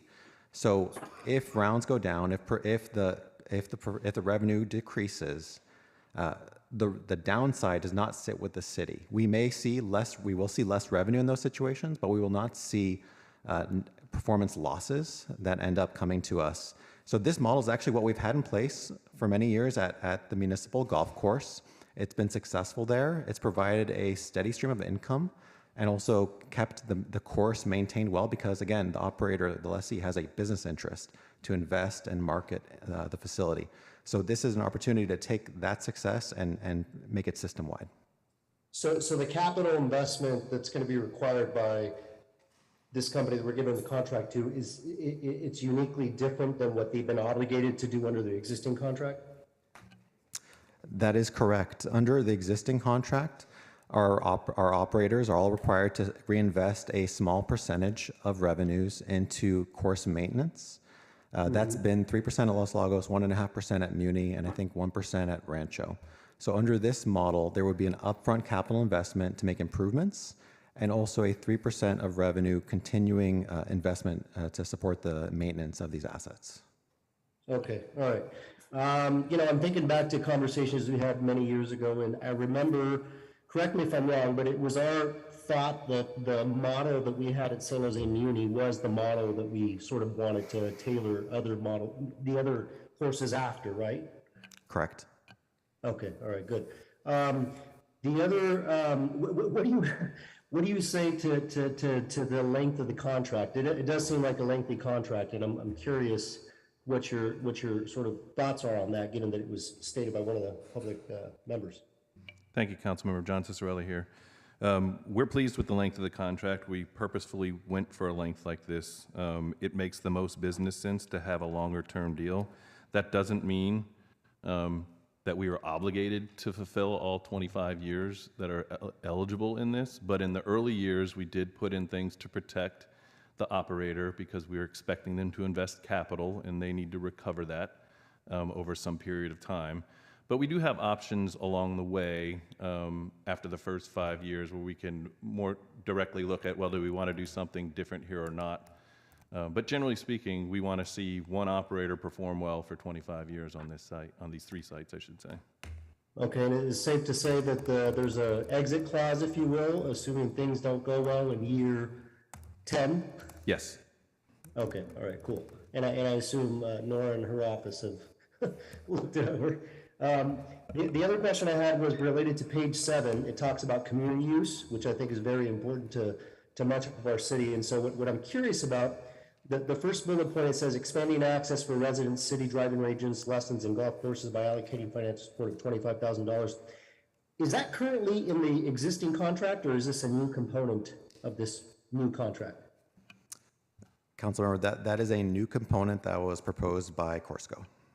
Good. I think it's a wonderful thing. And so I'd be curious, obviously, I don't have in front of me sort of the details of the contract, if you will. And so within the language of the agreement, is it worked out as to how they plan to do that? Because I imagine some folks aren't going to know that exists.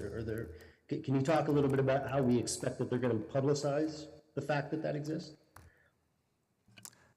Thank you, Councilmember. So that's the conversation we're having right now with Corsco about how to, as you say, make it known to the community that this new means for accessing the facilities is available. So we definitely expect them to outreach to the council offices that are in these golf courses are in, as well as the immediate neighborhoods they serve, first and foremost, to make sure that those amazing assets serve those immediate neighbors. But then beyond that, through traditional and kind of modern outreach tools, whether it's social media or otherwise.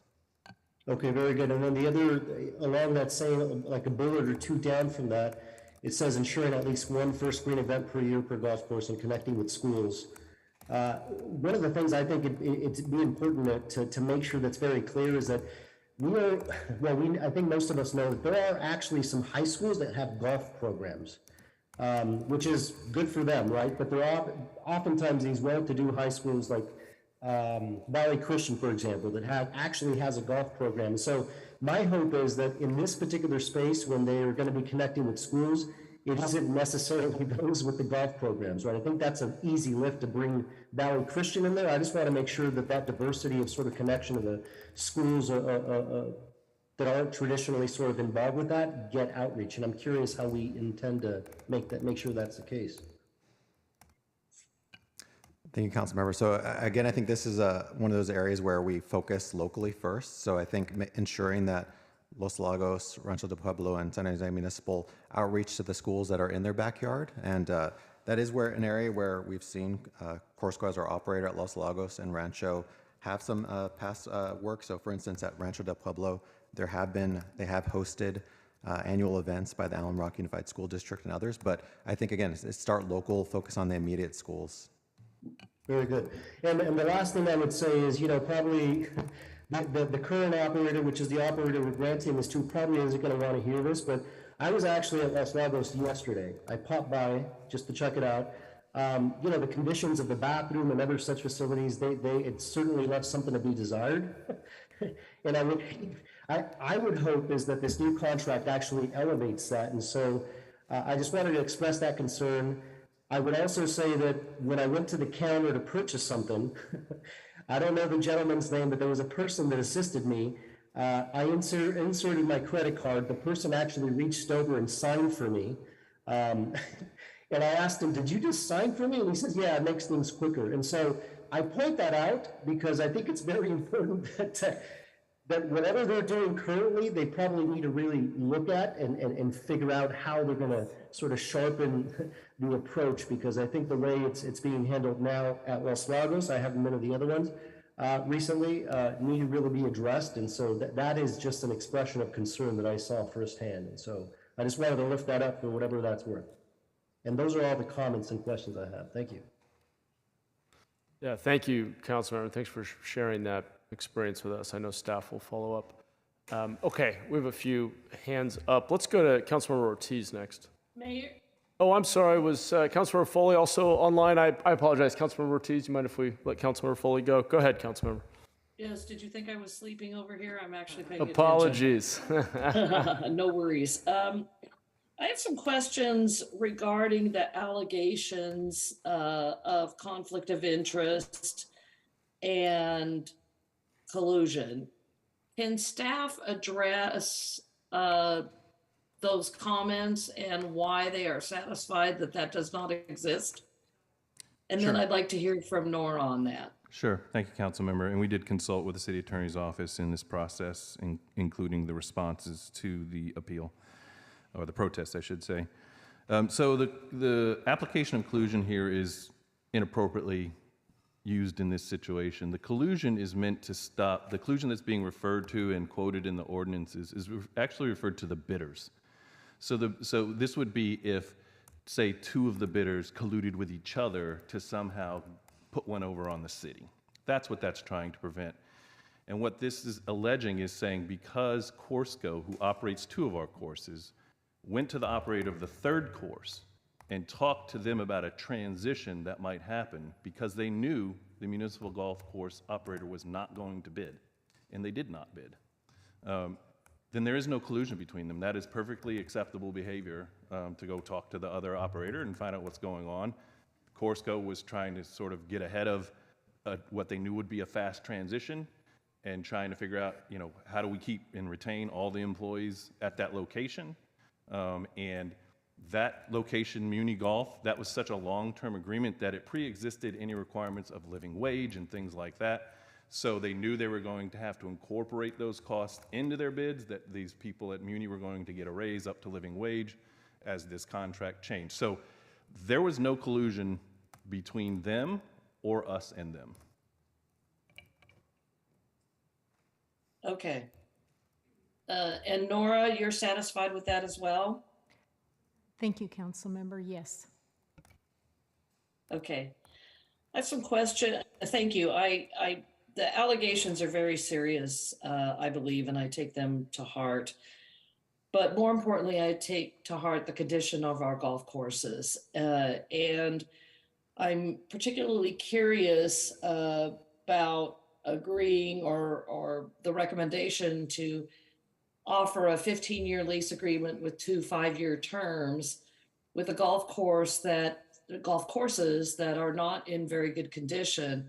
I don't play golf, but I too, like Councilmember Jimenez, actually went by Los Lagos a couple of days ago and took a look at it. It didn't look like it was in very good condition to me, not being a professional golfer or even much of a golfer at all. I could barely putt. But the commenters here, the public comments were very concerning as to the condition of the course. So I'm wondering who is liable for the condition of the course and any injuries. I'm concerned about the city being ultimately responsible as the owner of the property, whether the tenant is taking care of the property or not. So what kind of protections do we have in the lease to ensure that they will indemnify us against any lawsuit because of condition or injuries? Thank you, Councilmember Avia Tom, Deputy Director of Parks. So as we look to this upcoming lease agreement, it will include defined maintenance standards that we will hold the lessee accountable to. Our practice has been to always hold monthly meetings and we inspect the facilities. In terms of the questions you asked about indemnification, again, the properties are the responsibility of Corsco. And I'm looking to our city attorney to fill in a little bit more there. Thank you. The lease terms are still to be negotiated, but our office would require, because it's city policy, the standard types of terms with agreements like this. So indemnification would be required, insurance would be required, those kinds of things. Okay, thank you. Regarding the capital improvements and the capital contributions, it looks like the contract is calling for $2 million to be spent by Corsco in capital improvements, but it's not all at once. It looks to me like we're requiring over a 5-year period, $400,000 each year. Is that correct? Council members, so first, you are correct that it would not be all at once. What we'd expect is that the $2 million from Corsco would be spent over several years, and we would seek from them under the contract an annual capital improvement plan that staff would review and approve. The 5 years of $400,000 refers to money that, through the negotiation, we would like Corsco to put towards further capital improvement in lieu of paying that amount as rent. So it would reduce the rent amount for those first 5 years by $400,000 per year in order to, again, take care of more capital improvement. Is that a typical type of a contract for this, that we would require capital funds to be set aside and then give them credit for it in the rent? Councilmember, I'm just trying to understand the terms of this agreement, whether it's a good agreement or not a good agreement. Fair enough. Frankly. It's not a unique provision in these sorts of things. In particular, when you look at the city, there's no $2 million or $4 million identified to do improvements at these golf courses from our side of the ledger. So this is one of the ways to make that happen. Meanwhile, we are still making profit off a lease. It's not taking up the full lease. We will still make revenue as a city, and there will be continued investment in the properties. Okay, so let me understand the improvements, because I am focused on the poor condition of the courses right now, or how members of the public have commented about the poor conditions of the golf courses. So let's say we agree to this today, and you enter you prepare the contract, at what point do we take a look at the improvements or submit to Corsco the list of requirement of improvements that they need to do first and foremost? When does that happen?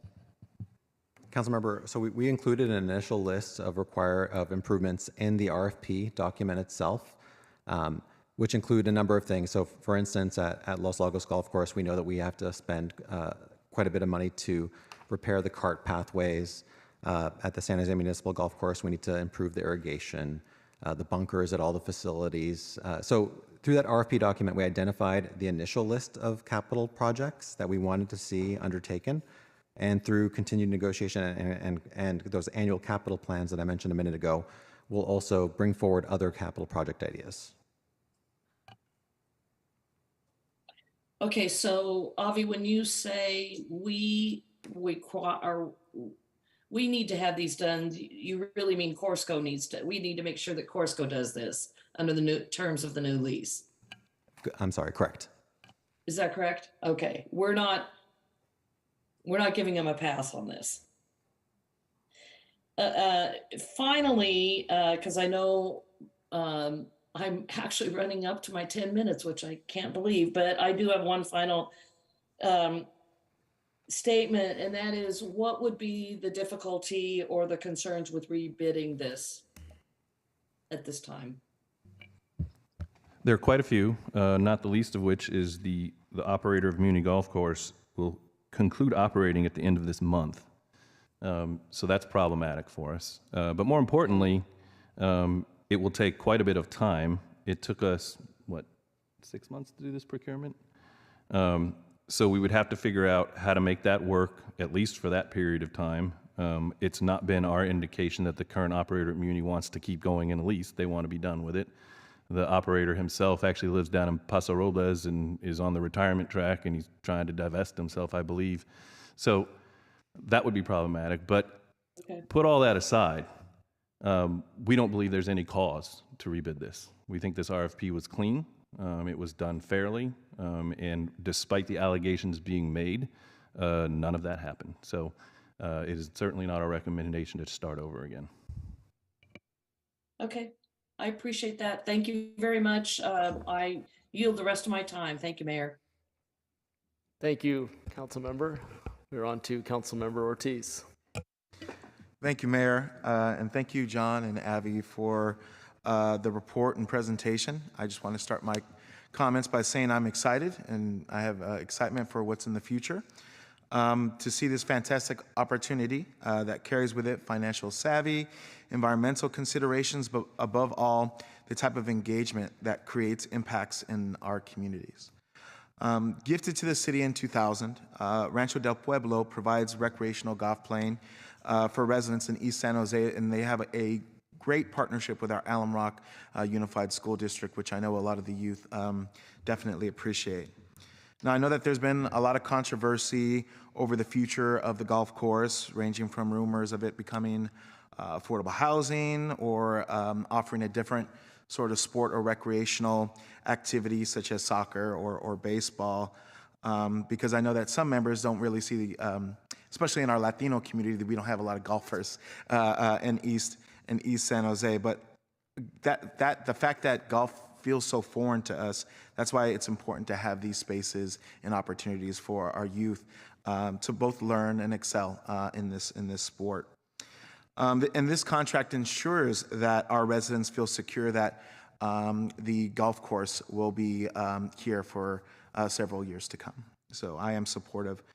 I wanted to move into a few questions. As we move into the RFP, I wanted to ensure that no current staff are getting laid off or left behind during the transition. It's my understanding that Corsco did agree to this, but is there any way that we can make sure that we hold them accountable to their promise?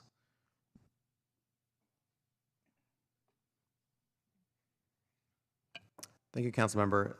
So as you indicated, that was part of Corsco's bid to us to retain San Jose Municipal Golf Course employees. So I would say that's something that we can look to add into this lease before we finalize it, and certainly never want to take away an employee's agency So never want to take away somebody's right to choose a different employer. But I think that's something that we can build into this lease to reflect our requirement that every current employee have an opportunity to stay on. I appreciate that. I appreciate that intentionality. When it comes to community usage of the facility, actually one of the more parts of the agreement that I'm more excited about, when it comes to the usage, is there funding attached to that usage? For example, would Corsco provide money for like a movie night or, I don't know, event on the golf course, or is that required by the organizing party to provide?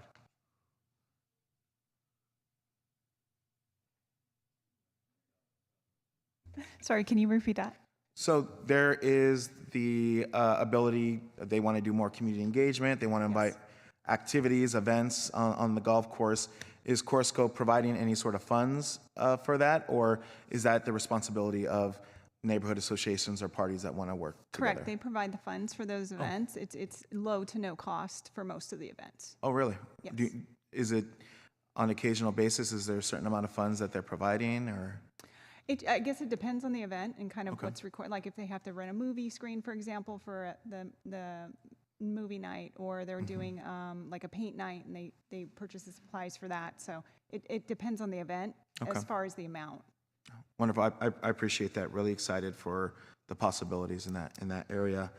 As we look forward to capital improvements at the courses, I strongly urge that we consider using permeable pavement for pathways and driveways as an effective and efficient way to ensure groundwater filtration and hit on our commitments for environmental stewardship. I know that there's a huge cost effectiveness within this solution, and this was actually suggested by youth in my district, so I just wanted to raise that to your attention. But thank you for your thoughtful answers. What I would love to see and what I'm excited for is a tie for the Rancho del Pueblo, PAL Stadium, and Emma Prush Farm Park, to see that all connected, to see activation and events for the families in the Mayfair community, considering their proximate location. This would be like a super center for our youth here in East San Jose, and parents could drop off their kiddos knowing that they're going to be safe, and programs that are being provided to the community. But I'm thankful for the work, and I would like to move to accept the report and adopt the resolution. Second. Thank you, Councilmember. Councilmember Cohen? Yeah, thank you. And I want to thank you for bringing this forward to us. You know, a few years ago, I mean, over the years, there have been discussion about closing some of these golf courses, about using the land for other things, about how this isn't something we should keep in the middle of the city. And I'm glad we're at a different place now where we're actually contracting to keep them open and offer this opportunity. When I was at Rancho, I guess, last year to see the first tee program, I just saw the joy in the face of the kids and how many students from that part of the city are learning golf because that is there. And so I'm really glad to see the first tee as part of this, that they're going to be contracted with to continue that program. Yeah, I'm sad that municipal golf course is no longer in District 4, but it's great to be have it right on the border. And back to the question about the quality of the golf courses. I mean, we know that actually San Jose Municipal Golf Course is in pretty good shape. That's the one golf course that has a profit motive from the operator, and so they actually keep it in shape. So I'm hopeful that we'll see that kind of care at the other golf courses as well. A couple questions. I guess my first question is there a minimum guarantee in this contract? You said something about if the courses have the same kind of revenue as the last few years, we'd be seeing about $1.5 million a year. What is the minimum annual lease that we would receive, or is there a minimum? Councilmember, great question. So this would not include a defined minimum. So there's if the courses are not operating and there are no golfers, no income, the city would get zero payment, but the requirement for the course maintenance would continue. Based on even kind of the low point in golf, let's say 2018, 2019, the gross revenues in that year would have been about 9 to 10 million. So under that scenario, we would have expected income to the city on the order of 800,000 to $1 million, but there's no minimum annual guarantee. Okay, but that's good because in some years recently we've had losses and we've had to shoulder those losses. In this case, the risk is with the operator, with Courseco, and not with the city. So it's important context in terms of going forward. We're going to keep this asset make the asset remain available, but we're not going to be risking any losses to the city that we had before. And one of the reasons why people were calling for us to close golf courses was that risk to the city. And when does this contract? It takes effect pretty quickly because Muni's closing and their current operator wants to leave quickly. So when would the contract take effect? April 1st. Okay, so we're really, really soon. The only other comment I'll make is, I'm satisfied with the comments about the overall quality of the bids and the question of collusion, the legal questions. I do have one concern, which seemed to be raised, and it's not necessarily a problem with the process, except that this is not the first time that I've heard an applicant for something in the city say that, well, their submission of the information was cut off, and therefore they didn't get points for the answer on that question. It seems like we ought to be, as a city, going back to people who are submitting things in our system and saying, we didn't get this answer. Can you please provide it if you intended to? Because I do hate the idea that we're sometimes just saying, well, the system messed up and therefore we're not, the applicant suffers as a result. Probably not a question for you, more of a technical question, but also, I guess, from a bidding process, we ought to be looking at these applications and looking for those voids. Well, we don't agree that there was any problem with the submission of the application. We just believe it was incomplete. However, it is a larger question around procurement about whether you can go back after the deadline has closed. We don't, and it's against our procurement rules. So to do that, we would probably the council would have to have that larger conversation, attorney, city manager, finance, et cetera, about how you change the procurement rules. But once the door is closed, the door is closed, and we're not allowed to go back and help. Okay, I guess I'll put that on the back burner for a future meeting with our technical team and our procurement office about how we determine whether missing information is necessarily the fault of the applicant or maybe a technical glitch that we ought to be able to correct. So we'll leave that for there and come back and talk about it later. Thank you. Thank you, Councilmember. Councilmember Condelis. Thank you. Thanks, staff for the work on this RFP. I was really excited to see the community use aspect of this, since golf is historically considered a rich person sport, and the fact that we're working to making it affordable and accessible for everyone in our city is fantastic. A question on the community use aspect: does that also include equipment, golf clubs, tees, balls, et cetera, et cetera? So there's non-golf events that would occur, and so those obviously wouldn't. But like the First Tee, for example, that coordinates and does the youth programming over at Rancho, they do have equipment on site for the youth to use during those events. Okay, perfect. And so just my thoughts is, as we think about these programming, let's think about the equipment that comes along with it, because a lot of times we want to participate, our community wants to participate, but we don't have the golf clubs, we don't have the shoes, we don't have it. So that would be a good component to lower barriers for everybody in our community as part of this. And lastly, as part of the partnership with the school districts, I also encourage PRNS and to work with our council offices on these events and programming going into the future. Thank you. Thank you, Councilmember. Councilmember Batra. Thank you for all the good work. Now that it's going to be leased to these operators, what's the branding going to be? Is it going to be branded their names, or is it still going to look like it's a San Jose municipal golf course?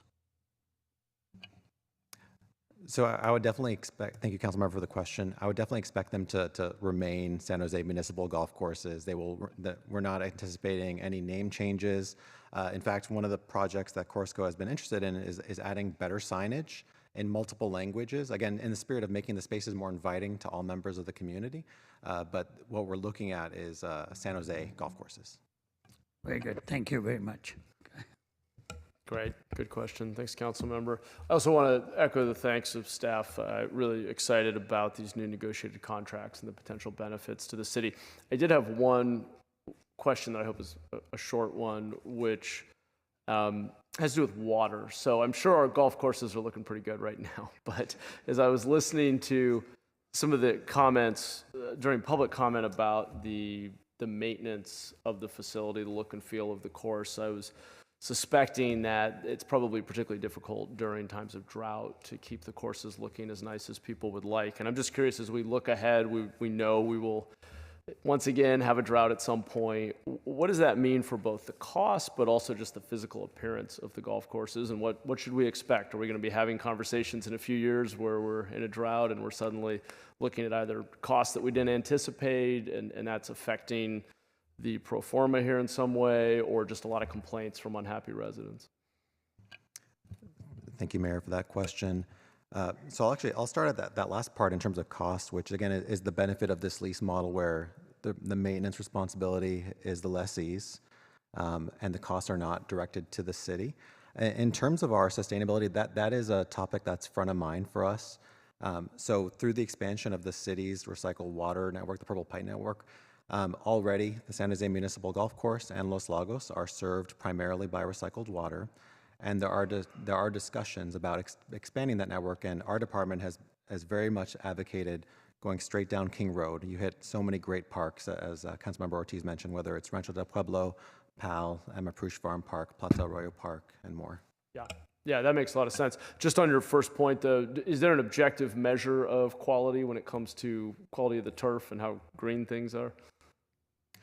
Yes, so we will have there are objectives, maintenance standards that are built into the contract, and they were included in the RFP.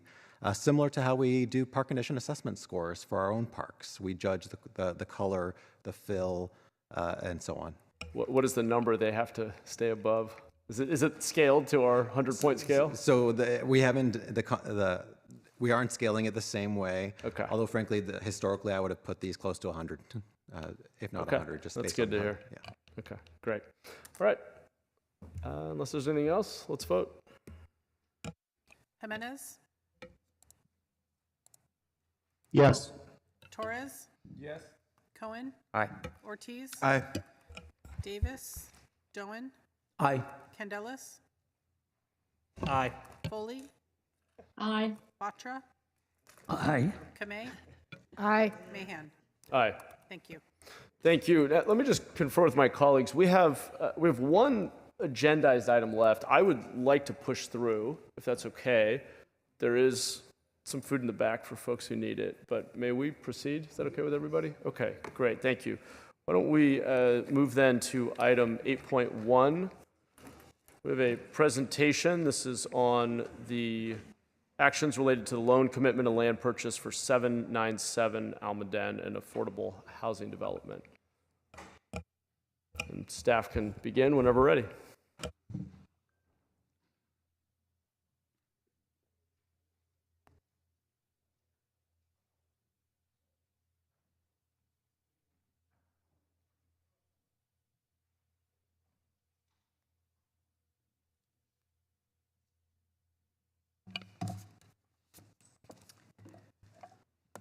Good evening, Mayor and Council.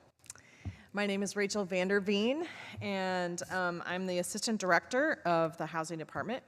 I am joined this evening by Jackie Morales-Frand, the Director of Housing, and Banu San, our Housing Policy and Planning Administrator, who is responsible for managing our affordable housing development team. We are also joined in the audience by Alicia Klein and Gabriel Borden from Resources for Community Development, or RCD, the nonprofit developer for this proposed development. We are here today to recommend a funding commitment for the affordable housing development, 797 Almaden.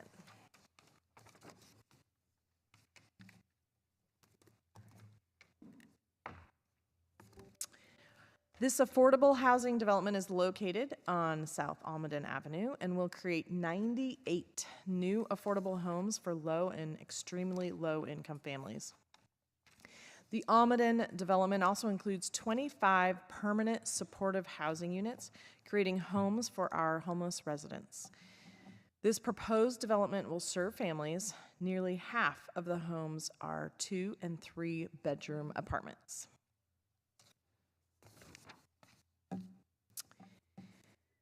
This development is currently exploring the possibility of placing a child care center on the first floor space. And this space could accommodate 12 toddlers and 12 preschoolers, and would have some outdoor activity space as well. Other amenities just to be aware of is that there is a courtyard that's going to be available for all of the residents and is located very conveniently near transportation.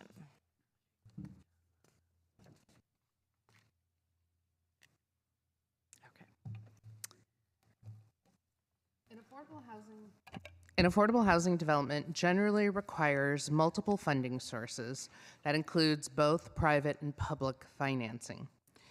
There is a bank loan and an equity investor that represents 49% of the total financing. 51% of the financing comes from public sources that include the state, the city of San Jose, and the county. The approximate $251,000 per unit cost is lower than our maximum gap of $325 per unit that was approved by the City Council last year. In exchange for this investment, the city will own the land and will receive a 55-year affordability restriction that will provide ongoing affordable housing for numerous individuals and households. The city will not have to pay any ongoing operating costs, as those costs will be covered by the rents and by the permanent supportive housing apartments by the county, who will provide additional support to the residents that live there so that they can get the services they need.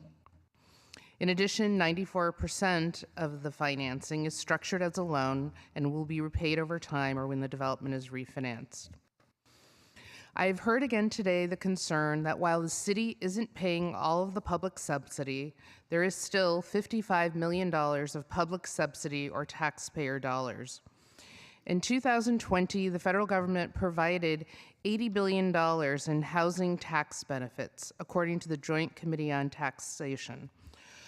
4/5 of that amount went towards tax subsidies for homeowners, such as the mortgage interest rate deduction, home office deduction, and mortgage point deductions. These subsidies mainly benefit higher income homeowners, while low income and extremely low income renters struggle to find affordable housing. The lack of affordable housing is one of the primary reasons that we have overcrowding in our neighborhoods, displacement of long-term residents, and unhoused seniors, families, and people with disabilities.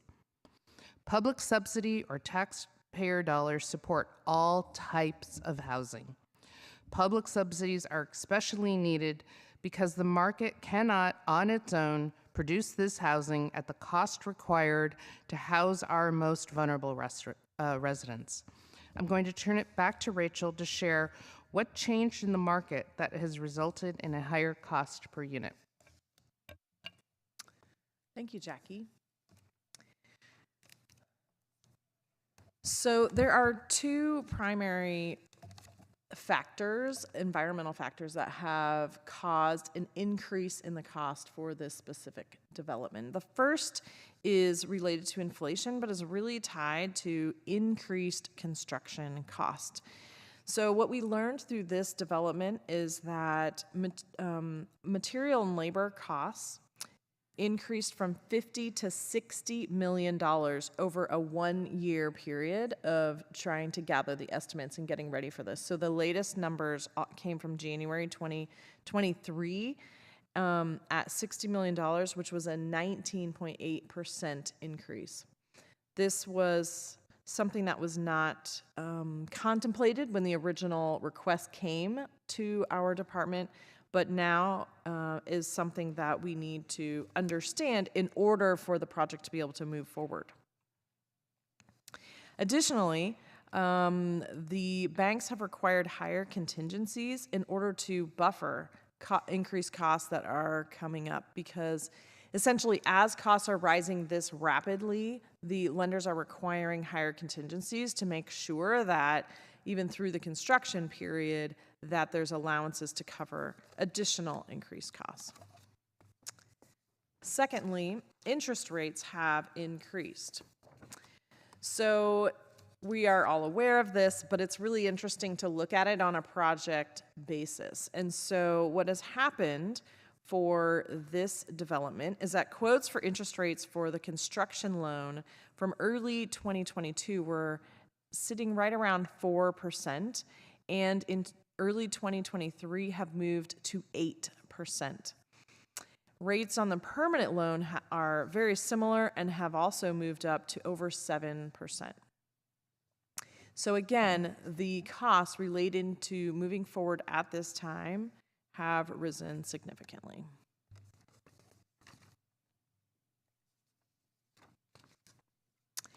It's important to note that an individual living in this development earning 30% of the area median income, or $35,000 per year, will pay $880 per month in this affordable home. If this same resident went to find a studio in the market, they would have to pay over $2,000 per month. This would require them to pay 2/3 of their income on rent. The problem that we're solving for with affordable housing is the fact that the market rate developers are not able to provide apartments with rents at these levels here in San Jose.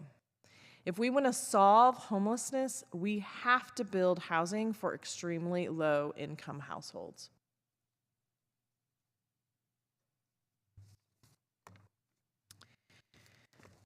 Our team was able to do an analysis of all the affordable housing developments submitted to CDLAC, which is the California Debt Limit Allocation Committee, over the past year.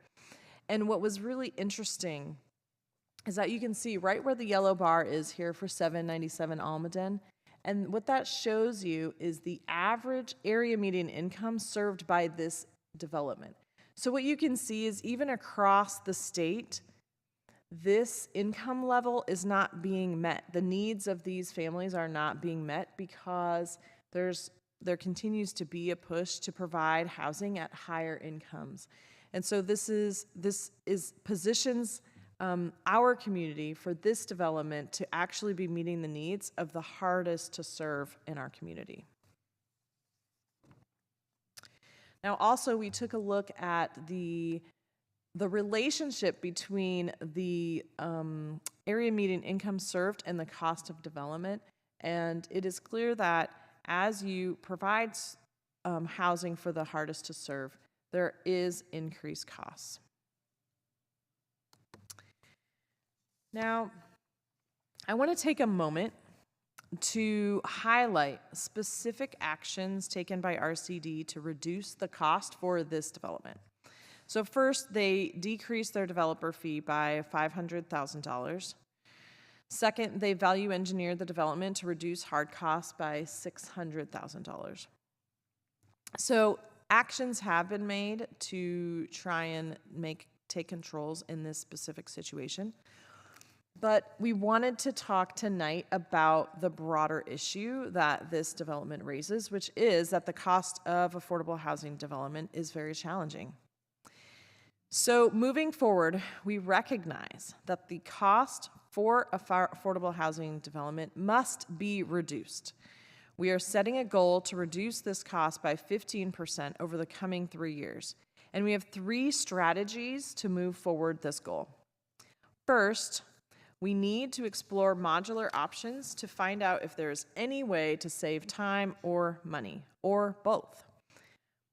Second, we're working with partners to explore financing solutions that will redefine how we finance affordable housing, and in that, reducing some of the costs that are related to the layers of funding.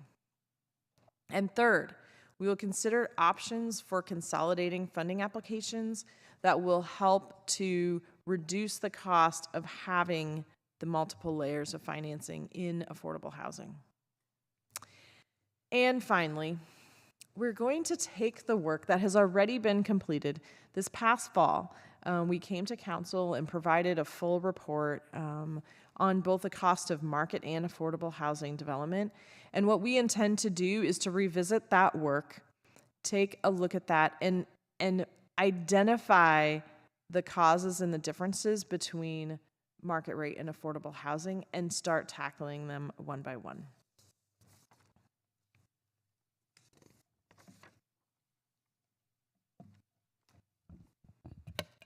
And finally, just to end, I wanted to let you know there is a pipeline of affordable housing developments that are completing their entitlements and either have a conditional approval or are waiting for the city to release additional funding.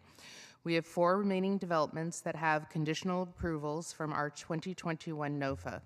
These 4 developments are working through the entitlement process. Due to rising costs that we discussed just earlier, we estimate we need 93 million to produce 519 new affordable homes. Currently, we have identified 70 million that we can use for affordable housing development. This includes funds from the in lieu program fees generated by our inclusionary housing program, loan repayments from the Low Moderate Income Housing Fund, and Measure E development funds. We will still need an additional $20 million next year to meet our 2011 NOFA conditional approvals. In addition, we also have 3 waitlisted projects that have 595 units that need an additional $51 million in funding. These developments include Cathedral of Faith, which has 237 apartments that they're working on. And finally, we have developments that have responded to our own RFP that we're working on designs and the entitlement process to be built on city-owned land. These include affordable apartments at West Community Center, Southside Community Center, and the Google land donation at Autumn and Montgomery. We anticipate we will need an additional $85 million to fund these requests beginning in 2024. In total, we've identified close to 1,700 units of affordable rental housing and 8 affordable for sale homes that will need either a funding commitment or a conditional funding commitment starting next fiscal year and going up to 2024. This list is not inclusive of other developments that are working through the entitlement process. According to a recent study released by Enterprise, there are 88 affordable housing developments in Santa Clara County that include close to 11,000 affordable apartments in our region. Overcoming our resource challenges, identifying cost reductions, and increasing the speed of these developments is critical to ensuring that we can meet our city's need for quality affordable housing. So I do want to just take the time to recognize everyone who has helped us to get this project to this state. We have our development partners who are here tonight. We also work very closely with the planning staff to get these projects over the goal line. Shasta Green is our attorney who has provided, at least during my 10 years, 15 years of amazing support to the housing department. And then our own housing staff that continues to work very hard in delivering quality, affordable housing projects. So I want to thank them. And with that, we're open for questions. Great. Thank you, Jackie and Rachel. I appreciate the presentation and especially broadening out to include some discussion of an issue that I know for many of us is a growing concern, just this very high cost of construction that's grown tremendously in recent years. So look forward to talking a little more about that as we come back to council. Why don't we go to public comment first? Alex Shore. Hey, good evening, council. This is Alex Shore, Executive Director of Catalyze SV. Great to see from the housing department the goal of reducing costs by 15%. Love that. Wanted to talk a little bit tonight about childcare. Catalyze SV has scored over 50 projects in the last 5 years, and we're starting to see more projects include childcare on site. And so I was really excited when we saw that Resources for Community Development is considering childcare on this site. Although this is not a project that our members had a chance to score, we are excited because this is a real growing need in our community. We have food deserts where there aren't enough grocery stores. We also have childcare deserts where there isn't enough places for children. And part of that is driving an educational event that Catalyze SV is doing next week as part of Women's History Month. It's called Designing for Women, Building Spaces for Women and Children. We want to highlight for the community and for developers some of the projects that are including childcare and the needs of women with children on site. And we want to also invite those who do have children who are women to provide their input on what they want to see from development. So I'm glad that Resources for Community Development is considering this. I hope they follow through on that commitment. And I invite city staff, who we've already started reaching out to invite them to our event next Thursday from 4 to 7 at the Campbell Community Center. There will be interpretation services, free food, and childcare services available. So we hope it is an extremely inclusive event and that it will drive more discussions about how we build spaces in San Jose and across Silicon Valley for women and children. Great job tonight, y'all. Thanks for your time. David Lowe. Good evening, Mayor and Council. David Lowe speaking on behalf of Destination Home. I'm just very excited to register our support for this new affordable housing development.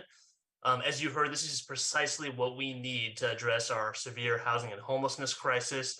We're excited to see units reserved for people exiting homelessness, the deep affordability, the larger units that will be huge as we try to really focus in on solving family homelessness in our community. And we hope you'll approve it today. I also just wanted to give a quick shout out to the Housing Department for a really great presentation and really trying to get into those broader issues that I think articulate the challenge we're all facing in this landscape when it comes to building affordable housing.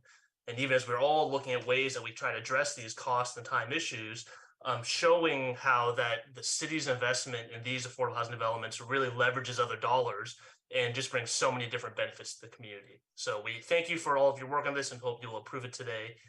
Thank you very much. Albert, followed by Ruthie.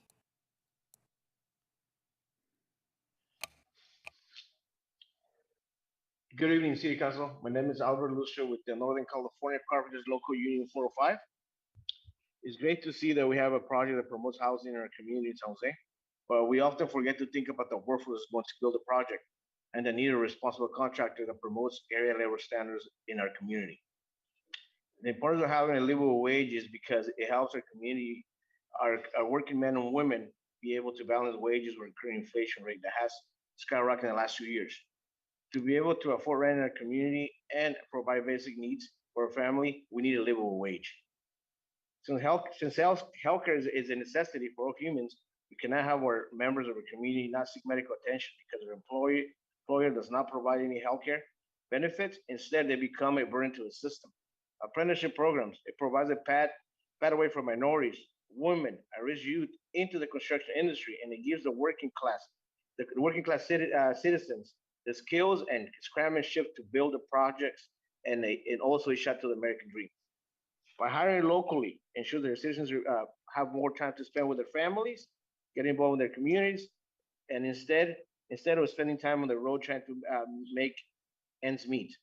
I would like to ask the community and elected officials, what are we doing to ensure they're protecting our workforce by implementing area labor standards and using responsible contractors? Thank you. Back to the council. Thank you. Councilor Torres, you're up first. Great, thank you. So I do have a couple questions before I go into my talking points. And maybe this is probably a question to RCD, but without this loan commitment, what would be the likelihood of this project making its way to construction anytime soon?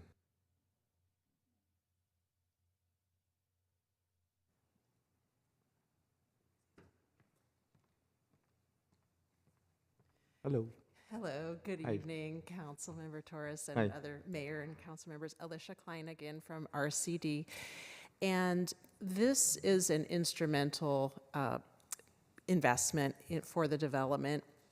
The local contribution is usually the first and the last piece of funding that comes in, and it's what the state looks to see, does this community support this development? If there's not a local commitment, the state is really not interested in supporting the development. And so until we have the local funding commitment, we're not going to be able to secure the rest of the financing, which is the largest share. And so it is critical. Thank you. Great. Thank you for that. And I think this is a question for Jackie and our housing department. Are we meeting our statewide housing goals for units at the extremely low income and very low income level here in our city?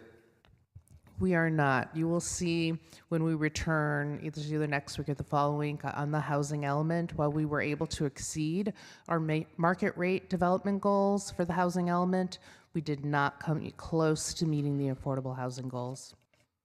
Great. I mean, not great that we didn't meet it, but thank you for that. Great that you answered it, because the answer that we were looking for. So I think before I motion, so in terms of local contributions, the city is subsidizing about $250,000 per door for this project, right? Just so we can Yes. be on record. All right, great. And then, Mayor, before I actually motion for my memo, I actually wanted to include an item.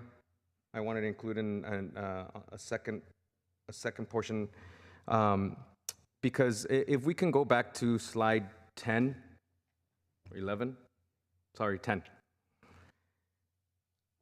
And of course, hearing some of the concerns of Councilmember Batra and a few other folks, a few other colleagues. I'm sorry, I'm trailing. I'm trying to pull through this meeting.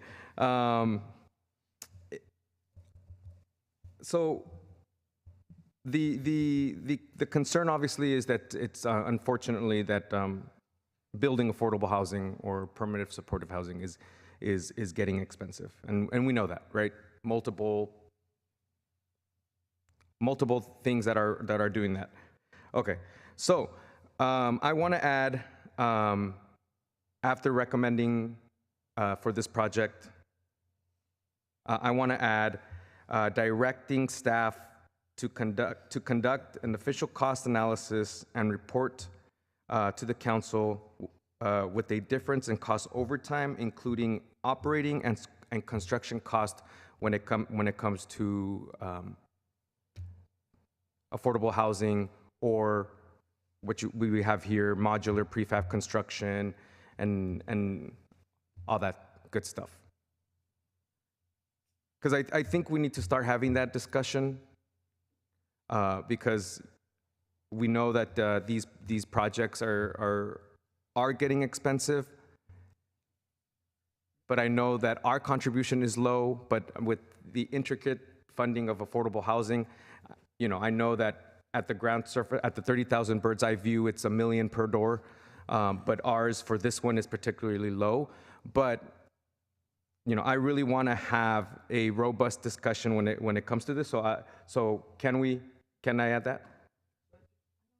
Can you just clarify what the?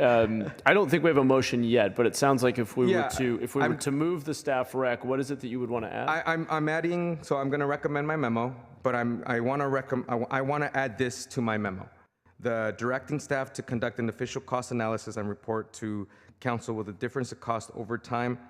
I have the wording here. I can't read my scratching.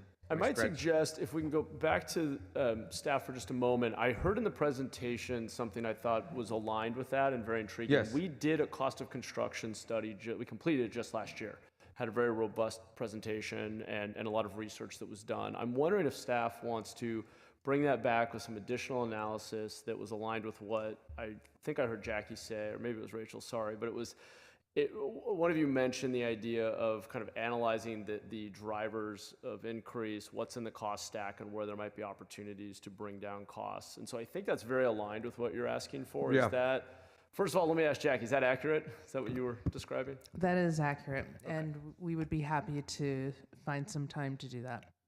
Okay, great. Okay. So with that, I'm going to push for my memo. This project is in my district. It is literally on a corner where we have seen the worst of the worst that has happened in my community: drive-by shootings, prostitution, drug dealing, and this project is really going to revitalize that little corner. And again, it's 50 yards from the house that I grew up in for 30 years on Vine in Virginia. And so again, these types of projects is exactly what we need in the city of San Jose. And I know the concern is that it's getting expensive, but one, like I said, our part is not that expensive. There's going to be a child care center, and not only that, we're also going to lease. Right, we're going to own the property as well, right? So, and that's extremely important, and that's, you know, I push my memo, so motion to push my memo. Great, and your memo is moving to accept the staff recommendation. Yes. Yeah, great. Okay, thank you, council member. Okay, let's go to Councilmember Batra. Do we have a second? Oh, Second. I'm sorry. That was Candelas. Yeah. Thank you very much for presenting that 797 project, but also adding some broader context to it. Since you've seen me here in my appointment interviews and other, my goal is aligned with the rest of the council's and the city manager's goal to have more affordable homes sooner and whatever way they come. When I look at the cost or how much money we are putting towards it, 245,000, 345, that's a fraction of the total cost. I want to look at it, the total taxpayers' money going towards this affordable home. So that's why I've requested the life cycle cost of these projects, which not only stops at the end of having done the financing and construction, but after 4 years of construction and occupancy, there is a revenue coming, there is operating cost, and then there's a potential for residue, and that revenue gets split in a certain way. So I think we need to look at the overall picture of these things. And the goal in that one is not to just have an academic study on it. Goal in there is to see where we may have a possible lever to turn so that we can make more houses affordable more sooner and do whatever the best is needed to leverage our money, our taxpayers' money, and I'm not going to restrict myself to the city of San Jose, okay? So that's my goal. With that context, which you just accepted the amendment, I would like to have that additional portion of the be presented, which is the cost, expected operating cost, and the revenue, which is the rent, okay? And some projection of that, because then there's a distribution of that residue. So I want to know that in terms of paying your loan. So that would be helpful for us to either replicate that or suggest something changes to it to make things better for us. Okay? So, Councilmember, I just want to make sure that you're clear. One of the things that the Housing Department has been doing for over 25 years is we actually act as a lender. So that has been our primary goal, primary responsibility in the community. And so we absolutely get those costs. In order to understand how the loan is going to perform, we get projections from the developer, of which the staff reviews, to understand how much of rent is going to be collected, what are the proposed operating costs, what are the reserves that are going to be needed to ensure that the development can be maintained. There are also operating reserves as well. And so all of that is factored into our financing decision on how to move forward with that development. So that's information we already have for every development that we see. So I had no doubt that you do, because you're a lender and you're doing a due diligence to make sure that your loan is gets paid through those things.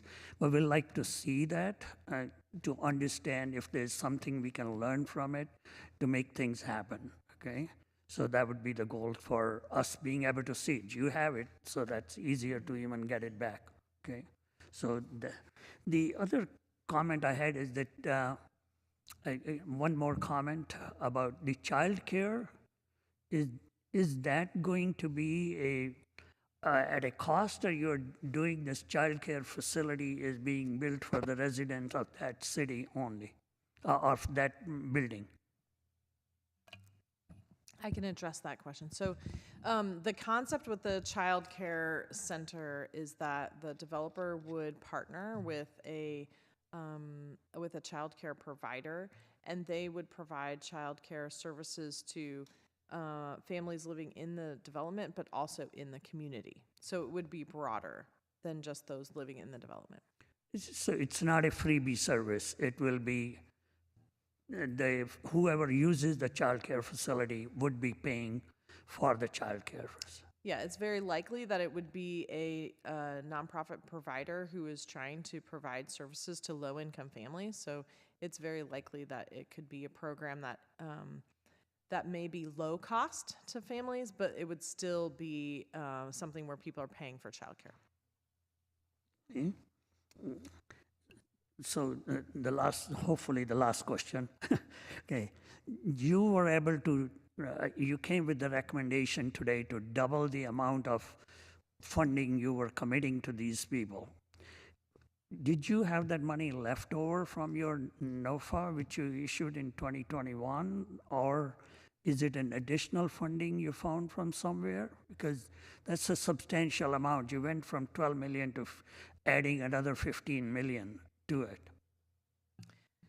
So when we put out our notice of funding availability in 2021, we had $150 million available at that time. And so when we put out that money, that is money we have in our coffers at that moment in time. So since then, we have had essentially another 12 plus months go by. And during that time, we have collected additional funds that are set aside and have been allocated for our production projects.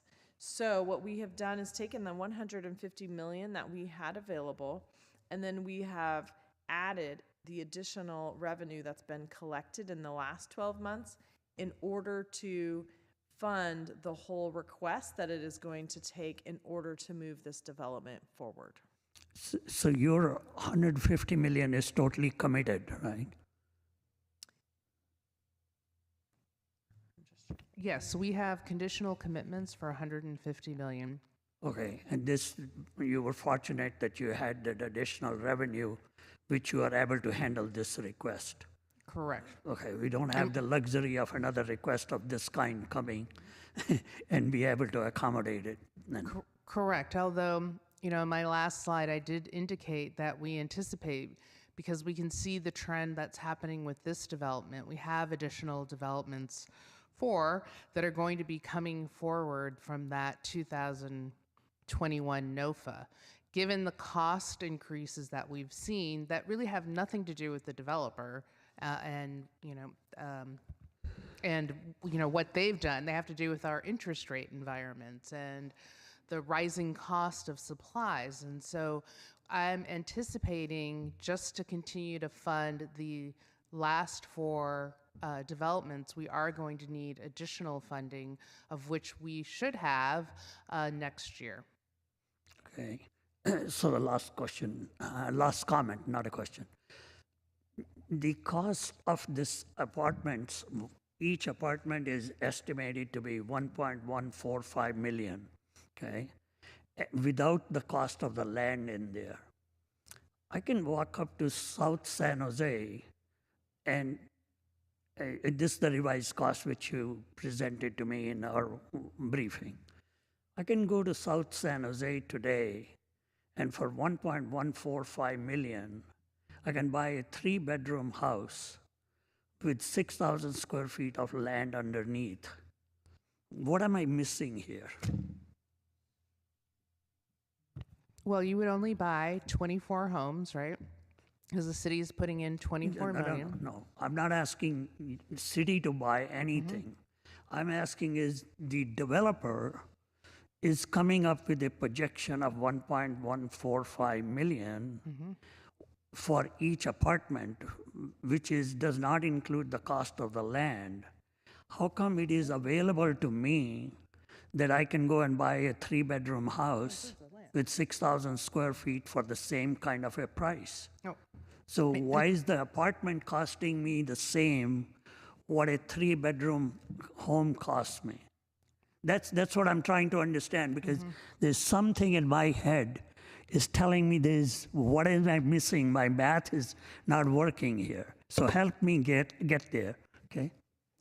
Well, first of all, I just want to make sure that we're all on the same page around the facts. So the 1.1 does include the land, and it also includes all the amenities.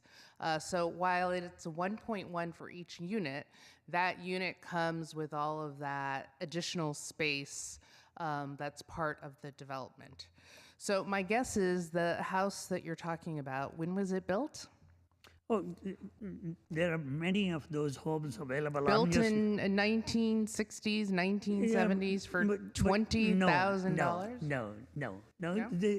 This is the market value. So I think when it was built, whether it was renovated, not renovated, that's not relevant fact. That's the market value of a decent home. And you can look it up. I'm not buying any, so I'm not looking to purchase, but I'm just saying I looked at the MLS listing.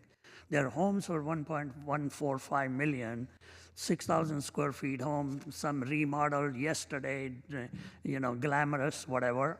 So I'm just trying to understand why a house for three-bedroom house is cheaper than or equal to the cost of a 2-bedroom apartment. Okay, our RCD would like to take a crack at that question, so hold on. Okay.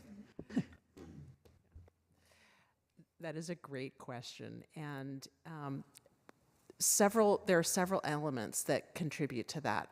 So one is, you mentioned operations. What does it cost to operate?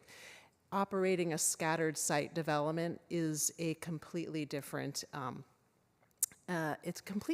completely different undertaking that is much more costly to provide the quality of property management, and also for the providing supportive housing for folks who have been previously unhoused. For them to succeed and thrive in their homes, there really needs to be a services component that is much more easy to deliver and feasible to deliver when folks are together. And then part of your question is also pointing out maybe some gaps in our country's approach to how we provide affordable housing. There isn't a program that leverages the rest of the financing at the state level that would fit with that type of a scattered site approach. And so we don't so then we are only creating the 24 homes, and we're not creating the other 74 homes that we would be able to when we're working within the programs that exist. So that's our limitation.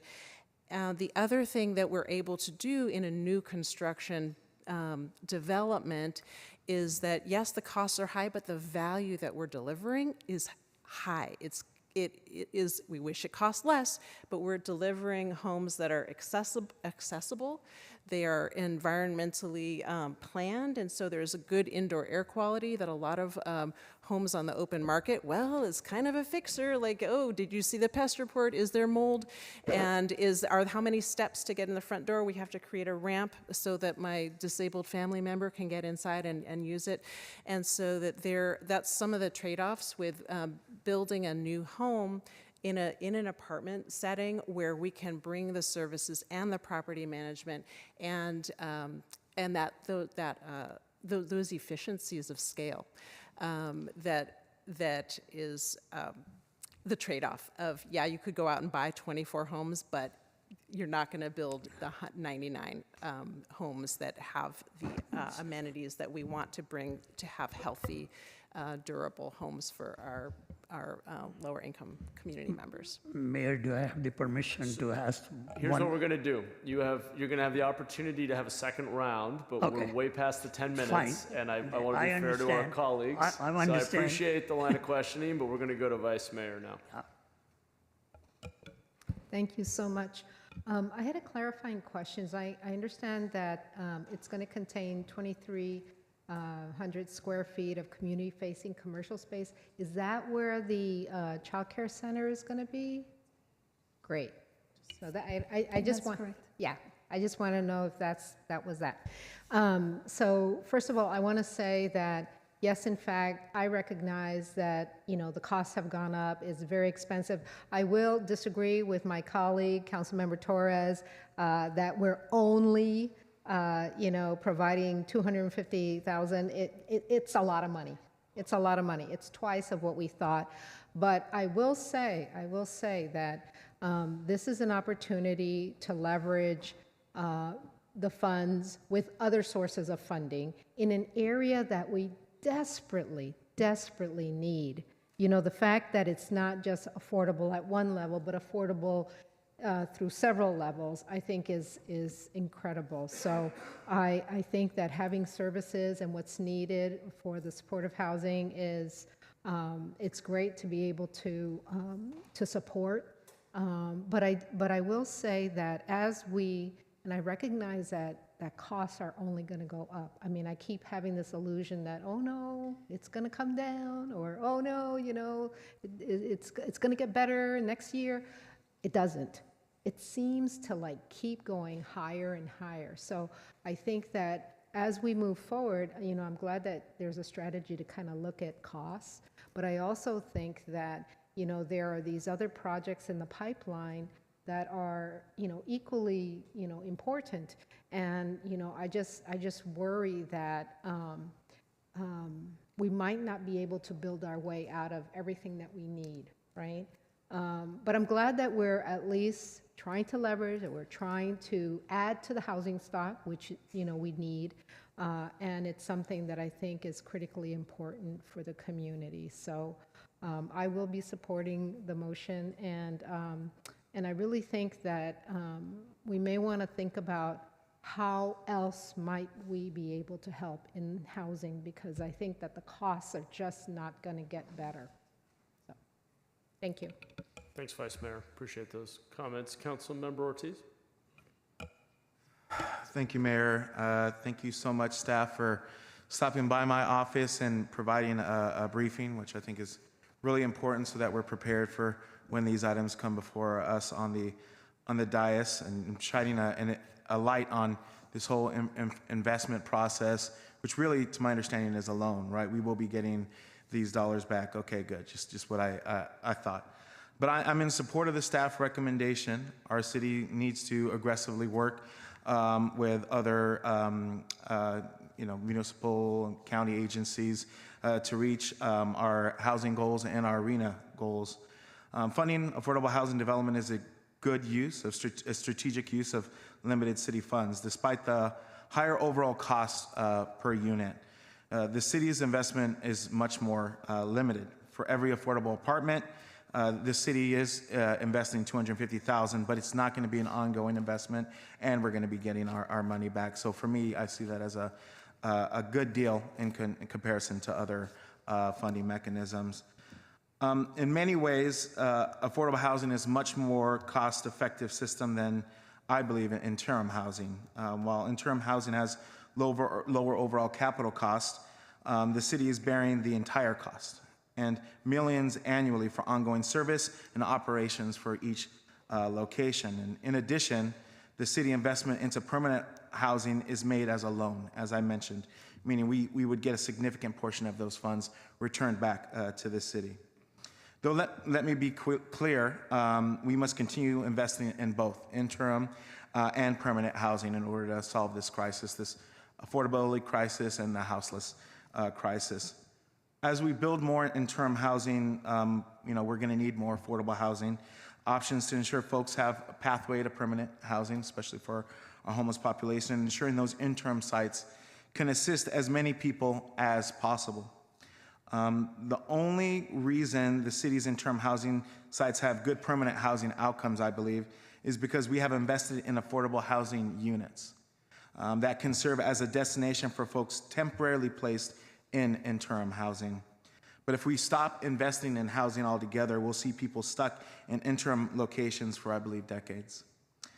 Lastly, I wanted to add that the resources for community development, the developer at hand, has previously worked with my predecessor to develop Quetzal Gardens as a fantastic 71-unit building in the heart of the Mayfair community. I've taken a tour of the site. I'm very much impressed. Their commitment to the community went far above what other developers and providers have done, providing space for Somos Mayfair, the Latino Business Foundation, Excite Credit Union, all for the benefit of the surrounding communities. I know that this would be, this same sort of package would be great for the Guadalupe, Washington community in District 3. I believe you truly understand, the importance of wraparound support services, and the items within the memo reflect that. So I'm looking forward to seeing this groundbreaking, amazing project, and I share my gratitude. Thank you. Okay, thank you, Councilmember. Councilmember Cohen? Yeah, thank you. And I want to thank Councilmember Ortiz for articulating some of the things that I wanted to say about this. And to take it one step further, there's been a lot of debate recently about what's better, interim housing or this kind of housing, affordable permanent housing, which I think is the ultimate goal. And correct me if I'm wrong. I want you to correct me because I have so many things bouncing around in my head that I no longer know if I'm saying the right thing anymore. But if I remember correctly, when we talked about our EIH site, we were talking about 100 beds at $15 million cost. Is that about right?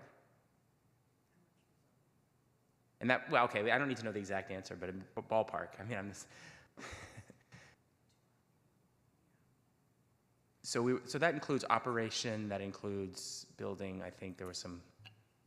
I think that is just for the construction. Just for the construction, yeah. Right? That doesn't even include operations. Right, So, and operations is year after year. So I just wanted to make the point. I mean, the exact number is not important, but it's about $15 million to build 100 beds. Yeah. And so we have to be really careful when we start saying, well, our money's much better spent building these $15 million 100-bed temporary housing projects when we can leverage $24 million into 123 permanent units. That's actually a loan that will come back over time that we can cycle through multiple projects and actually get permanent housing built. And as Councilmember Ortiz said so well, the only way the interim housing projects work is if there's a place to go at the end of that, because we only expect people to be there for 6 to 8 months or less, and hopefully have somewhere to go. So we need to do both. We need to have interim housing, but these projects are really important, and I do appreciate the fact that we're leveraging money that we can leverage multiple times by doing these kinds of projects. My problem with these projects is not that we're being too cavalier and approving projects too quickly without a lot of analysis. It's that we can't move fast enough, and it's not anybody's fault. It's just the nature of this business that we're trying to be in, that we can't move fast enough. So, I'd like to see projects like this all over the city. I'm always jealous when we approve these projects that we haven't yet gotten the first one started in District 4. I have this vision of North San Jose with all these affordable housing projects, and it takes time. So I just want to ask a couple questions about your slide. Go back to the slides here. While I'm looking for that number, I was going to say one other thing about this. We also have to be careful about the extra costs because these are supportive housing, so there's more service in it than just a regular housing apartment. So we have to also not conflate different kinds of housing as we can make comparisons in costs.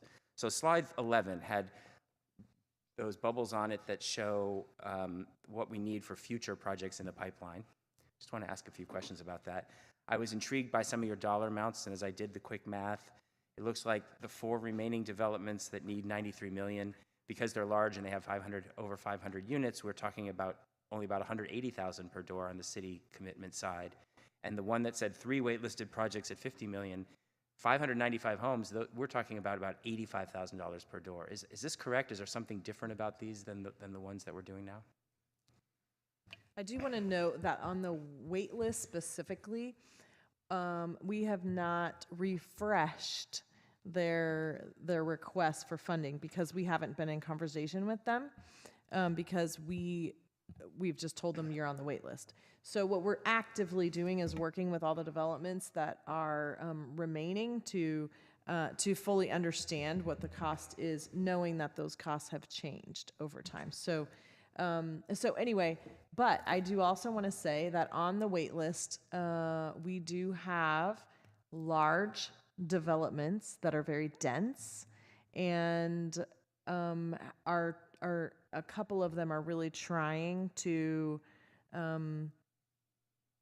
come up with a way to use, like, minimize their city funding, but yet be able to move forward the larger development. And the larger they are, probably the lower cost per unit as well because of the density. And they're also striving to have more higher AMIs, which then allow them to get more private financing, right? Because they're able to collect bigger rents, larger rents, which is more money, means you can qualify for a bigger loan. Okay.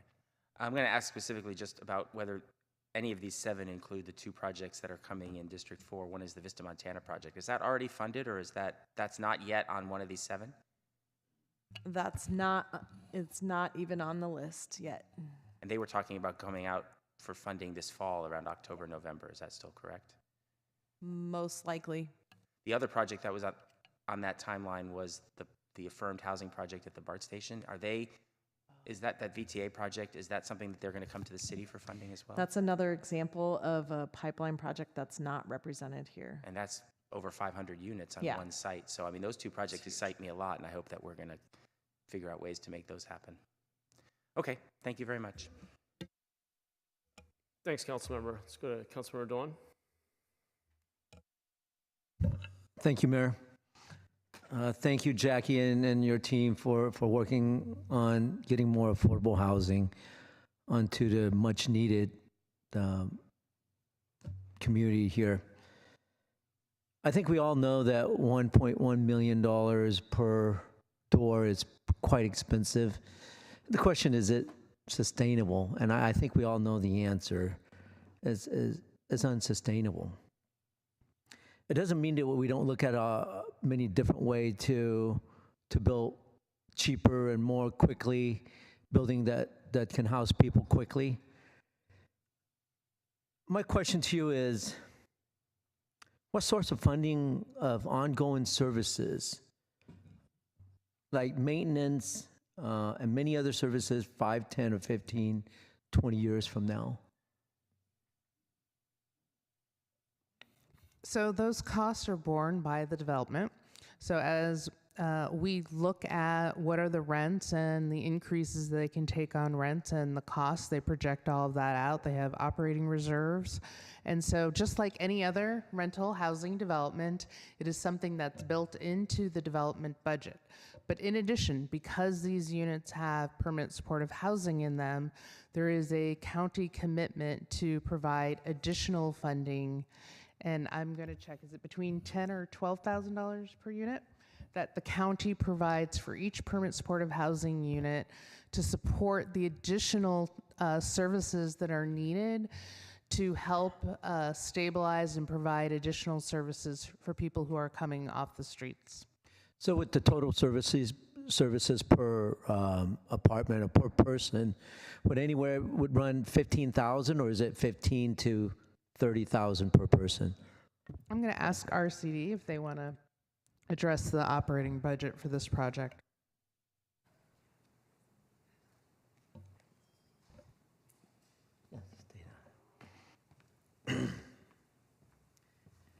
I just want to make sure I'm answering the right question. Was that you were asking about services, supportive services for the residents, or overall?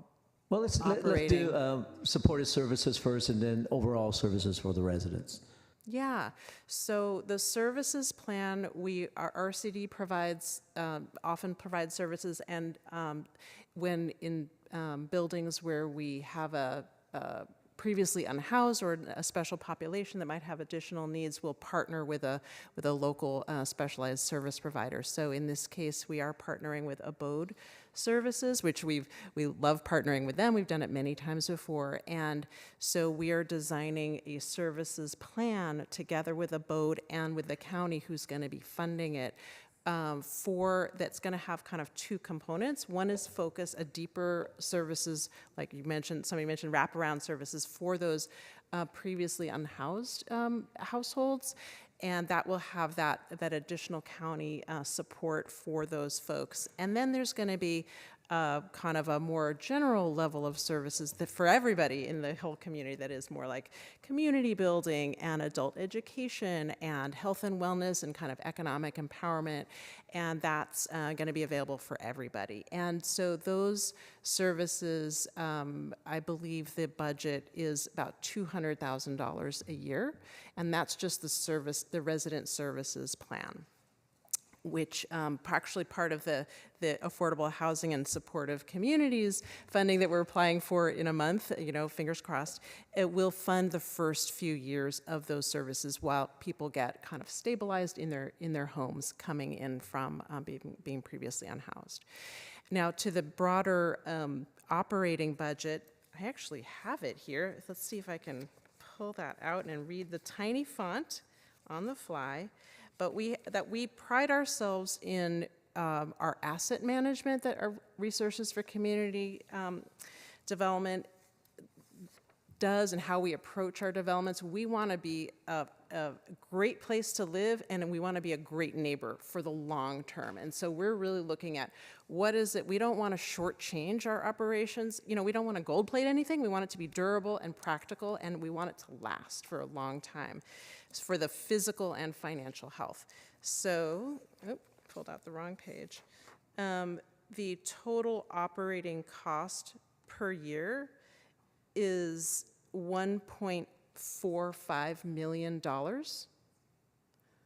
And so that is what the rents cover. Now, mind you, these are all low-income apartments, so the rents have to be affordable. And so so that includes property management, repairs, site security, maintenance, landscaping, and utilities for all 99 apartments. And we've projected that out, and with deposits to reserves, so that we can maintain the building and not have deferred maintenance. We can keep it up over the long term. Thank you. Has your applicant thought about just reducing the amount of units from 99 to perhaps 87 or 90 units, so that way the city don't have to put in the $25 million? Well, let me jump in and say we would not allow that. So last year, actually, the city council directed us to, if somebody applies to us for X amount of funding for X number of units, if that can be developed on the site, we don't want to reduce the numbers because it's actually more efficient for us to go in and maximize the tax credits at the time, which is the funding source that we're trying to leverage in order to keep our investment, frankly, the lowest that it can be. And so there's a sweet spot. So we really want developments to push their level of density. So, and there is a sweet spot. So they're not going to build 200 necessarily in one phase, because we're not able to get tax credits to help us to cover all the costs. So we wouldn't want a development to reduce the number of units. Okay. And out of curiosity, what is the square footage size for 1 bedroom, 2 bedroom, or 3?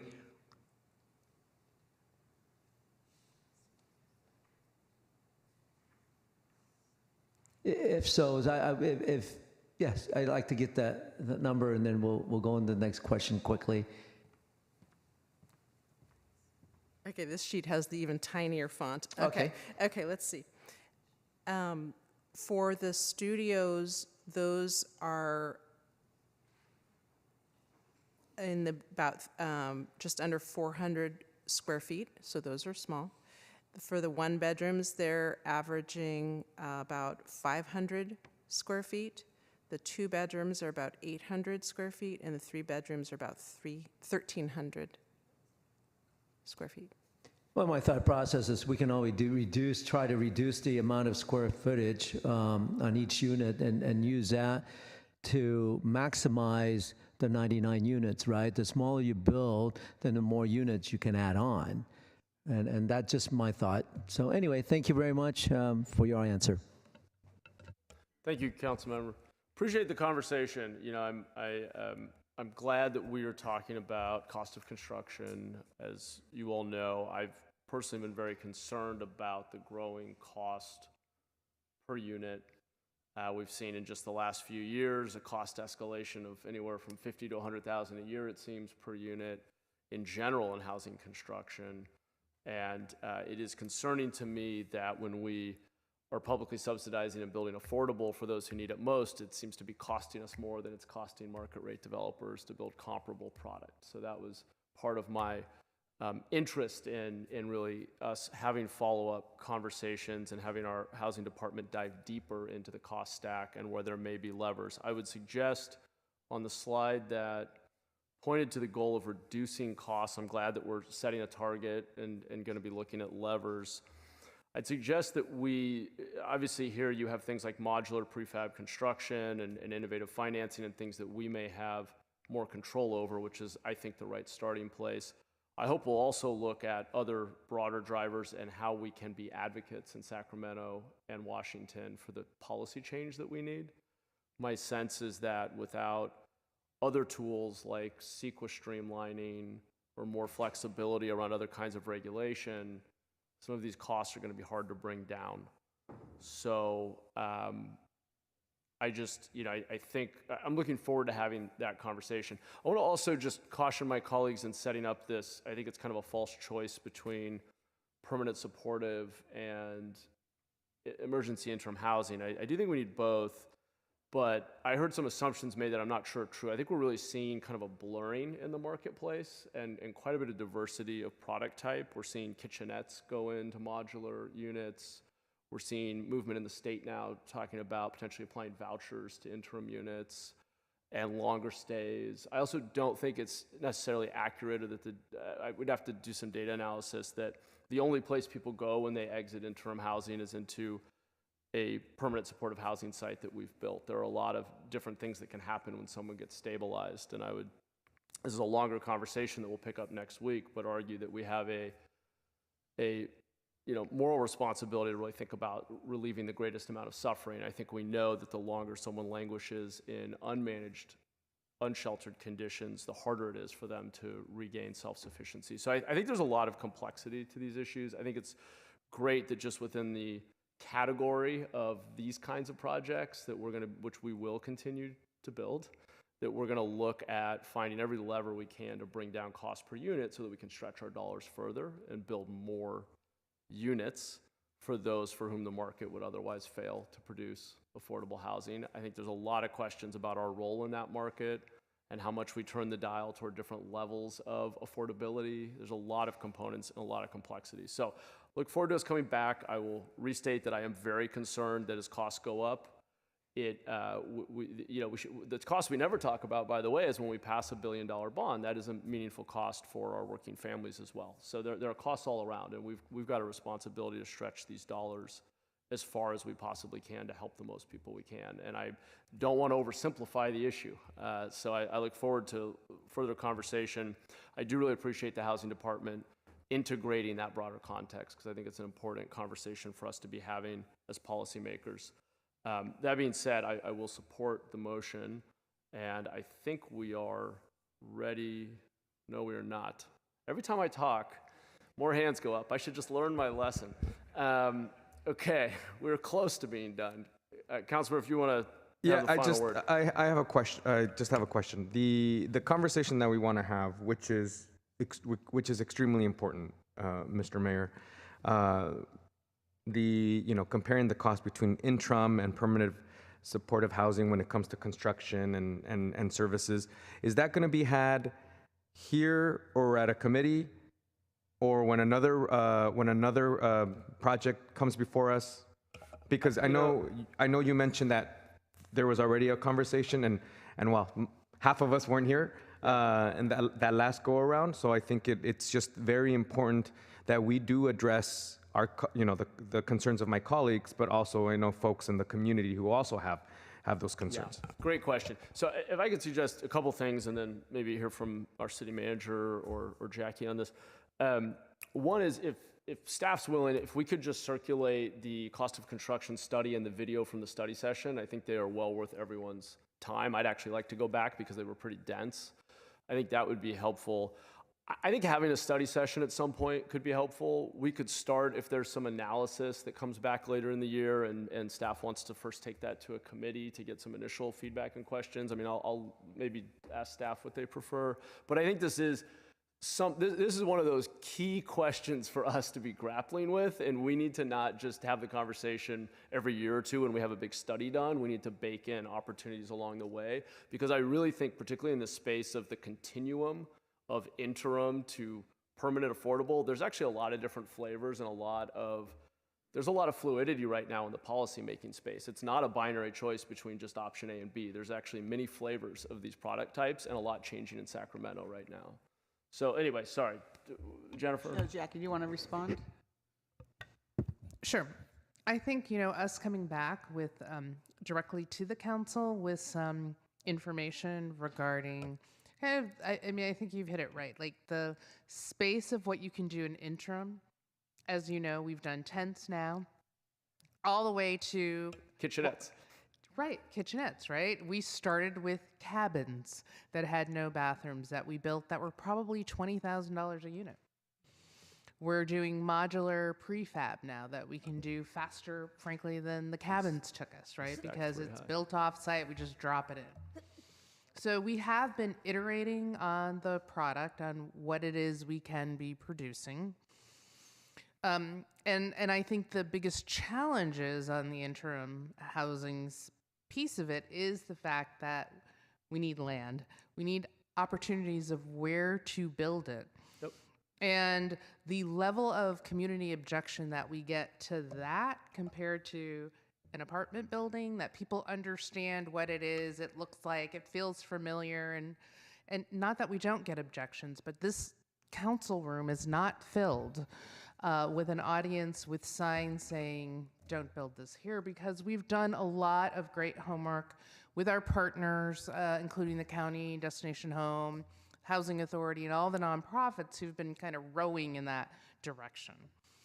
So I think being able to provide kind of, here's the range of opportunity, places where we can pull the level. I did appreciate our conversation with you, Mayor, when you said think broadly about those levers and where we can go to the state to look at if there's opportunities for us to do something more with the help.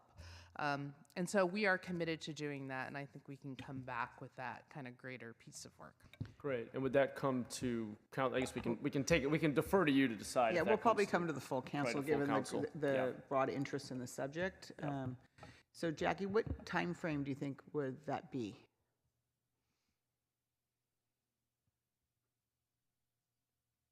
August. Okay. So something we'll queue up for the beginning of the new fiscal year. That works for me. You okay with that, Councilmember? Okay. Great. Okay. Councilmember Batra. Yes, so the questions we asked, I support the individual product because that's what's in front of us. But we need, Mayor, a study session where we are not restricted by the Brown Act, and we do not want to talk about a particular project because that is too late for us to be able to really be asking these questions. A lot of it is educational about approach and strategy. So I think we should have a study session with our housing experts, all council members, not talk about any specific project which is coming up for review, and have this open discussion about where we can leverage the funds, where are they, approach and strategy, and see if there is any place we can find a way to plug in and come out of the box thinking. So this individual project, yes, the 99 units is better than 0, for sure, okay? But let's find ways to have 10 99s, 11 99s, okay? So my request is to schedule a session. For that purpose, we'll support this particular project. Hopefully we can do that sooner than August because there are going to be a lot of individual projects going to be coming, and we will be in the same boat. We'll be asking for the same questions. Okay. Thanks for the feedback and good points. Okay, I think we have a commitment from staff to come back by the end of August. You get extra credit for coming sooner. Okay, and in the meantime, I know the Housing Department will continue to be available for our questions along the way. Okay, I think at this point, we're ready to vote, Tony. Jimenez, Yes. Torres, Yes. Cohen, Aye. Ortiz, Aye. Doan, Aye. Candelas, Aye. Foley, Aye. Batra, Aye. Kamei, Aye. Mahan. Aye. Thank you. Thank you. Okay, we're on to open forum. Thank you to staff, by the way. Thank you to, we're on to open forum, which is an opportunity for members of the public to speak on any items that were not on tonight's agenda. Sean Paul,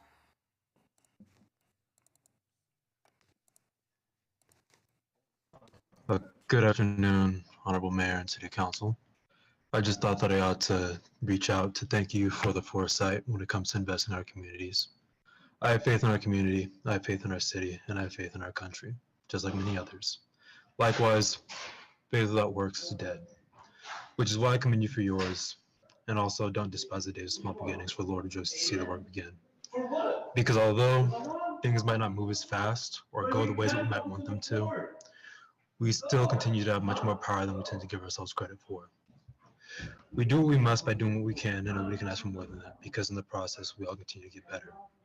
I've taken the time to develop an automated system to assist with investing in our communities, and we'll be ready to extend the implementation of the pilot program ahead of schedule before the next quarter.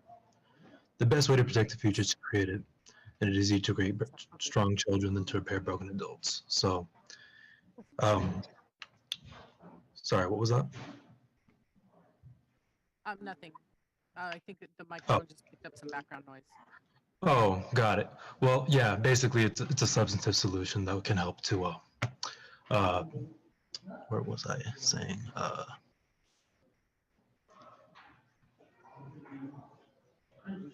Sean, are you done? I was just trying to regather my thoughts, but yeah, I basically finished the program and I'm extending the pilot, so thanks. Thank you, Chris.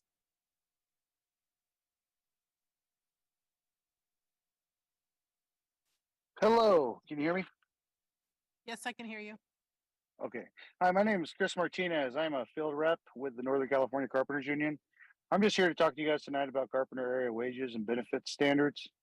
I've been a construction worker out in the field for the last decade plus, and I can't express to you guys how important it is to make sure that the men and women that are building these great apartments that you guys were speaking about are taken care of. A lot of times they're forgotten about, and they're underpaid, overworked, and have no health benefits. I'm not saying all the contractors are bad, but some care more about how much they make and very little about how their worker lives. If we could try to hold these contractors and developers to a higher standard, it would ensure that these workers make a wage that they can live a decent life with and not a worry of having to work paycheck to paycheck. Words like prevailing wage, healthcare, and apprenticeship should be the norm for jobs like these. Local hire is also important to make sure that the men and women working in our town are also buying goods in our town, and that will help our city with its tax revenue. Every building we walk into and every street we drive down was built by a construction worker, and it's time that we stop being abused by these contractors and be rewarded for our hard work and our long hours so we can all enjoy our lives. It's upsetting to me that these workers can build our malls or in our condos and our apartments, but yet can't afford to live or shop in them. So with that said, please really think about holding developers and contractors to a higher standard. That way we all have a better living wage, healthcare, and apprenticeship. Apprenticeship is great because a lot of the youth don't have a direction in life, and this is a paying trade where they can take pride in learning something and how to keep building our great city.